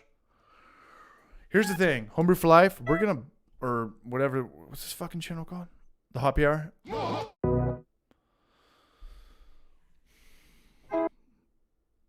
Leave the women and children alone. Leave the women and children alone. Everybody else is good for busting chops. And at the end of the day, I've never talked any shit about anybody's YouTube channel. I've only promoted it. A lot of people probably don't even know about Genus before I was talking all this shit about it, and then you look them up and subscribe to it. I'm just kidding, Peter. I'm just saying, you know, we bring up YouTube channels. We talk about beer brands. You're like Frank from the Howard Stern Show, or who's that bald dude from David Letterman? Peter's tie. He's a nice guy. Peter's tie. The bald-headed guy with glasses. Peter's tie. I don't know. That one's out of me. I think it was Peter was David Letterman in the joke, and Brian was I think his name's Paul. Paul? Peter's tie. All right. Well, I like that. I like what you're bringing to the brunch cast. But hey, we've never talked shit about anybody's anything, man. And if people were smart, and the same way we look at, you know, people trolling us, you know, it's if people are paying attention to you at this small of a scale, it's a compliment. It's a total compliment. So now, all the YouTube channels that suck. He got it. No. We're not doing that. Paper Cut Brewing. Paper Cut Brewing nailed it. It was Paul Schaefer. Shout out to Paper Cut. No, but I've said some shit on this, and people hit me up in the morning. I'm like, that didn't happen at all. I never said that. And they're like, look. And they show me the phone. I'm like, oh, yeah. All right. I did say that. People kind of know what they're getting into. There's an editing tool on. No. What about the Bungcast? I like Bung for airlock. Yeah, Enzo is banned. How do you ban somebody from the chat? Enzo, you got to work on those open mic jokes, Brush. We're going back to this. Just- All right, here's the new rule. This is our last beer. All right, Tom Allen wants to know how many East Coasters are on. How many East Coasters are on? Chortle. East Coast time, Ohio. I think we have still the same amount. It's like having a conversation with my wife. Yes, it is. Paul Shaver, Peter Shaver. Dude, you know what's funny? You know what movie sucks? It was my favorite movie growing up, and I tried to watch it again, Peter, but it sucks. Sinbad? The comedian or the actual pirate guy? The pirate guy, the movie. What movie No. sucks? The Legend of Sinbad. Sinbad was gnarly. That was like what, 50s, 60s? That was gnarly. Sinbad was badass. That was Peter's drunk. I like Peter drunk. Beverly Hills Ninja. Beverly Hills Ninja starring Chris Farley and Chris Rock. Two of my favorites. Two of my fucking favorites. And looking back, yeah, and the guy that actually played Liu Kang in Mortal Kombat. But the movie is so stereotypical, you couldn't even make it nowadays. Everybody would be offended. Everybody on planet Earth would be offended, which is weird because it's art. You know, art imitates life, and the reason it works is because people can relate and resonate with it. But anyway, the movie sucks, and like it was my favorite movie growing up.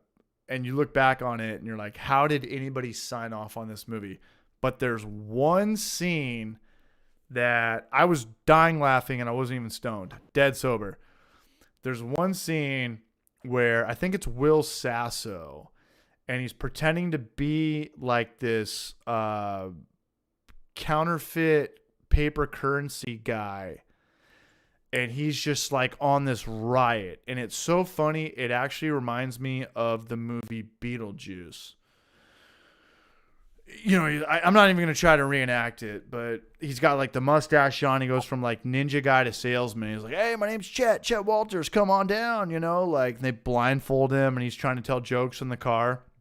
He's got that raspy Beetlejuice voice. Like, hey, I got a blind date next weekend. Can I borrow this? Get it? A blind date. My girlfriend just, walked into the back of a fan. Disaster. It was a disaster. Get it?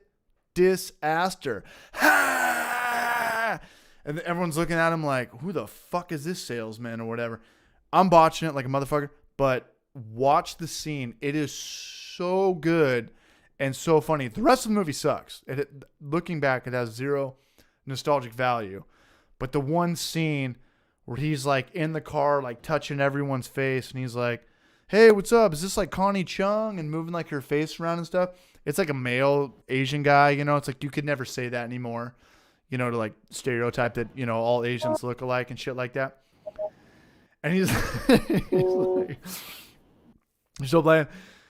And then they like try to reenact the scene with Chris Rock as the driver. And he's like, you got to blindfold me. Like I only go off like ninja scent.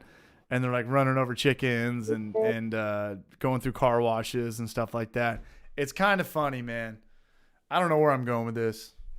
Nobody knows where I'm going with this. But watch that one scene on YouTube. Don't get invested in the whole movie. The whole movie's like, obviously the most stereotypical 90s comedy ninja movie ever. But I was fucking dying. And I rewinded it a couple times. And it was just as funny. Instagram. Haru. You think about like that. You're like, ever know this reference? Yeah. Just prints on your Instagram. Picture your. By the way, you gotta check out this thing on YouTube. Sorry, you're cutting out. I say it because then I would know. I'd be like. So you post something on Instagram. It's like my picture of your face, but then like talking about this hilarious thing that I found on YouTube, and you can also put a link to it on YouTube in your Instagram post, and then I could know what you're talking about. All right, we'll work on that. I think we got a couple new people to the chat. Who's here? Who's looking live? Sean Keefe, what's up, Raj? Greg Me. Murphy, how are you? What's up? Welcome to the Barrage Table. I think we're still floating around about 40 viewers.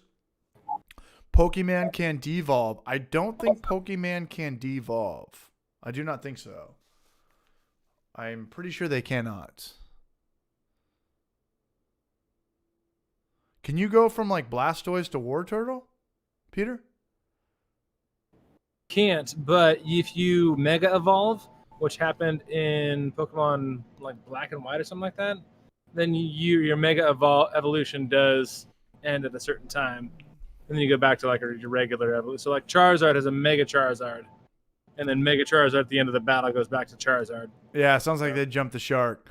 Real quick, shout out to Barrage, John McLaughlin. What's up? We got, Seamus is still here. John McLaughlin, he's out there. He's the Barrage. He's pretty much with us every Wednesday. Sean Keefe. Slowbro Can, Seamus McMasters. Barraging out. We're doing our last call right now. Peter's over there playing Drunken Furry Lease. He thinks he's playing the solo to Sweet Child of Mine. We'll let him know in the comment section how accurate he is. You can devolve, but you By the way, when can't. you're doing your impressions on what was that movie? You just did impressions a while ago. I got the retarded Nicolas Cage, like when you're doing the laugh, like the like that whatever laugh you did when you're doing the impression. Yeah. I still don't get it, man. Like, I sound like retarded Nicolas Cage. Definitely got. Yeah, and that one moment that was like, oh, that is Nicolas Cage. Like I got it. You know what's funny is I It was watched. like a brief. It came out. Yeah, Dude. came out. Somewhat that Nicolas Cage comment, sometime comes back to back days. They're like, oh my god, is Nicolas Cage narrating this? I'm like, what? And I even watched Face Off last night. Castor Troy and John Travolta, Sean Archer. That was one of my favorite movies growing up. And I was like, I just don't get it. He's got like, I talk very fast. And he's kind of like, I don't know. Slower. No, not slower. Yeah, slower, but like whinier. Like, you just said the guns were like in the car. Like, I don't know. But I do know about I'm hoping some. What? Oh, the best Nicolas Cage impression of all time just happened. Was we that both it? Just did them. We both just did the best Nicolas Cage of all time. I'm with you, but here's the thing. Do I sound more like Nicolas Cage, or as the internet refers to me as a retarded Nicolas Cage, when I'm organic or when I'm trying to do impressions of him? When you're organic. So the only time that I got it though was when you were doing that impression of something that was not Nicolas Cage, and you did a laugh that was like, but whatever reason the whatever you were Beetlejuice straining your voice that happened. I don't know. Yeah, and then that's when the Nicolas Cage was like, oh yeah, I get it now. I see it. So this is why I want to get good at OBS. Sorry, what? Your regular voice, I don't get it normally. Like when you're talking, I don't understand it. But like you had one like moment where I was like, "That's Nicolas Cage." That one little Peter. This is what I want. This is what I want to get so good at OBS. Like on the fly, I could pull in like the Beetlejuice laugh, or like a Nicolas Cage thing. It's not just like a copy paste. Or I could show you like that hilarious scene I was just talking about from Beverly Hills Ninja, where he goes from like the white Japanese fat white American ninja to like the salesman with a mustache on, and like I can play it and people can watch it so they know what the fuck I'm talking about, because no one has seen that clip in 30 years, let alone remembered it, unless you watched it on Netflix in the last 6 months. I don't know, Right. but that's like where I'm going to be with OBS. And like you watch Joe Rogan, and they like they'll put it on the board, leaving Las Vegas with Roger. Like if you watch Joe Rogan, they'll put it on the board, and they've got like, Joe's got it figured out. Like Joe has it figured out, and Jamie is producer, but They won't show what's on the board. They'll just keep it at Joe and show the reaction. They'll be like, oh, this UFC guy or whatever, this guy broke his toe off or whatever. They won't show that because they'll lose monetization. They don't get ad revenue for that video. And I know that like we don't, like subconsciously you're like, just show the video. I would rather show the video. I mean, I think, Joe's probably getting millions of views and that one YouTube clip probably is going to make him a couple, I don't know, $10,000, $100,000. Does it even matter at that point? But he's going to like just keep it on the reaction video of his face. But that pisses me off because like I want to see it. Like I want to see what they're talking about. And I would just show it. Yeah. I would just show it.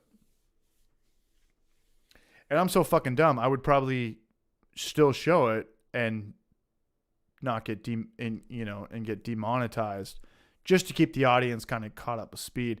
But there's a weird thing about Joe Rogan show too, but sometimes they also show it in like the bottom right corner. They do like this thumbnail, like 1 inch by 1 inch. It's like a loophole that they can show what they're talking about without getting slapped with a copyright infringement. Hey, you know what I'm talking about? Like they put it in like the small little bottom right, and they still get to monetize it, and make the money off the ad revenue. And for anybody who's the listening, majority of screen is still. Yeah, it's like some weird watermark thumbnail thing. For the majority of people who are listening right now, it doesn't matter if you're a model or a YouTube channel or an Instagram thing or a brand or whatever. If you're getting a ton of exposure, you're making a ton of money, bottom line. And anything Joe Rogan puts out, whether it's a clip of a clip or him talking about anything, it's going to make a ton of money. And as a smart business move, obviously, Joe never talks about, money or subscribers or success and all that shit, which would just make it cringier. I see, like, when I watch his show, I know how he works around it, and he's been doing it for probably 15 years, so it's extremely smart. But I know how he feathers in kind of like some of the content to still kind of get away with monetization, and that's pretty much what we just talked about. And I'm not jealous. I don't think anybody should be jealous. I think we should all be inspired. I think there's a lot of people out there that, like, me and my girlfriend like follow the biggest fucking losers on Instagram. They'll post shit like nobody should be a millionaire and stuff like that. Nobody should be a millionaire. As you're writing it on a billionaire's platform. You go on, it makes sense if you like do graffiti on a garage or a cave or something. But there's people that'll just write like nobody should be a millionaire to get likes on fucking Instagram or whatever. You're writing that on Mark Zuckerberg's platform. What you're writing is making him more money, and he's a billionaire, probably pretty close to a trillionaire. You shouldn't have anybody's success should have nothing to do with you. Nothing. And if you have a problem with anybody's success, trust me, that's your fucking problem. That is your problem. And B, you should take a page out of their book. Everyone's done it. No one woke up playing the guitar, making YouTube videos, or making, Martin Scorsese movies. You saw what you liked. You took a page. You saw what was cringy. You didn't do that. There's too many people that are jealous, and you need to turn that into inspiration. And it's not even YouTube. It's, seeing a guy at the gym that's bigger than you and jacked. You're like, oh, this guy's a douchebag, whatever. It's like, no, man, that guy fucking worked way harder than you. Oh, that brewery put out a No one should be that big. Nobody should be that big. Nobody should be that rich. Nobody should be that strong. Nobody should hook up with that many girls. It's like, nah, man, we should be inspired by that. Like it's so easy to be like, fuck that guy. And it's, if that guy's an asshole and you've met him and he, treated you like shit, I get it. Fuck that guy too. But if you've never met that person, you're just like, yeah, nobody should be a millionaire. Fuck that guy. It's like, nobody should be a millionaire. You're probably going to go home and watch Amazon Prime, which is Jeff Bezos, who's a fucking trillionaire too. And you're probably going to buy 3 things on Amazon that day, which means you're supporting that fucking billionaire becoming a trillionaire. And I know it's cool and fun to Right. say on social media to, make you look like a hippie or woke or whatever, just to get likes or whatever. But it's like, you think you would turn that opportunity down? You're like, do you have any clue how hard these people have worked and stayed focused? I'm not talking about business. I'm talking about people that have fucking lifted weights, people that have gone on runs every day, people that have like been a good dad every day, people that have like just killed it at what they've been killing it at. And then there's always people that are gonna talk shit or bring people down. It's like, it's better to be inspired than be jealous. I see that in the brewing industry, even here in Spokane. Just like Totally. when people have to be successful, like a lot of people that aren't putting in the work. And I know COVID's been a tough time, but here's the thing that's been tough for me, like during COVID, because like COVID happened and I didn't lose a step in terms of the amount of work that I put in. I'm still working, 60 plus hours a week. I've had plenty of 80 plus hour weeks after the COVID shutdown, because I'm trying to like, all right, since COVID, losing me money, I've got to put a lot of energy into something else. And I know a lot of people were like, COVID shut down. They're like, well, can't do anything. And then they're like out there like, oh, I don't have anything to do. I don't have anything to do. They're doing like, they have so much free time and complaining about how much free time they have. And then when things roll around that they're like, reopening is going to cost a lot of money and they got to put a lot of work into that. Then they're pissed off that they don't have the resources to reopen. I'm like, what have you been doing during all the downtime?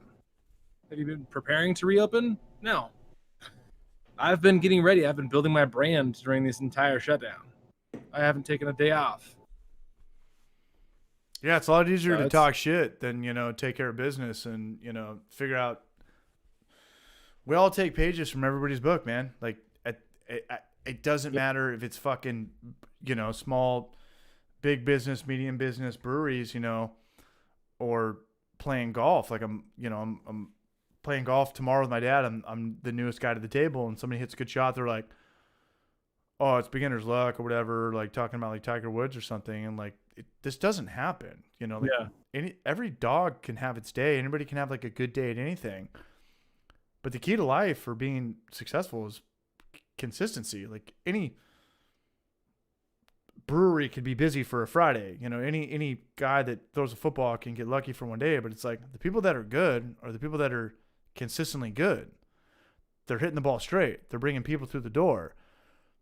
They're going to the gym twice a day. Well, people are getting fucked up and partying or this and that. They're at the gym. Like they've ultimately dedicated their life to something. Yeah. And at the end of the day, what it comes down to is, are you focusing more on yourself and what you can do, or are you focusing more on other people and what they have done? One of those two leads to success. The other one leads to you feeling insecure and jealous. Absolutely. And I've been there where we all kind of have that, but it's like, you can choose that. Like we can choose that. Like, hey, exactly what I just said before. Like if you meet a guy, some douchebag jock that's like, fuck you, you piece of shit, whatever, fuck you. You're like, yeah, you suck. You deserve to suck because you treated me like a shit. I had one human interaction with you and we challenged each other to look macho in front of ultimately younger classmen or girls. If you've never had that experience with anybody, Andre Agassi, The Rock, you, me, your competitors, and you're still like, fuck that person I've never met, that's your problem. Like you didn't like, that's in it. You're only talking about them because you're like kind of looking at, I guess, their success or like what they've accomplished. You've never met them. You don't know them. You don't know their friends. You don't know their family. You're saying fuck them as a defense mechanism before they can like take a shot at you, but they don't even acknowledge that you exist. So why would you be jealous? You should be inspired that a human being can like do that, like accomplish anything. Fucking play tennis like Andre Agassi, or act in movies like Ben Affleck, or dribble a ball like, LeBron James, like whatever. It's like, there's definitely like way too much jealousy in the world and not enough inspiration.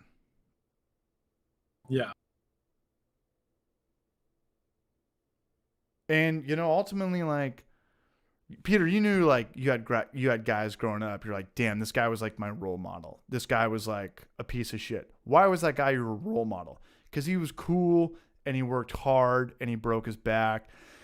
And it was the hardest life, the struggle, the games, the jobs, the whatever he did. But he never talked about it. He never complained about like how tough it was or how difficult it was, like it was just cool because he was like a real life fucking Clint Eastwood character or like a Denzel Washington character, like that cool upperclassman that's fast or, he's a good guy to look up to, like that's, I think more people should strive for that. I mean, you obviously had like Absolutely. mentors growing up, right? Like you're an athlete, like you consistently trying to beat numbers and study diets and weight classes and what does this guy do? What does that guy do? What does this guy do? Like, I don't know. I mean, Yeah, no, I had a lot of people that I looked at. I remember I had a book of when I was in high school, I had a book of all the successful high school athletes of all time and a list of their training programs. And so as I was going through high school, I had a great coach in terms of personality. I had a terrible coach in terms of actually knowing how to train. And I know that a lot more now that I coach athletes myself. But at the time I was just like, I'm not getting a lot of guidance right now. But I didn't just put in the time when it was time to practice. I put in the time studying outside of practice. I put in the time, trying to teach myself how to train better so that I can do more than everybody else. That's what it comes down to. It's not just about going in and doing the work when you need to do the work. It's about doing everything you can to make sure that when you're doing the work, you're doing the best possible work you can do. It's a time management thing. You're talking about pretty much like a coach that's like a player's coach, friends with everybody, but like you're not going to really learn anything from him. Yeah, no, yeah, exactly. My coach was he was a good guy and everyone liked him, but by my junior year, he basically had me write all the workouts because he just didn't know or really care about distance running at all. Right. He's probably there for just like probably not the paycheck, just to be a part of something, And I had a million coaches like that growing up, and it's good to get that like military discipline coach. But a lot of people can't work with that. A lot of people, when somebody calls you a pussy or a fag or something, people want to quit. And it's like, it's not personal. Yeah. He doesn't even know who you are. He's just trying to get like an emotion out of you and seeing like how much shit you can put up with. Get you fired. Yeah. And, as the world goes on, if you look at even the NFL, like you have to get like the Bill Belichick coaches are done. Like the Bobby Rosses and the Vince Lombardis and the Chuck Knowles and the you have to get like a chair across the court. You have to get like a young coach now that's like friends with everybody, because all these guys are like getting paid millions and zillions and trillions of dollars, and if you call them like kick them out of practice or tell them they're slacking or tell them that they're a bitch or something, it's going to be like a media scene, and it's just not going to work. They're going to post about it on their Facebook and Instagram, and it's like it just doesn't work anymore. You have to find like a PR guy coach, like an Eric Spoelstra, or the coach on the LA Rams, like Sean McVay. You can't yell at like LeBron James or Tom Brady or Patrick Mahomes or anything. You got to be cool with them. That's how you relate to them. It's a completely different time. Yeah. Completely different time. It's a pull motivation rather than a push motivation. So you're pulling them along to be successful. You're pulling them to be good rather than pushing them through like, all those military regime kind of attitudes. Yeah. And at the end of the day, like, I don't know, man. You want to make friends, you want to win championships. I think that's what it comes down to, especially in business too. And I see the same thing in business. I see the same thing in breweries, where breweries like will hire their friends, and there's a lot of politics in the behind the curtain process, and it's like, Are you guys here to make friends and follow on Instagram? Or are you guys here to run a legitimate business, whether you're selling a product or a service? And it's gnarly. I don't know. But I think we're coming down to it. Looks like there's a whole chat going on. We got to get out of here. Peter, you want to send anybody home? That's it. I think we sold a couple T-shirts tonight. I want to thank everybody here. Peter, you got anything for the chat? Appreciate everyone who watched and supported me by buying the T-shirts. Appreciate people just hanging out. Super fun. Always fun. Make sure that you tell literally everyone you know to subscribe to Genus Not Brewing before the Homebrew hobby for hour, life. because Homebrew for life. we are- Hobby hour. Yeah. we got to make sure that All right. it's that 1,000 subs first. So really pulling for that. All right, everyone get out of here. I'm Shout out actually to just pulling for like All right, Peter. All right, subscribe to the Genus Not Brewing channel, the Hoppy Hour. Long story short, this is always fun. Hey, Peter, thank you for your time, man. Thank you so much. I had a good time. I always do have a good time. Yeah, thanks for having me. You're always welcome, man. You are the light of my Instagram top 8 candle. You're a sweet boy. Can we get a couple more? Can you play Jaws on the piano? Dun it. No, I can't. Dun it. Yeah. All right, got it. That was a masterpiece. Shout out to all the barrages, everyone that's here every night. Kurt, Seamus, Delonius, Barrage Wells, Yeast in the Barrage, Brew Show. Everybody, Bodines, here we go. It's coming in. Brew Mill Tony, Tom Alvarado. Everyone's been a barrage. You guys keep this thing going. If you guys weren't here, I've said this since day one, we would not be here. The moral of the story tonight, Tom Mellon, thanks, man. Tom Mellon's the man. He is the barrage. Papercut, thanks, man. Shout out to Papercut. Check out Papercut. He's got cool merch. Be inspired. Don't be jealous. Be inspired. I'm beginning to learn that too.